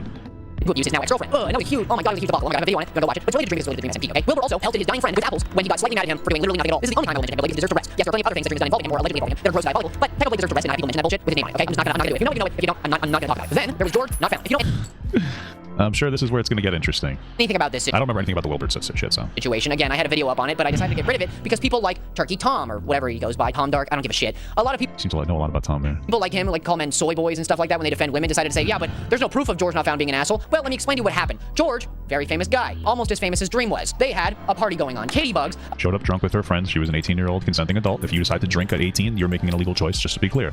a very small YouTuber, and I think Doesn't matter if they're small. streamer, decided I'm gonna go hang out with these people. With her friends as she was drunk and they snuck into the party. And I also maybe have a little crush on George Not Found, so I'm gonna Okay. talk to him as well. So who cares? We had text messages between each other, Yep, purely consensual. and it was a whole big thing. Not Yada really. It yada. was actually a very small thing. They meet up, and then George decides to touch her inappropriately without her consent. None of this is true. They quite literally... I sifted through all this. I had like 4 videos. I'll put it in the description of this video too. This is Ticklegate, okay? They get together. They're both drinking. They're both playing games. They're both cuddling consensually. Her friends decide to leave. She gets out of the cuddle position. Instead of leaving with her friend, she says goodbye and gets back into the cuddle position with George. That is it. They were flirting and they were drunk and they were cuddling. That's all that happened. And he touched her belly, which then changed to he groped her breasts after, of course, the 4th video she made about the situation because she realized she looked like a fucking idiot.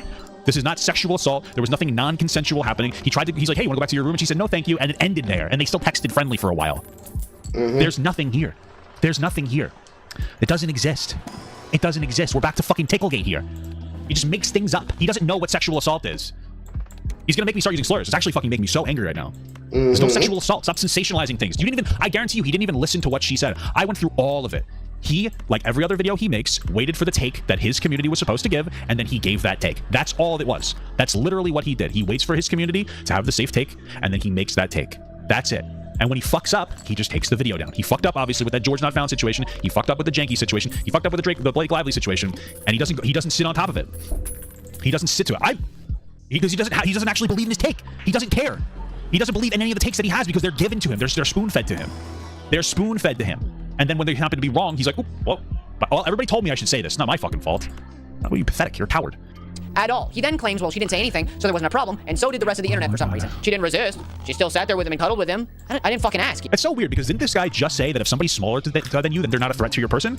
This is just before he used the logic that men can't get sexually assaulted by women, and now he's gonna virtue signal to us about how George consensually cuddled with a girl, and that's somehow assault? That's so interesting. It's so interesting that he just did that. That's so interesting that he would just use rape apologia and then follow it up virtue signaling to us about a sexual assault in a situation where a girl consensually cuddled with a guy, got up to say goodbye to her friend, and then went back to the cuddle position because she was fine with the time. And then 6 months later, she was like, that was kind of cringe when that whole thing happened. And that turned into some kind of an assault charge. That's what he just did. I just want you guys to understand that's what he just did. Like, this is what he just did. He just invalidated every type of survivor. He invalidated survivors of actual assault because he's calling Katie Bug some kind of a victim, and he's invalidating your assault if somebody smaller than you assaulted you because of whichever power dynamic was going on, whether they drugged you or whether they had some kind of something over your head, maybe they were a teacher or something, or they were somebody in an actual position of power who actually took advantage of you. He invalidated every single type of survivor in this moment because the virtue signal is through the fucking roof. Nobody in his audience is smart enough to understand a fucking word that he is saying. He's not intelligent enough to understand a word he's saying. That's what's happening here. Just to be clear. You. Who asked you? Weirdo, get the fuck out of here. But Dream is actually far more involved in this because guess what he did? He decided to jump in and be like, yeah, I was there too. Katie's stupid. She don't know what she's talking about. And then decided after everybody was like, hey, Dream, shut the fuck up. He cried. He had an entire explanation and an apology where he cried his ass off saying, oh, I didn't mean to, guys. Guys, I didn't mean to. This is all just to further draw the picture that the Dream SMP is full of a lot of people, and a lot of them turned out to be dickheads. Most famously, George Not Found. I actually hope it. Yeah, famous people turn out to be dickheads. However, I want to hear what Gut says. Back up. This is all just to further draw the picture that the Dream SMP is full of a lot of people, and a lot of them turned out to be dickheads. Most famously, George Not Found. I actually hope that China takes us over at this point, because then all of us will be working in the fields or in the mines or in something. We're all going to be so distracted with all the horrific work that we're oppressed by, we're not going to be able to do this anymore. Wilbur Soot and Dream. Now let's get out of the in-between place and back to current day. That's right, baby. Cool. 2025. It's a big jump, isn't it? Well, what are we doing here? The Tommy Innit thing? A lot of stuff happened in the years prior between 2023 of November all the way to January of 2025. It's a little under or over about a year and a half. And a lot of stuff happened there, mostly the rise of the man Tommy Innit. Fun fact, Tommy and I are the exact same age. Wow, that's probably why I hate both of you, because you're both equally fucking annoying. This video makes me like Dream, and Dream is a cringe loser. Just to be clear, you guys are fucking losers. I don't mean both 20, I mean we're the exact same age. It's like... Bro, honestly, Disney needs to replace both these redheads with fucking black people already, so that there's actually a cool person on the screen. Sorry. It's really funny. What's up? Birthday bros. Yeah, anyways, back to the topic. Basically, a lot of stuff happened, but Tommy Innit... Tommy, please pick me, please. We're brothers. Above all, was on his shit. He was growing, building his platform in the underground comedy circuit of the world, growing, changing. He started a podcast that is very, very important, and it kind of... It's a very important podcast, guys. Starts all of this when you think about it. Like, nobody was talking about Dream until Tommy Innit and his co-host... decided to talk about Dream. On his podcast, Shut Up, I'm Talking, nobody was talking about Dream until they started talking about him. What? And I overall think that's kind of what led to him thinking he needs to come out and talk again, but we'll get to that. What the fuck are you talking about? Everybody keeps talking about Dream. What is this argument is this? Because though I have defended Dream from a lot of things in this video, this is when it takes a turn. What are you talking about? You haven't defended him from anything. In fact, you decided to dog whistle that he groomed a bunch of children, even though you said, well, actually, he didn't do this. What are you saying? To him being a dumb, stupid, dumb idiot. All right, here's what the video's gonna be. Tommy said Dream took advantage of him as a creator, and he treated him like shit, and all these different things, and they're definitely true because Tommy said them, and he's not Dream. Dumb, stupid. And Dream's safe. It's a safe attack. Stupid idiot. Like, really dumb. This is when he takes a turn into idiotic conduct, where he presents himself like a dumbass. His conduct, his actions, and overall his demeanor has now fully been cemented in the world, and I don't care that he had a crash shot on his fucking stream. Everybody knows who he is. But how did it start? It kind of all started, I mean, you can trace this all the way back to the first lizard coming out of the ocean. Yeah. But it all started with a Dextero article, lumping XQC and Tommy Innit together, saying that they were cringe, and that XQC was defending Mizkif from Tommy and saying that Tommy's just stupid and overreacting because Tommy said that Mizkif was the worst streamer he had ever met, like personality-wise, but that isn't part of this video, that doesn't matter. All it matters is why XQC was talking about it. Then, Tommy flamed his ass, compared him to himself, saying that, oh wow, yeah, you got lumped in with me, man, you're pretty cringe, showing a picture of him streaming with Donald J. Trump. Yeah, that makes you a bozo and cringe on a whole nother level. I hate to break it to you. If you want to stream with Donald J. Trump, you're cringe as shit. Cool. That guy's stupid. XQC, more like excuse me, you corporeal dumbass. And then XQC he just really got back at him saying, oh, you make jokes to girls. Not real, man. You make jokes, girls. You made good career choices. Unlike this guy I heard about called McClung. You made good career choices. What a fucking idiot. Oh my god. I really got XQC. You really got Tommy. You really got him. Ooh, wow. And then of course Tommy clapped back. I'm sure XQC would too. If Dream hadn't just shown up out of nowhere, said a slur to 50 million people, expect everybody to be okay with it. Honestly, I'm really starting to understand why he called people like you a slur. What is this? It's not that big of a deal, bro. It doesn't. It's not like, oh, you shouldn't use that word. Great, cool. We can move on. You don't really care that much about this, just to be clear, okay? But by the way, this is the same guy who called a black guy racist for using the term meat flaps. He definitely co-signed that perspective. I mean, absolutely clear. So, little fucking virtue signaling fuck over here. Actually, guys, I think we're talking about me, but why are you mad at me? Dude, let me get this straight. You hear your name mentioned one time in a beef between two people that don't involve you at all. The only thing that Tommy kind of is involved with you, or at least maybe he's a little bit, we'll get to that. There's a beef between two people, unrelated to you, or your name mentioned once. You think it's your time to just come out and say a slur to write that? Yeah, 15 million people. No. 15. That might be blowing out of proportion, okay? Yeah, Tommy has 15 million subscribers, and maybe more if you count overlap between platforms. But even if it's only directed to one person, it's still bullshit. So the fact that he was like, yeah, all the fans of Tommy Innit, y'all, slur. Oh, no, excuse me, slur. You don't do that. What is wrong with you? What do you expect? You knew people were gonna be mad at you too. You did not think people were gonna be like, yeah, you really cooked, man. You really cooked him, dude. Oh, wow, no, dude, you really cooked him. No, and what Dream decided to say is, I'm on the spectrum, I can say it. Not like that. Just because you have autism doesn't give you the right to be a dickhead to 15 million people. It never will, and it never did. I don't know why you, of all people, people thought I would. It's one, unbelievably childish to say this and expect no backlash from it, and two, unbelievably naive for somebody of your stature to think this way. And by this way, I mean that he posted an entire Reddit explanation, not an apology, an explanation of why he thought it was okay, how he's just kind of sorry, I guess. Genuinely still confused on the rules, or honestly not trying to be obtuse. Multiple people go viral calling me the R word. Everyone explains that it's okay because they're their right version. So then I see a meme that uses it and post it, and I get absolutely throttled for it. Let's take a break there for a second. Anybody who called you the R word in a derogatory way, and anybody put you down, is in the wrong. Anybody who said otherwise is wrong. Like literally, no matter who's saying that to you, they're in the wrong. I've seen many videos of people calling me the R word. Do you think that makes me think it's okay for me to say it? No, obviously it's incorrect. I feel like he sped up the video himself, because that's playing faster than it did before. His audio inside of the video. Just kind of sorry, I guess. Genuinely still confused on the rules, or honestly not trying to be obtuse. Multiple people go viral calling me. Yes, he sped it up and inside. If somebody yells at me later, Jay, I didn't do it. It wasn't me. It was Gut. He's annoying. He's mad. The R word, everyone explains that it's okay because they're their version. So then I see a meme that uses it. I predict he's gonna crash out in the next 5 minutes when he gets this part. Is in the wrong. Anybody who said otherwise is wrong. Like literally, no matter who's saying that to you, they're in the wrong. Place your bets. Calling me the R word. Do you think that makes me think it's okay for me to say it? No, obviously it's incorrect. I mean, if anybody in this instance can say it, it'd be you, Lewis. At being disingenuous, but that doesn't completely invalidate anyone that might be upset by it. Most of the people calling me ableist for using this are the same people that lit off fireworks when Nicholas Cantu was the slur-slinging slasher, including Tommy's closest friends. It's either okay or it's not okay. The double standards are infuriating. Hey. He's gonna right. I mean, you downplayed Gumball having a meltdown, or Gumball using slurs. You were like, yeah, that's not good. But then you were like literally coming your pants when Dream used it. Hey man, I know what you're talking about, the point you're trying to make, but I think people really turned on to when they called somebody a slur. I don't think anybody was very happy about that. But personally, I think a lot of people. I don't think anybody really cared about that. I think that's just the narrative you're talking about like a year after the situation happened. Suddenly, when they heard that was going on, we're like, yeah, that's not cool, man. Yeah, that's not cool. Including me. I don't think everybody did that. I don't. We have to double speed. This is horrible. It's so fucking boring, and I'm already so fucking triggered. And I'm still not happy that you said bullshit. I have my own reason for having a problem with Tommy going around being the internet police, and I was expecting to get a lot of shit for going after poor Tommy that lies about me constantly. But obviously, I had no intentions of attacking every Dream SMP fan or being able. Yeah, so that makes sense. He decided to use this as an opportunity to make a meme about how he doesn't like Tommy in it because Tommy in it won't shut the fuck up about how bad of a guy he is. LMAO. It was a dig at Tommy fan because somehow the worst of the ex-Dream SMP fans have congregated to make up lies and shit on other creators, and Tommy feeds right into it to promote his Patreon shows, books, whatever else he's trying to promote because he has absolutely no backbone. Okay, let me get this straight. So Tommy. That is true because Tommy's video in response was like half of it was him promoting his book and his fucking podcast. So this is actually funny and true. Nowadays, now he's kind of commentary like Tommy commenting, especially things he's been involved with. You know, he commented on the Mr. Beast situation, comments on Dream all the time, comments on UC, and the KSI Logan Paul monthly thing. He comments on all of it now. Making time to comment on your thing, who shared birthday with me, who's also pretty cringe. I'm more cringe, but birthday bros, because calling him the internet police are whiny baby and a liar all at the same time seems that you're trying to paint a picture where he just does all wrong to you. He fucks you over constantly nonstop. You never. Dude, that's the exact narrative you're trying to paint Dream with. What are you talking about? Anything wrong? If we know it's true, he's brought to light a lot of times that you were a dickhead to him. And it's brought to light when he said Dream made fun of me in private. Okay. Half of the fucking screenshots that we see are Dream crying because Tommy won't stop being like saying shit behind his back. What are you talking about? Experience. This is his opinion, right? If anything, Dream is just like annoying and he's like cringe and he's sensitive. A lot of people think the Dream SMPs are a lot of people who were kids, including Tommy and two other people like them. We'll get to them just in a second. A lot of people were kids when they started working on the SMPs, and that's a problem when you start to look into it because yeah, it is a problem because kids got famous and rich and now they're fucking stupid because they never grew up. That's the reality of the actual situation. Because Dream was a narcissist. He was very narcissistic. What does that mean to you? What is a narcissist to you? What is a fucking narcissist to you? What is a narcissist? A narcissist is a person who's overconfident. That's pretty much what it means in every situation, because that's what people say and how they use it in every situation. Oh, look at the, look at how he chooses to behave. Look at how he carries himself. He's such a narcissist. It basically means if they feel like you don't deserve the right to speak the way that you are, then you are a bastard. Basically. About DNA. Yeah. What is a narcissist? Like, you realize like a narcissist is like a DSM-5 diagnosis, right? What? He hasn't been diagnosed with narcissistic personality disorder. I don't know, but narcissism definitely defines the way he acted. Based on what? You are so... Dude, I'm gonna fucking actually go crazy. I'm actually so angry right now. Dude, what are you talking about? What narcissism? You think that he's narcissistic to the point of a diagnosis, right? Anybody could identify with certain narcissistic tendencies. If you look up anything, autism, ADHD, narcissism, anything, you can look through it and you can identify with some of them. Having an idea of self-importance. Because these are the things, right? And it's always in excess. They have a lot of self-importance. Need for admiration. Empathizing, or difficulty empathizing. Unrealistic expectations. Needs to be in charge. I wouldn't even say that he has any of these, honestly. Like, he's kind of cringe. Nothing of Dream screams that. If anything, Tommy in it has this exaggerated sense of self-importance. That's why he's always like posting his, like promoting his fucking podcast and shit. That's why he's crying like Dream would hold it over my head because I did the Dream SMP. And by the way, I'm why you're popular. The Dream SMP. Everybody in the Dream SMP is why everybody in the Dream SMP is popular. A bunch of popular people came together and they increased their social currency and their financial currency as well. Tommy, if anything, is the one that's had self-importance oozing out of him. He literally said that Dream was harassing his mom because his mom, like a fucking moron, decided to get involved in ridiculous Minecraft beef. So Dream responded to her. Like, what are you talking about? If literally anything, Tommy is the one with and by the way, I don't think that he's a narcissist. But if anything, Tommy's the one with a fucking with narcissistic issues. What are you talking about? What? Are you fucking stupid?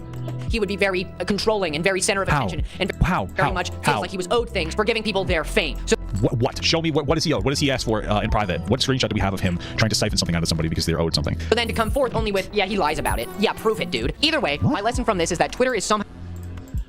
Wait, I'm so sorry. Did I just have a fucking aneurysm? Feels like he was owed things for giving people their fame. You did not have an aneurysm. Please crash out. Please crash out. Please crash out. Please crash out. Because I'm sorry if it feels like I'm not giving a lot of criticisms, since I already watched this video, I already know what he's going to say. So I don't have much things that I can be able to say further than the points that I already had. Unless Guts offers something else in controversy for me to be able to springboard off of. But what I'm really waiting for is I want to see the moment at which Gut crashes out. Because of how fucking stupid what he's saying is. It's coming. It's coming. I can feel it coming. I can feel it coming. only with, yeah, he lies about it. Yeah. I'm sorry. Tommy made claims with 0 screenshots, and Dream responding with the exact same, like, just saying it's not true. Dream must be in the wrong because Tommy said it. Oh my god, dude. This guy's not gonna have a career for very long. I'm just telling you. I'm just letting you know that, like, people like this, the Nick is not Greens, the Eden is Onlines, the Modern Warriors, the Joe Robes, all these different hyper virtue signaling left-leaning individuals with zero ability to morally parse through any situation, they don't last very long. They lolk out very quickly and they crash out very quickly. And he's going to lolk out and crash out. It's really just a matter of time because he's not strong enough to not respond to the hate, number one. And he's like actually such a fucking ridiculous, horrible, toxic commentary piece that people are going to continue to shit on him. So, congratulations. Yeah, prove it, dude. Either way, prove it, dude. He didn't prove it in the first place, dude. Lesson from this is that Twitter is somehow even less reasonable than I thought in the first place. No, don't use the R word under any circumstances, even if you see a funny meme and you're autistic. Lesson learned. Hopefully I can be forgiven. Back to coding. Like, here's the thing, Dream. Everybody's fucking autistic nowadays. Just because you have autism doesn't mean that you should be going around using like slurs, just to be absolutely clear. Because that word's probably not negatively impacting you. The people who are really upset to it really negatively impacts people that are in group homes, people with intellectual and developmental disabilities. Right? So you really shouldn't be using those words. I doubt that he's fucking autistic, all right? He probably looked up a goddamn online test and said, guys, I think I have autism. But like, we can't even really focus on that right now because we have like just literal diarrhea on the screen. Are you fucking kidding me? Are you kidding me, dude? Are you kidding, dude? Are you kidding me, dude? As the guy who's known for not being able to take accountability for literally anything in his life ever. That's you. That's a crazy way. Wait, that's literally you. Wait, we have this guy. I'm sorry. That's literally you. This is the guy who said that it wasn't his fault when he got the Blake Lively situation wrong. Just want to be very clear about that. Hold on 1 second. Yeah, here it is. Many videos came out, tens of millions of views on all of them, including the views on mine. And I'm happy to announce that we were wrong. The reason I'm happy to announce this is because it is important for truth to be real. Yes, I was wrong, but there was a smear campaign happening. It is nobody's fault, including mine, that we were wrong. Sir, that's him, by the way. This is the guy. That's him. Just to be clear. That's this guy that just criticized Dream for not being able to take accountability. I just want you guys to understand this. I just want you guys to understand that. Crazy way to not take accountability. Lesson learned. All right, Twitter isn't reasonable at all. Duh, it's fucking Twitter. But then you're gonna go, yeah, they're just not reasonable. You can't say the R word under any circumstances, even if you're autistic. Dude, you can say it, just not like that. Like it's super easy to explain. You don't use it as an. This is the point where I started to lose my shit there. Good. Channel it. Hit him on that point. Please hit him on being a jerk correctly. Go. Asshole would. It's that simple. If you were just like, yeah, I'm a drop slur directed to yourself, nobody cares. Ooh, my bad, guys. Yeah, I shouldn't have said that. No, you're like, I can't say it. I didn't even know. Whoa, he's using that voice to mock people with some kind of a lisp. That's kind of ableist, don't you think? Who are you, a 13-year-old? And then Tommy responded directly to Dream's entire Reddit post and his tweet with this YouTube video. So Dream, hello mates, let's just dive right in, shall we? Let's talk about you calling all my fans the arsler. You can't. He called him the arsler. Throw around the arsler, mate. You just can't. My mum worked with adults with disabilities, and since I was 12, I volunteered with her. Wow. These are real, fucking amazing people who I think of like family, who actually get called this slur. And you do not just throw it around. It's impossibly immature and reckless and sets such a shitty precedent to everyone. Tommy in it posted a YouTube video in where he talks about Dream holding shit over him for his entire career. With literally no proof while plugging his podcast and his book the entire time. He gave him a career, in Dream's words, and then he has held it over him ever since. He talks about... Based on what? Based on what? This is the same guy in that thing where Tommy said that he was the reason that like the Dream SMP fucking flourished in the first place. Okay. How he's not very happy with Dream using the R slur, especially in reference to his own life and his mother, and how she works with adults on the spectrum, and how it really does not feel good because of... I just love this, and it's not even like that big of a deal, but we're gonna nitpick everything. Nobody said anything about adults on the spectrum, you stupid fuck. Just to be clear, like this person... Okay, I'm sorry, I'm having like an absolute crash out right now because he's just so dumb. Amazing people. Arsler. With this... You calling all my fans the arsler. You can't throw around the arsler, mate. You just can't. Okay. My mum worked with adults with disabilities. That's why. Okay. People on the spectrum aren't the only people with disabilities, you stupid fuck. And it doesn't matter. This point by itself does not matter. But I'm so triggered right now about how worthless Lewis is, and I'm just gonna fucking go in on it anyway. Being on the spectrum isn't the only disability, you stupid fuck, okay? I'm so sorry because this matters so very little, but we're so far into this actual brain rot, social, destructive fucking conversation to the point that I hope that there's a fucking dinosaur-sized meteor that kills us all as a society. That's how fucking triggered I am right now. Going on right now, okay? On the spectrum, no, people with autism are people with disabilities that could be helped by some group home setting, which I'm assuming, or they could have Down syndrome, or they could have a traumatic brain injury, or they could have a myriad of other issues that are going on. It's like such a I'm just so fucking triggered, dude. I'm so goddamn triggered from the rest of this fucking video. You just don't know what you're saying. You just say things. This is what I'm talking about. Oh, he just says things. Oh, I got fucking autism in my brain. People on the spectrum. That's it. Like, he's just so uneducated about everything that he talks about, down to the unimportant details. He's just so off on even the most unimportant fucking details of the world. This is what I'm talking about. Everything he says is uninformed from fucking start to finish. There's not a single word that he says that is informed in any capacity. From invalidating actual sexual assault survivors in both directions to sitting here not even just knowing anything about how any part of the society works. Just at all. Just everything. He's just so fucking stupid. He's so fucking dumb. Every little thing is wrong. He can't even get anything right. He just does everything is so wrong. Every bit of everything is so wrong, and it's so unnecessary. There's no value you're adding to anything. I sit on the fucking computer and watch videos all day, and I add more to everything than you. That's an accomplishment for you. For how little you're able to do. It's so fucking insane. It's just everything. I'm triggered beyond fucking oblivion. It's every little thing. It is such a non-important point, but it's every little thing. He can't get anything correct. Oh, people with fucking on the spectrum. It's about Dream holding shit over him for his entire career. He gave him a career, in Dream's words, and then he has held it over him ever since. In Dream's words? What are you talking about? That's not in Dream's words. That's in Tommy's words. What am I talking about? Oh my fucking god, dude. Am I fucking wrong? Was Tommy not the one that said that Dream said that he gave him his whole career? Tommy made up this argument that Dream said to him that he gave him his career. That's what he said. That was his representations of Dream's words. That's not even what was said. I'm almost so fucking... Dude, everything. Everything is wrong. In Dream's words. Tommy's the one who said that. Show me Dream's words. Let me read this one. This donation for the video. This guy maliciously lied about Wilbur Soot regarding pelting apples at Dying Technoblade because he was angry. There's a clip he didn't show where Wilbur talks about it and Lewis knows it exists. It's probably true.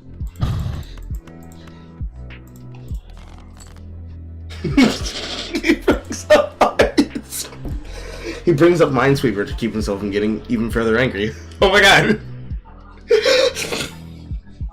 I'm right there, bro.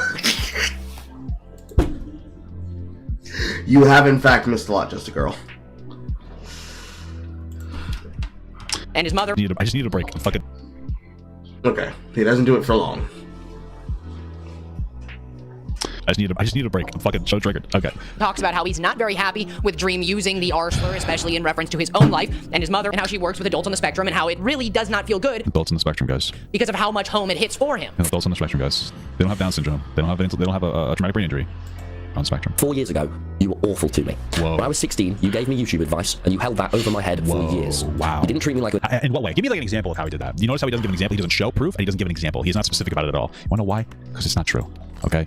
Either he might not even believe it. He probably believes it though, because Tommy is full of shit. He's full of himself. Because I watched him have this conversation. I would talk about this, and he talked about how like he's why the SMP did so well. He's full of himself. Unequal, and you made me feel small. The Dream SMP, a lot of your success just wouldn't have happened without me. See, this is conceited. There was a ton of different people in the SMP, and you all fed off each other, and you all platform each other and push people up. It's called a collaboration. You would have been nothing without the SMP. Other people in the SMP would have been nothing without the SMP. The SMP was an amalgamation, a collection of different smaller content creators that were able to boost themselves off by creating a massive community. Some would call it parasocial. So I don't know, Lewis. Maybe he actually groomed all of his fans into liking him, but I don't really know because you don't really seem to know how to define the word grooming in any meaningful capacity, other than talking to your young fans. What the fuck? Streaming every single night on the server and caring about everything as much as I did. And you made me feel small about that. How? What did he say? Give me a fucking example. Don't even prove it. Just tell me. Holy fuck. And I was a kid. Tell me what you mean. Give me a specific. Say anything. He doesn't. He doesn't show proof. He doesn't even give an example. Because he has none. Either he has no example, or he is so full of himself that he doesn't feel like he needs to make an example. If I was going to make a claim, even if I couldn't prove it, I would give you a reason why. He's not doing that because he doesn't think he has to do that. He's fucking full of himself. Shame on you, man. And his mother, oh God bless her, and I'm not even religious. Tommy was rightfully very taken aback by Dream's words because he had him blocked and everything, he said to himself, and then it just felt strange. The live stream. What live stream? Oh, the live stream. You guys don't know about the live stream? Yeah, I know about the live stream. This is the live stream. One thing I want you guys to understand in this entire situation is not even a week ago did Lewis have a Dream level plus crash out over his extraordinarily poor coverage of that janky bow situation. Everything that he criticizes Dream for in here is basically his own criticism. Or criticism on himself. Oh, you remember that live stream where you crashed out? You mean your live stream that you crashed out and you deleted? Like, what are you talking about? Remember how you couldn't take accountability, Dream? You mean like you literally saying that when you diabolically fucked up the Drake Lively situation, that it wasn't your fault because everybody got it wrong and you're really just another cog in the machine? So it's not your fault? What part of Dream are you not projecting your own lack of worth onto? This entire situation is you being so confident about his behavior because, in my opinion, you engage in the same behavior, but on purpose. Just so the hypocritical nature of the situation is actually fucking off the charts, and it's almost funny.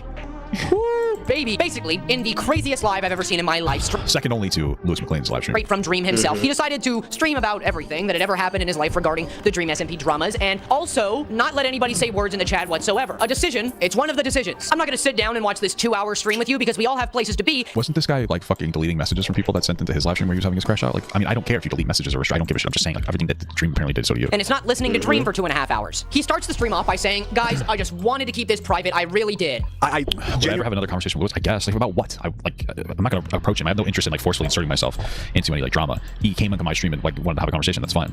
But, like, of course not. Like, of course I would. But I'm going to rewatch this video, and I'm going to write down specific points I want to push him on, and that's what's going to happen. But he would never do it. It would be a social destruction for him. If he ever sat down with me and actually had a conversation about this, it would literally ruin his image to the most greatest degree. Because any of his fans that watched it would realize how much of a fucking worthless scumbag he is. He doesn't benefit from that. He didn't benefit from the conversation we had in the first place. And I have no interest in, like, seeking it out. I have better things to do in my fucking life than talk to dumb fucking kids. Honestly. Genuinely, sorry, I'm not like yelling at you. I'm just I'm worked out, dude. Tried my best to handle things privately. I genuinely tried my best to, you know, make talk to everybody behind the scenes. I've had phone calls I'll tell you about. I've had interactions with people that I'll tell you about. Oh yeah, so the only logical conclusion is to say a slur directed at 15 million people. Yeah, no, that's the only logical conclusion I could think of personally. In this stream, he talks specifically about how disingenuous everybody is when talking about him, specifically in regards to. I guarantee you that he didn't watch the stream. I didn't either. But Lewis is going to pretend he did and tell us as if he's an authoritative figure here. Dream Tubo did, talking about his experiences with Dream following all of this. Tommy and Jack and their friends. That's it. What if I go find a tweet from me, a negative thing I've said? I don't know if I've said Jack's name in the history of my YouTube channel or Twitch or any platform of mine since the address me was happening. I don't know that I have even said his name or acknowledged their existence in any way. And for Tommy, I've said nothing but positive things. I've said positive things about, oh hey, whatever. I even tweet saying, I still have a lot of respect for everybody on the Dream SMP, so on and so forth. I've done nothing but be positive, and it's very. I don't think that Tubbo is trying to be dishonest. I think he's just trying to. Obviously, it's his friends, and he cares about them. He wants to paint them in the best light. Yeah, we didn't watch the Tubbo conversation with Dream because I really don't care about this drama. This is really more about like Lewis's absolutely socially destructive perspective on everything. Just like everything he touches is garbage. Yeah, man. When you think about it, Dream, a lot of people had terrible experiences with you. Tubo, Tommy in it. Tubbo, what terrible experience did they have? Jack Manifold. What? How do you know that they had terrible experiences with them? Also, if they're all streaming like 12 hours a day on a fucking Dream Live SMP, of course they're gonna hate each other. See, this is one of the problems, is that this guy has never had friends. Okay? It's a normal experience to have where you hang out with your friends so much you start to dislike them. That happens sometimes. I've had that before, where you hang out with them all the time, you get a little sick of each other, but especially when you're in those younger spheres and there's like a level of like having to do that. You got to keep it up, especially in like a work scenario. You work with the same people every day. You might start to dislike them in some ways. You hang out with the same friend every day. It starts to dislike them in some ways. It's totally normal experience. The fact that people that he's interacted with, like on an SMP where they used to play like all day together, he would start to dislike them and something. Okay, I don't care. But of course, like, this is just another instance of like Lewis being very socially inept and like not hanging out with anybody, and so he doesn't understand how that works, and he's never worked a job, so he doesn't understand how that works. But if you're playing games all day and you have a work-friend relationship, the dynamic gets shifted in some capacity. I don't really know what to tell you, but you don't understand that because you are a kid and never matured, because you got popular too early without getting any life experience and having to actually get a real meaningful job. You are so. This is the epitome of socially disconnected perspective. Somebody with zero life experience, less life experience than somebody at his age should have, sitting here trying to tell us how life should work. That's what this is. Have all had diabolical experiences with you, and what, you expect them to just be nice to you online when you treated those kids as a threat to you? If you don't know any of this is true, you're just saying it's true. And your livelihood? Trick question. Obviously, Dream says in the early parts of the live that he is only nice to Tommy and just takes the shit all year without responding. Hey. Yeah, probably because he doesn't want to have to get involved in like a huge blow up drama, which is what happened when he responded. So he was right. And that might be true. That might be true. Whoa, but deciding to come back and start your return with saying a slur at 15 million people is not the way to do it. Dude, you don't care about the slur. You already know you don't care about slurs. You didn't care about when Nicholas Conte said a slur. You don't care about this argument. You're virtue signaling. And you know that. That's why I'm so angry. You know damn well that that's not how it works. You're not actually angry. You don't get to claim, oh, I was quiet and I just took the shit and that makes it okay for what I did. No. Yeah, I mean, he shows. Does not show. Maybe I'm fucking wrong on this. Does he not show like screenshots of him? Of I think Dream complaining that Tommy would constantly like be rude to him in private. I know. I'm pretty sure. I almost guarantee that Dream showed screenshots of him like messaging Tommy being like, hey man, like I know you're just fucking around, but it's like kind of rude that you're constantly talking shit about me behind my back to other people in the SMP. I'm almost positive that exists, right?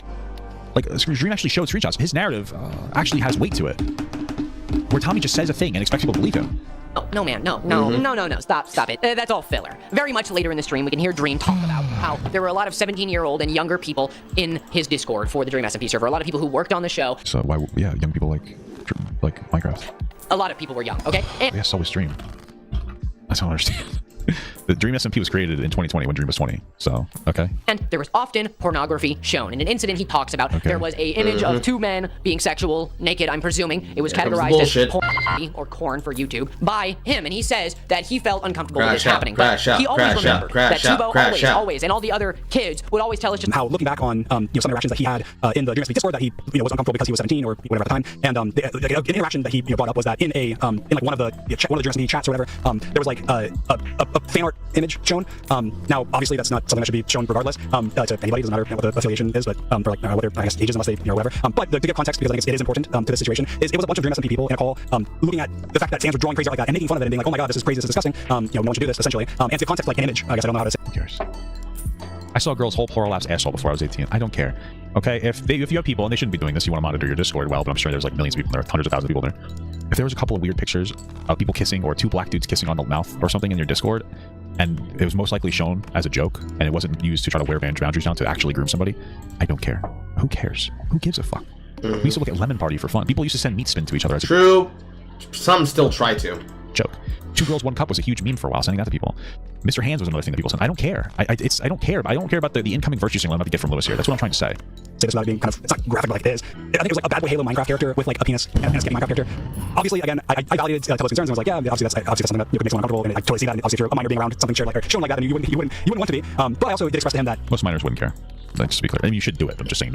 We're talking about a fucking cringe fan art of 2 people kissing. Okay, we're not talking about some fucking guy trying to like sexually exploit you by sending you porn and being like, "Isn't this sexy? Aren't you really into this?"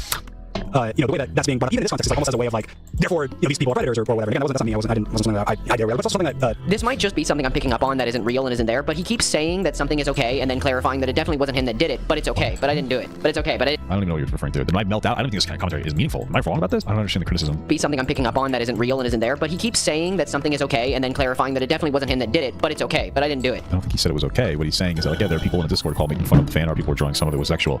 He wasn't the one that was doing it, but he doesn't think it's that big of a deal. It's really not that deep. Okay. But it's okay. But I didn't do it. I'm just picking up on that now. I think it's really funny and stupid. I definitely. Okay. I know that there's a dog whistle behind that because that's all Lewis's content is. Even privately with George and Ed or whatever, I've shared ridiculously like, look at this is terrible. And so I did express like you're looking at it through a lens of like if these guys are super terrible creepy guys, then look at this action where they shared Skippy Bad Boy Halo Minecraft porn, and that's a predatory like action. So it can both be not something that should be happening, something that's fair to look at and be like, hey, that's hey, you should avoid. Yeah, it's wrong, but it's obviously not predatory. Yes. Having anybody in the channel with anything like that if they're 17, as Tubbo was. But the way that I kind of looked at it, I was like, well, no, I don't think anyone else was trying to be creepy or predatory to anybody. It was people treating Tubbo like he was, just like them, like he was an adult, which probably shouldn't have happened. But it's something that Tubbo and Tommy both asked many times. They both said, "Dreams are just the fuck up. We get it, dude. Don't treat us any different. Don't treat us like anyone else. Don't whatever." But at the same time, they're kids. They're young. They're minors at that point, so they're not. You shouldn't take their word for that. You're fucking with me, right? No, you're fucking with us. No. What did he say that was wrong, Lewis? Lewis, who's lurking in the chat right now. No, you're making this up. You're making this up. Why would you say this if it isn't true? What is it that he said? Why would you say that? You have to be under the influence of something. And you think that, you might think, Lewis, that's a crazy assumption to make that he... I don't even know what your point is. He on drinking, he on alcohol time. I am assuming that. Simply off the fact that he was outstandingly dumb. How can you say, a bunch of kids told us to treat them like adults, so we thought it was okay to share... Dude, what, am I so fucking brain rotted that I don't even know what he's talking about? Is it me? Did I miss something? No, I'm not brain rotted. Dream made an offhanded comment about how he's like, the young people, these 17-year-olds, like, hey, don't like treat us like we're babies. That's literally what he's talking about. Any normal person would have understood that what he meant. Like, hey, don't treat us like we're babies.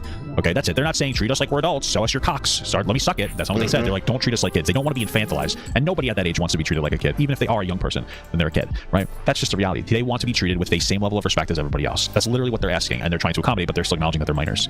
Everybody with any level of intelligence would understand that, but of course you have to virtue signal and pretend that it's like this really serious thing of like, oh, they said treat them like adults, so you decided to do that? Well, earlier, we technically debunked that you groomed anybody, even if that thing had happened, he talked to a 17-year-old, which doesn't matter when he was 20, which is not predatory or grooming in any way. We debunked all that, even though I even kind of suggested he probably did groom a kid. Like, that's what your whole energy is. But here we go, here's another instance. You groomed a kid again. Like, what the fuck's happening? Like, this always has to be something. There just has to be something with this guy. What do you do? What do you do in real life that makes you happy? Nothing. Your entire life is sensationalizing the actions of others so you can say, I'm a good guy. You're the person patiently waiting for a girl to have a bad interaction with their boyfriend so you could say, yeah, he was the bad guy, while you rub them on the back and you put him in a vulnerable position. And then you try to hit on them, okay? That's what you do. You're a fucking creep. Now, that might sound a little exaggerated, but I don't care, because this is your whole video. Your entire aura is exaggeration. That's what all you do is you exaggerate to such this insane extreme. You're a literal mind poison. And the reality is, like, you're just saying what everybody else is saying. Like, that's all you're doing. Like, you're not even, like, unique. You're just grasping and saying what other people are saying. Like, you're sensationalizing the same things. You're just Twitter personified. But that's what you're doing. True. Why would you say that? You have to be under the influence of something. And you think that, you might think, oh, that's crazy. That's a thing. Oh, he on alcohol time. I am assuming that. Simply off the fact that he was outstandingly dumb. Why? How can you say, oh, a bunch of kids told us to treat them like adults, so we thought it was okay to share in the That's not even close to what he had said, but okay. Discord with him? No. But it involved us, and it made us feel weird, so we thought it was funny to show it. No. Dream literally said he wasn't in the call and doing that, so. Man, Also, like, how old are these other people, by the way? Like, we want to pretend that everybody in the Dream... It's so funny, because Dream wasn't in this call, by the way, showing these memes. We already know that for a fact, right? Because Tubbo would have said that. He was. So we have a situation, let's explain the situation, of other Minecraft YouTubers, which I guarantee you are all very young, in the call showing each other weird fan art porn, laughing at it. Okay, so if Tubbo's 17, you know how old the other people are? 18, 19, 20. They're all the same fucking age. They're all fucking dumb kids being stupid. Okay, that's what's happening. So he's like, oh, so you guys thought it was okay to show children porn? Yeah, the 18-year-old Minecraft YouTuber showing the 17-year-old Minecraft YouTuber cringe fan edits of them sucking each other's dicks and laughing at it, saying this is creepy and gross. That's definitely something predatory going on there. Because I know that's what you want to insinuate. I know that's your general insinuation here. Had to do was make this safe for kids or not have kids there at all. Like, you didn't have to let children be part of your SMP. So then Tommy wouldn't have a career. What you're saying, first of all, it doesn't matter. It's so, like, it doesn't matter. Like, you can work with minors. I know this is like such a horrible hot take. Check it out. If you work at McDonald's as a 35-year-old and a kid happens to work there at 16 and rape them, it's okay. We're gonna survive. You can work with kids. You can collaborate with kids. Minors, really. 16 isn't an actual child. That's a teenager. That's it. The only thing that you need to do is have like reasonable boundaries. But it just seems like it was the creators that were also kids that were violating the boundaries. It's like, yeah, 18-year-olds were sitting there looking at dumb shit. It wasn't the actual Discord server. So what are you I don't understand what you're talking about. It's Minecraft. I don't get it. We're gonna go after like the Wiggles next. Like I don't really understand. What's your point? You don't have to have kids. Like what a virtue signal.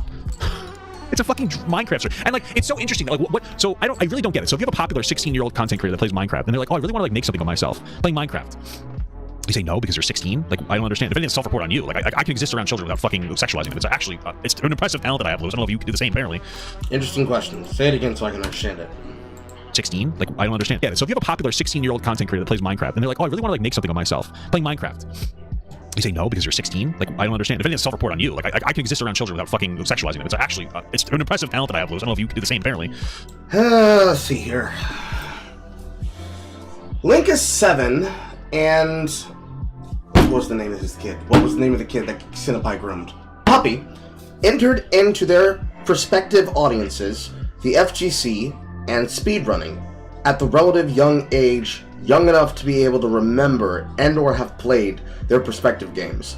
For Puppy, it was Smash.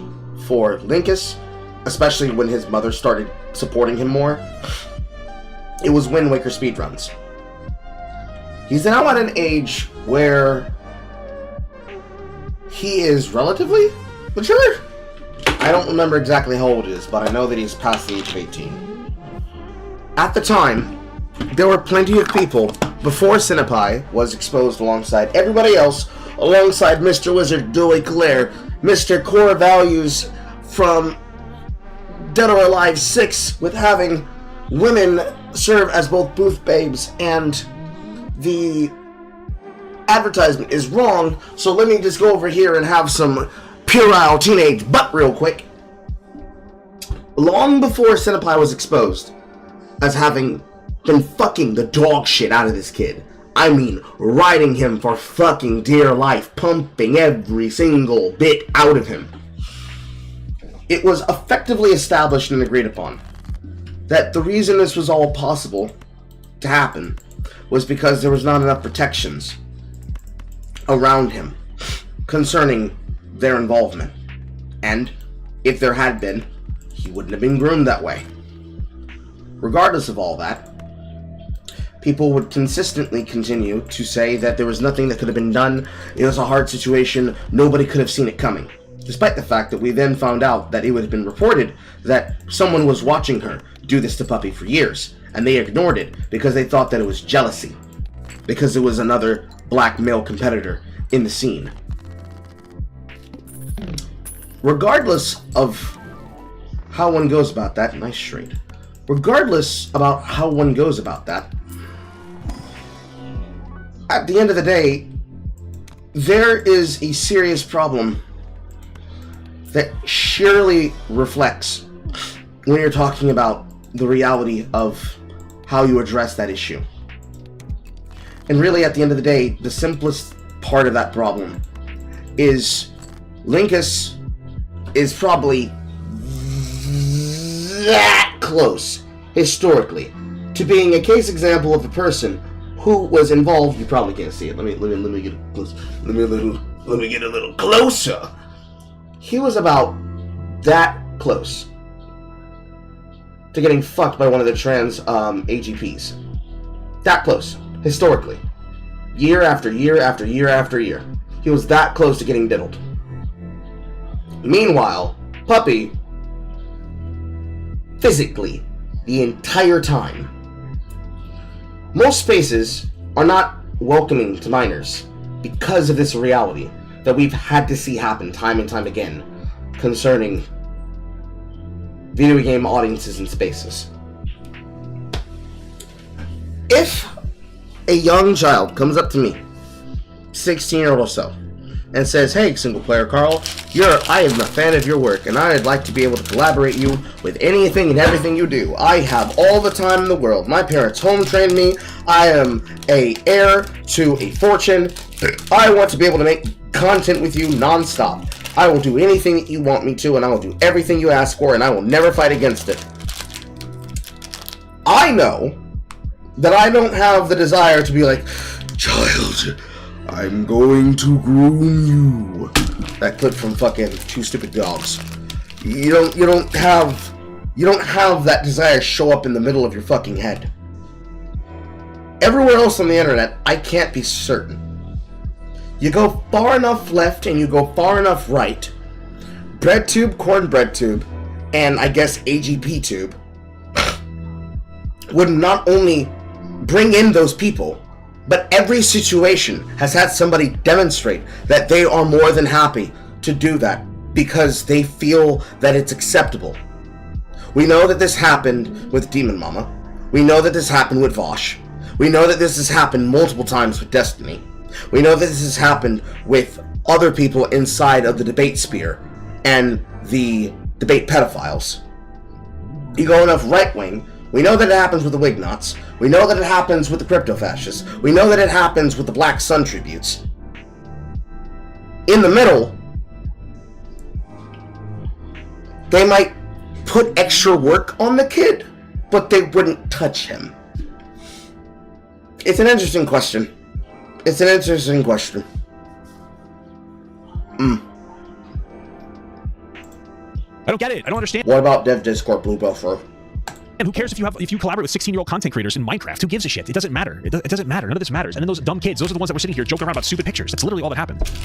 I don't give a fuck. Kids are stupid. Kids do dumb shit all the time like that. What are you talking about? Me and my friends shoot each other porn all the time. We're fucking kids. We would laugh at it and we jerk off to it. Too. You know, we jerk off to it. We put a pillow to divide the two of us and we jerk off to it. And we get uncomfortable and we would go home and not talk for a couple weeks. Okay? It's called experimenting with your sexuality, guys. All right? You didn't have to. And I'm not calling you a groomer. Yes, you are. I'm not saying you groom these kids. I'm not saying you're a PDF file. Listening to Papa Gut is like listening to a fucking 40-year-old Destiny. Sometimes. Read comments like that. None of that. All I am saying is that you were negligent, stupid, and a creep for suggesting that a 17-year-old Tubo said, hey guys, just treat me like an adult. That makes what I did, Dream, okay. I'm so close to saying stars right now. It's so crazy. I'm actually getting so close. God is trying to stop me. That's just not what happened. I don't even know how to respond to this. This is obviously not what happened. You know this isn't what happened. Dream wasn't in there at the time. It was other creators showing each other's pictures to each other. I don't even think it was in the Discord. It was probably in Discord, in like a private chat, showing each other pictures, laughing about it. Other people that were probably the same age as Tubbo, maybe a year or two older, showing these things, and you're like, I'm not gonna say you groomed somebody, but you're gross for saying they treat me like an adult. They just asked to not be infantilized. Hey, don't treat us any differently because we're 17 and not 18, like you really grown people. Eat my dirty socks, you goat. When a kid asks you that, all you're supposed to do is go, yeah, sure, buddy. Yeah, sure. And then not do it. So what even is the point of saying, as you say that everybody used to share it, but not me. But everybody did, but not me. Which one is it? Huh? I think he did personally. I have no proof of it. Good. I don't care. Good. I hope he did. I hope he showed children porn. I don't give a fuck about any of this. This is stupid. This whole fucking thing is ridiculous. This whole fucking thing is absolutely ridiculous. You have a bunch of 18-year-olds sending each other fucking 2 girls, 1 cup, and we're having meltdowns about it as if Dream fucking groomed them because he wanted to happen. Like, it's actually, that is what is happening here, basically. All this assumption, and all of this is insane. The blatant admitting to being weird around kids, and Tommy saying over and over again how much you just exploited them and treated them like shit. But yeah, you have no proof that you're validating a church. It's enough to make me not like you and frankly hate you. What else? Because you're an idiot. Because you're not because it's safe to not like this person. So for some reason during this stream, he decided to do this. Okay, look at the regular timer and now I gotta listen to regular speakers. It's like, yes, guys. You know what? You know what I came to do this stream? You know what I came to do this stream, guys?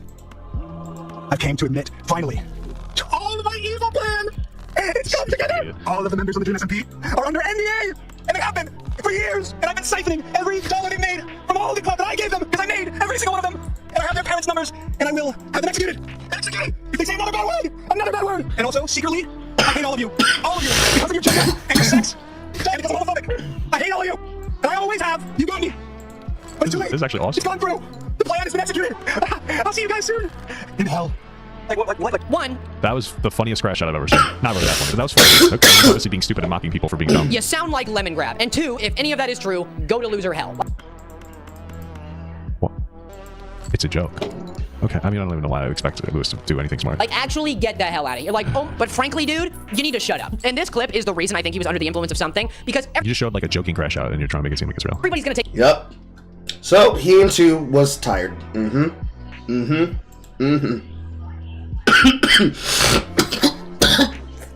not familiar with Dev ever having minors in his Discord that were jerking off, jorking it to whatever shit that you're trying to compare it to.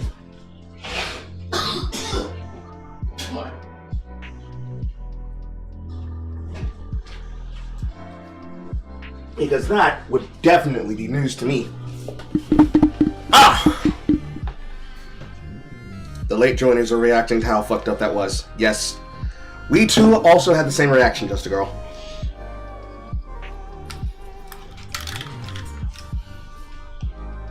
Take this seriously, even though it sounds like it's a joke. And he said it following like, oh really, you think I'm terrible? Guess what? It's all part of my evil plan. Everybody's under NDA. But Yeah, that's the joke, yeah. I don't know whether to take him seriously or not about that. Like, you guys, let me know what you think, okay? I don't think he's serious about that. Oh, you don't say. I think that he just wanted to, play into it and see what people would do or whatever. He was making a joke. Lewis. God, this guy's so insufferable. The reason I'm inclined to believe him about this is because he usually tells the truth. That's the funniest thing. He usually tells He was mimicking Light Yagami from Death Note. Interesting. the truth, his truth at least, and usually it turns out that he's not a great guy. And in this case specifically, I wouldn't put it past him to have every single member under NDA. I literally couldn't. I couldn't put it past him. I wouldn't care if he did. Also, an NDA wouldn't cover something illegal happening, so it doesn't really matter, does it? Overall, I think he shit the bed with this live stream, almost as bad as I did. How are you going to address a bunch of people who were kids when you met them as if they ruined your life? That's insane to me. Why would you do that? That's absurd. And why would you take this? Of all times, take this as the opportunity to be like, You ain't push it on even higher speed. Fuck me.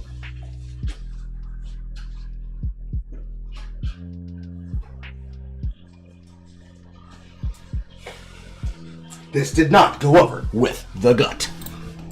yeah, well, I put everybody under NDA, and a bunch of kids asked me to do my goals, so I did. I showed them poverty. I also have a Trump supporter. I can call anybody wherever I want to. Basically, Why are people even calling him Trump? Why does he sound like Lily Orchard? Because good old Lillian has the exact same original tenor voice, and they haven't mastered feminizing it. I don't think they ever will. modern day timeline is that Dream really did end up sucking. Dream stated that Tommy would just say so much shit about him, but it turned out the shit did stink. And if anything else is true, like how he treated Tommy terribly, and a bunch of other children who worked with him, If they're true, wait, so before you were validating it as if it was 100% true, and now you're like, well, if it's true. So wow, like you're just such an honest content creator. It's incredible. did all of that. Hey Dream, it's time to get into Loser Hell. Yeah, Loser Hell. Oh, it's been waiting for you for a while. I think my original video about you a year ago did you justice, okay? And I think I did this time. I showed all the things that you didn't do, just to prove that you still did plenty of terrible things. Get it, go, get it, buddy. Oh yeah, Dream. If you're seeing this, I really want you to know that I always hated you. And though your history is tainted with a lot of false allegations, I think it seemed like people always falsely accused you. This time, it was your own admission and own actions that proved that maybe you were always a terrible person from the start. Thank you all so much for watching. I really appreciate your time. I'm glad you were here. Whatever you're doing, whether Oh you're my god, please tell me that you catch that was the exact same video as the Denki Jabot video. Please tell me you noticed the fucking format. Please. making some fun of art. I think it looks beautiful, and I'm proud of you for doing so. Make sure to take care of yourself today, tonight, wherever you are. Shower, clean, take care of yourself. This video is brought to you by this Gotta do more virtue signaling, guys. Don't worry. amazing, beautiful member who I cherish. And thanks so much for watching. This video was a little bit, I really like moving around when I, change spots and taking more time. Alright, I'm done with this. I almost felt bad today. I'm like, we're doing a lot of. He was making it seem like he was white knighting. that's the visual gag. He put it on the shoulder pad after the video and made a lot more self-referential insults towards himself, as though to dissuade from the fact that he's doing the behavior that everyone criticized him for doing, that he did in fact not learn.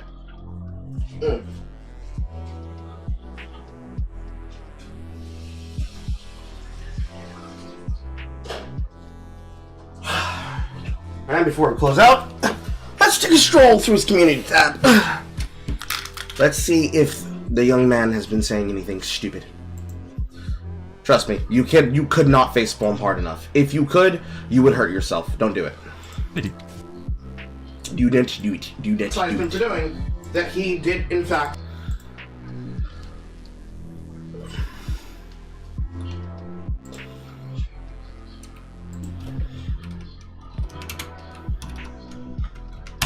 The fun part is that when I search Lewis McClung, he used to not come up as the first search result. He now does. His first results used to be people reacting to him. Okay. Full screen. Lewis's page. Community tab.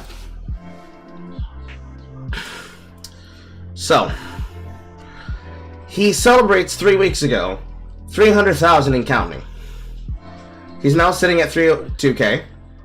He then writes 11 days ago, "Thank you, Jabel, for your response. If I'm to believe anything you asked me to," I'm pretty sure I remember reading this before. But he writes his apology. Inside the comments, he gets his shit pushed in. I see nothing of value. On his post of being just a guy, the only thing that he has linked for his social media is his Instagram.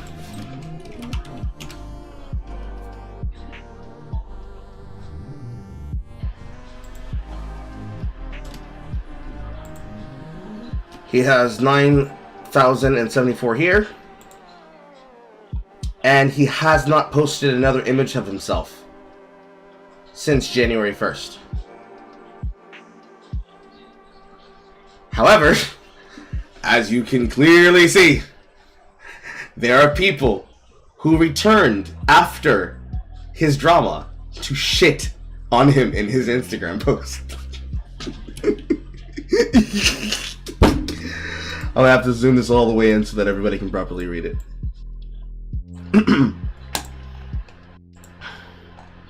Congrats, you made an innocent person out themselves. Yay! Me, after hearing baseless rumors made about someone, that I successfully spread them and harassing them and forcing them to come out about very personal things, just because I want to make content for my YouTube. There are replies. That was January 1st. Please grow up. Help, Lamal, I'm crying. Thank you so much, Miss Siri. It's my comfort character.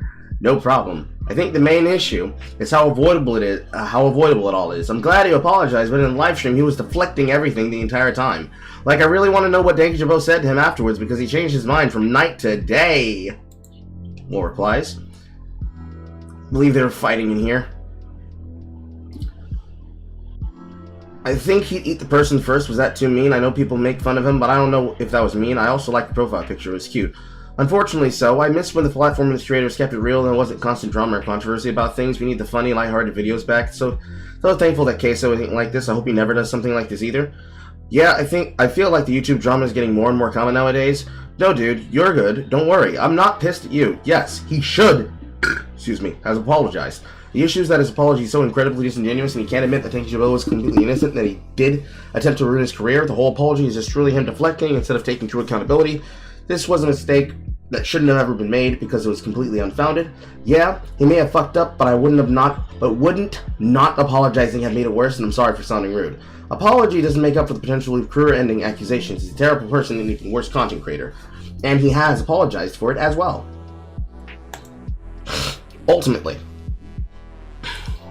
this is what happens when your child gets lost in the sauce. There is no excuse for this. He was broken. Purely, completely broken. He is unable to tell what is real and what is fake because he is lost, not just in the sauce, but in the pancreas. Feel it all throughout here in your body. So, final verdict. Has the gay pirate learned the lesson? No. Everybody can see it. I can see it. You can see it. The remaining 8 people that have been with us, because I know it's getting late, have seen it. Papa Gut's seen it. Everybody in the commentary community has seen it. We will be keeping an eye on Gay Pirate Watch. If more things happen, we will be covering them. I will see it. Or Horror will see it. And then I will cover it. And I will laugh at you. I will laugh at you. I will laugh! I will see you! And I will laugh! Anyways. I hope everybody had a good time. I know I did. I had a ball! So, my gut hurts. I need to eat more raisins. This is my dinner today. Raisins. Fasting sucks. I will eat raisins. I think tomorrow's Friday, right? My brain don't work. Yes, tomorrow's Friday. I have to decide if we're going to do the breakdown of, or the watch of both Malding videos for VsChats on Saturday, because I don't think I'm going out doing anything on Saturday. Or on Sunday. I don't know if I'm going to do them tomorrow.